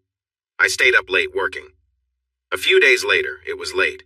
The sun had set, and I was tired after a light meal, lying on the bed with a beer. I was about to doze off when I heard the dogs barking. The caravan door swung open and Claire came in. She looked upset. She grabbed a glass, took some wine from the fridge, and sat on the edge of the bed. "Move over, you big guy." I made space for her. She settled further onto the bed, poured her wine, and drank it quickly. She set her glass down and snuggled beside me, resting her head on my shoulder. She wiggled closer to me. I held her shoulder gently. "What's wrong?" She didn't answer. Instead, she reached for my hand and pulled it around her. "Just hold me." I wrapped my arms around her. "Please tell me what's going on." "It's nothing. Tony is just being annoying." "What did he do?" She turned her head toward me, and we were so close. I could feel her warm breath on my cheek. "He can be really frustrating sometimes, but it's nothing big." She shifted, leaning against my side. "Thank you," she said softly. We locked eyes, and I saw some tears forming. "What did I do?" "Nothing. You're just always here when I need support, and you don't judge me." "I tease you sometimes," I said quietly. "Maybe, but you never mean it in a bad way. I know you care about me." "Really, Claire? What's really going on?" "I think he's cheating on me." "Rose?" She sat up suddenly, looking at me in surprise. "No, why would you think that?" "I'm sorry, it's just that she started at his work recently." "No, it was Rose who mentioned it to me." She relaxed back into my arms, and I held her close again. "I'm sorry you're feeling this way." Her tears landed on my shirt, making it damp as she sniffled. "I'm sorry, Eddie. I've always felt a connection between us. I know you feel it too." I nodded gently. "Yes, I feel it. I always have." She stayed close to me. "Why did you walk away that first night?" "Claire, you are an amazing person. I wanted to be with you more than anything. But I thought about my marriage and how wrong it would be." She chuckled softly. "So why did you hold back?" "I really don't know. It just felt like the right thing to do at the time. I was committed to my wife. You're married too, and I didn't want to complicate things." "But you found me attractive." "Oh yes, you're stunning, but you're not just that. You have a wonderful heart too. We share something special." I reached back for my drink, taking a sip. She leaned over and poured herself some wine. We sat up against the wall of the caravan, thinking. "What should I do, Eddie? What if he is cheating?" "I'm not sure. If it were me, I would want to know for sure, not just guess." "So I should ask him directly?" I nodded. "Yes. Do you think he would lie to you?" She shook her head. "No, he has never lied to me. I know him well. I'm just scared." "I thought you had an agreement where you could both be free to explore other connections." "We do, but this feels different. It feels like he's hiding something from me. If he said he met someone and wanted to be with them, then yes, I would be okay with that. But he hasn't told you anything." "No, he is being difficult. Tonight he came home and said he was going out. He didn't say where or why. He just left." She finished the bottle of wine, and I finished the beer. The dogs barked outside, missing their owner, so I opened the door to let them in. I got another bottle of wine and a couple of beers. We settled back on the bed and had a few drinks, soon cuddled together. She fell asleep, resting her head in my arm, our bodies close together. I lay back, pulled the blanket over us, and tried to stay still. Her warmth and scent surrounded us both. It's hard to sleep late in the caravan. The light streams in. That morning was no different. The bright sunlight filled the bed with light that was hard to ignore. When I opened my eyes, she was waking up too. Trying to lighten the mood, I said, "Move over. I need to go to the bathroom, and it sounds like the dogs do too." I clambered over her and stepped outside. The dogs raced out, eager to go. When I came back inside, Claire lay on her side, looking at me with her head propped on her elbow. I found some old sausages in the fridge and tossed them to the dogs. Instead of going back to bed, I decided to make breakfast. I put some bread in the toaster, took out a pan, and started cooking bacon. She watched as the smell of bacon and toast filled the caravan. I cracked some eggs into the pan, and Claire sighed. "Eddie, are you trying to make me gain weight?" "Happy and healthy," I laughed.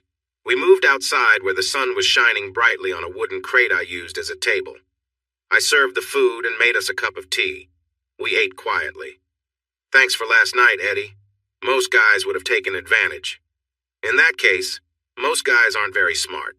"Claire, As much as I might have liked that, it wouldn't have been right. If it ever happens, it needs to be for the right reasons, not revenge or just being silly. She giggled. I was a bit tipsy, wasn't I? You definitely were. Oh, that feels nice. Tony doesn't call me that anymore.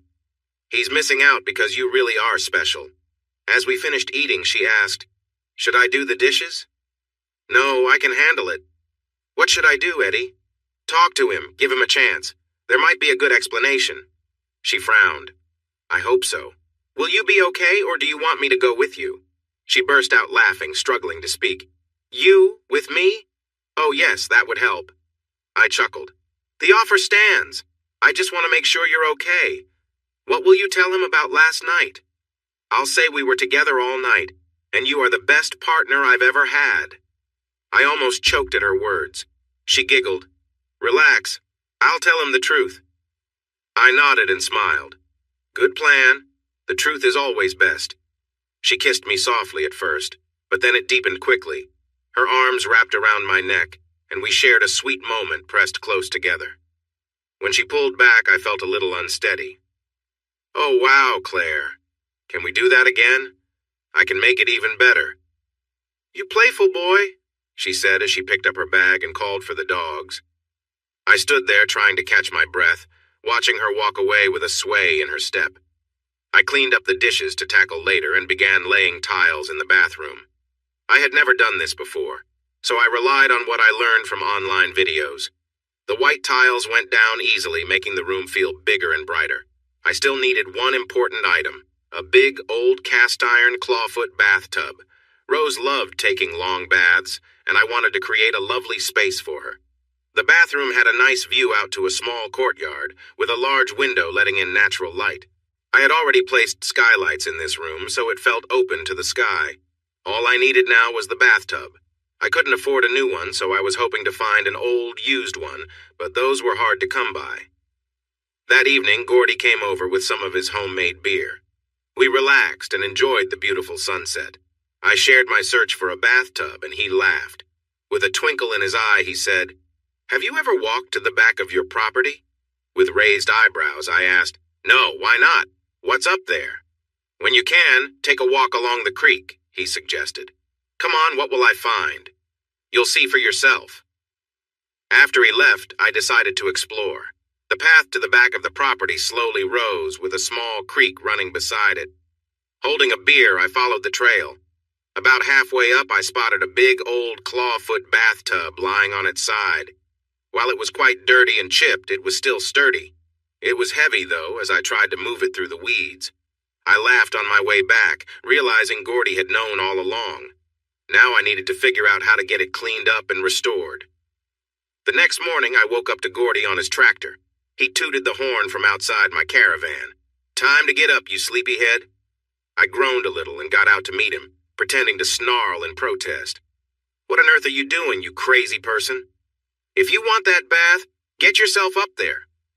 I put on my boots and followed him up the path. Together, we managed to lift it onto the back of the tractor and headed back to the cottage. After 2 hours of hard work, it finally showed its true colors. It looked amazing. Now, I needed to get it refinished. After some searching, I found a car painting shop that also did bath finishing. By Tuesday, I had what seemed like a brand new bath in a great spot. I felt uneasy. Claire had gone missing, and even though I was concerned about her, I also didn't want to intrude. I thought about sending a text. He wouldn't see that. I took out my phone, leaned back in my favorite camp chair with a beer in hand. I started to write a quick message, but just as I was about to hit send, a car sped up my driveway. Claire's Mercedes skidded to a stop, sending gravel flying. I watched as she rested her head on the steering wheel, not moving. Worried, I hurried over. I opened the door and asked, Claire, are you okay? The awful liar. He was unfaithful to me the whole time. Our entire marriage was a lie. The unfaithful liar. Hey, everyone. Thanks for watching. Don't forget to subscribe and turn on notifications so you won't miss any of the exciting stories we have coming up. What do you think about the characters in this story? Let us know in the comments. We'd love to hear from you.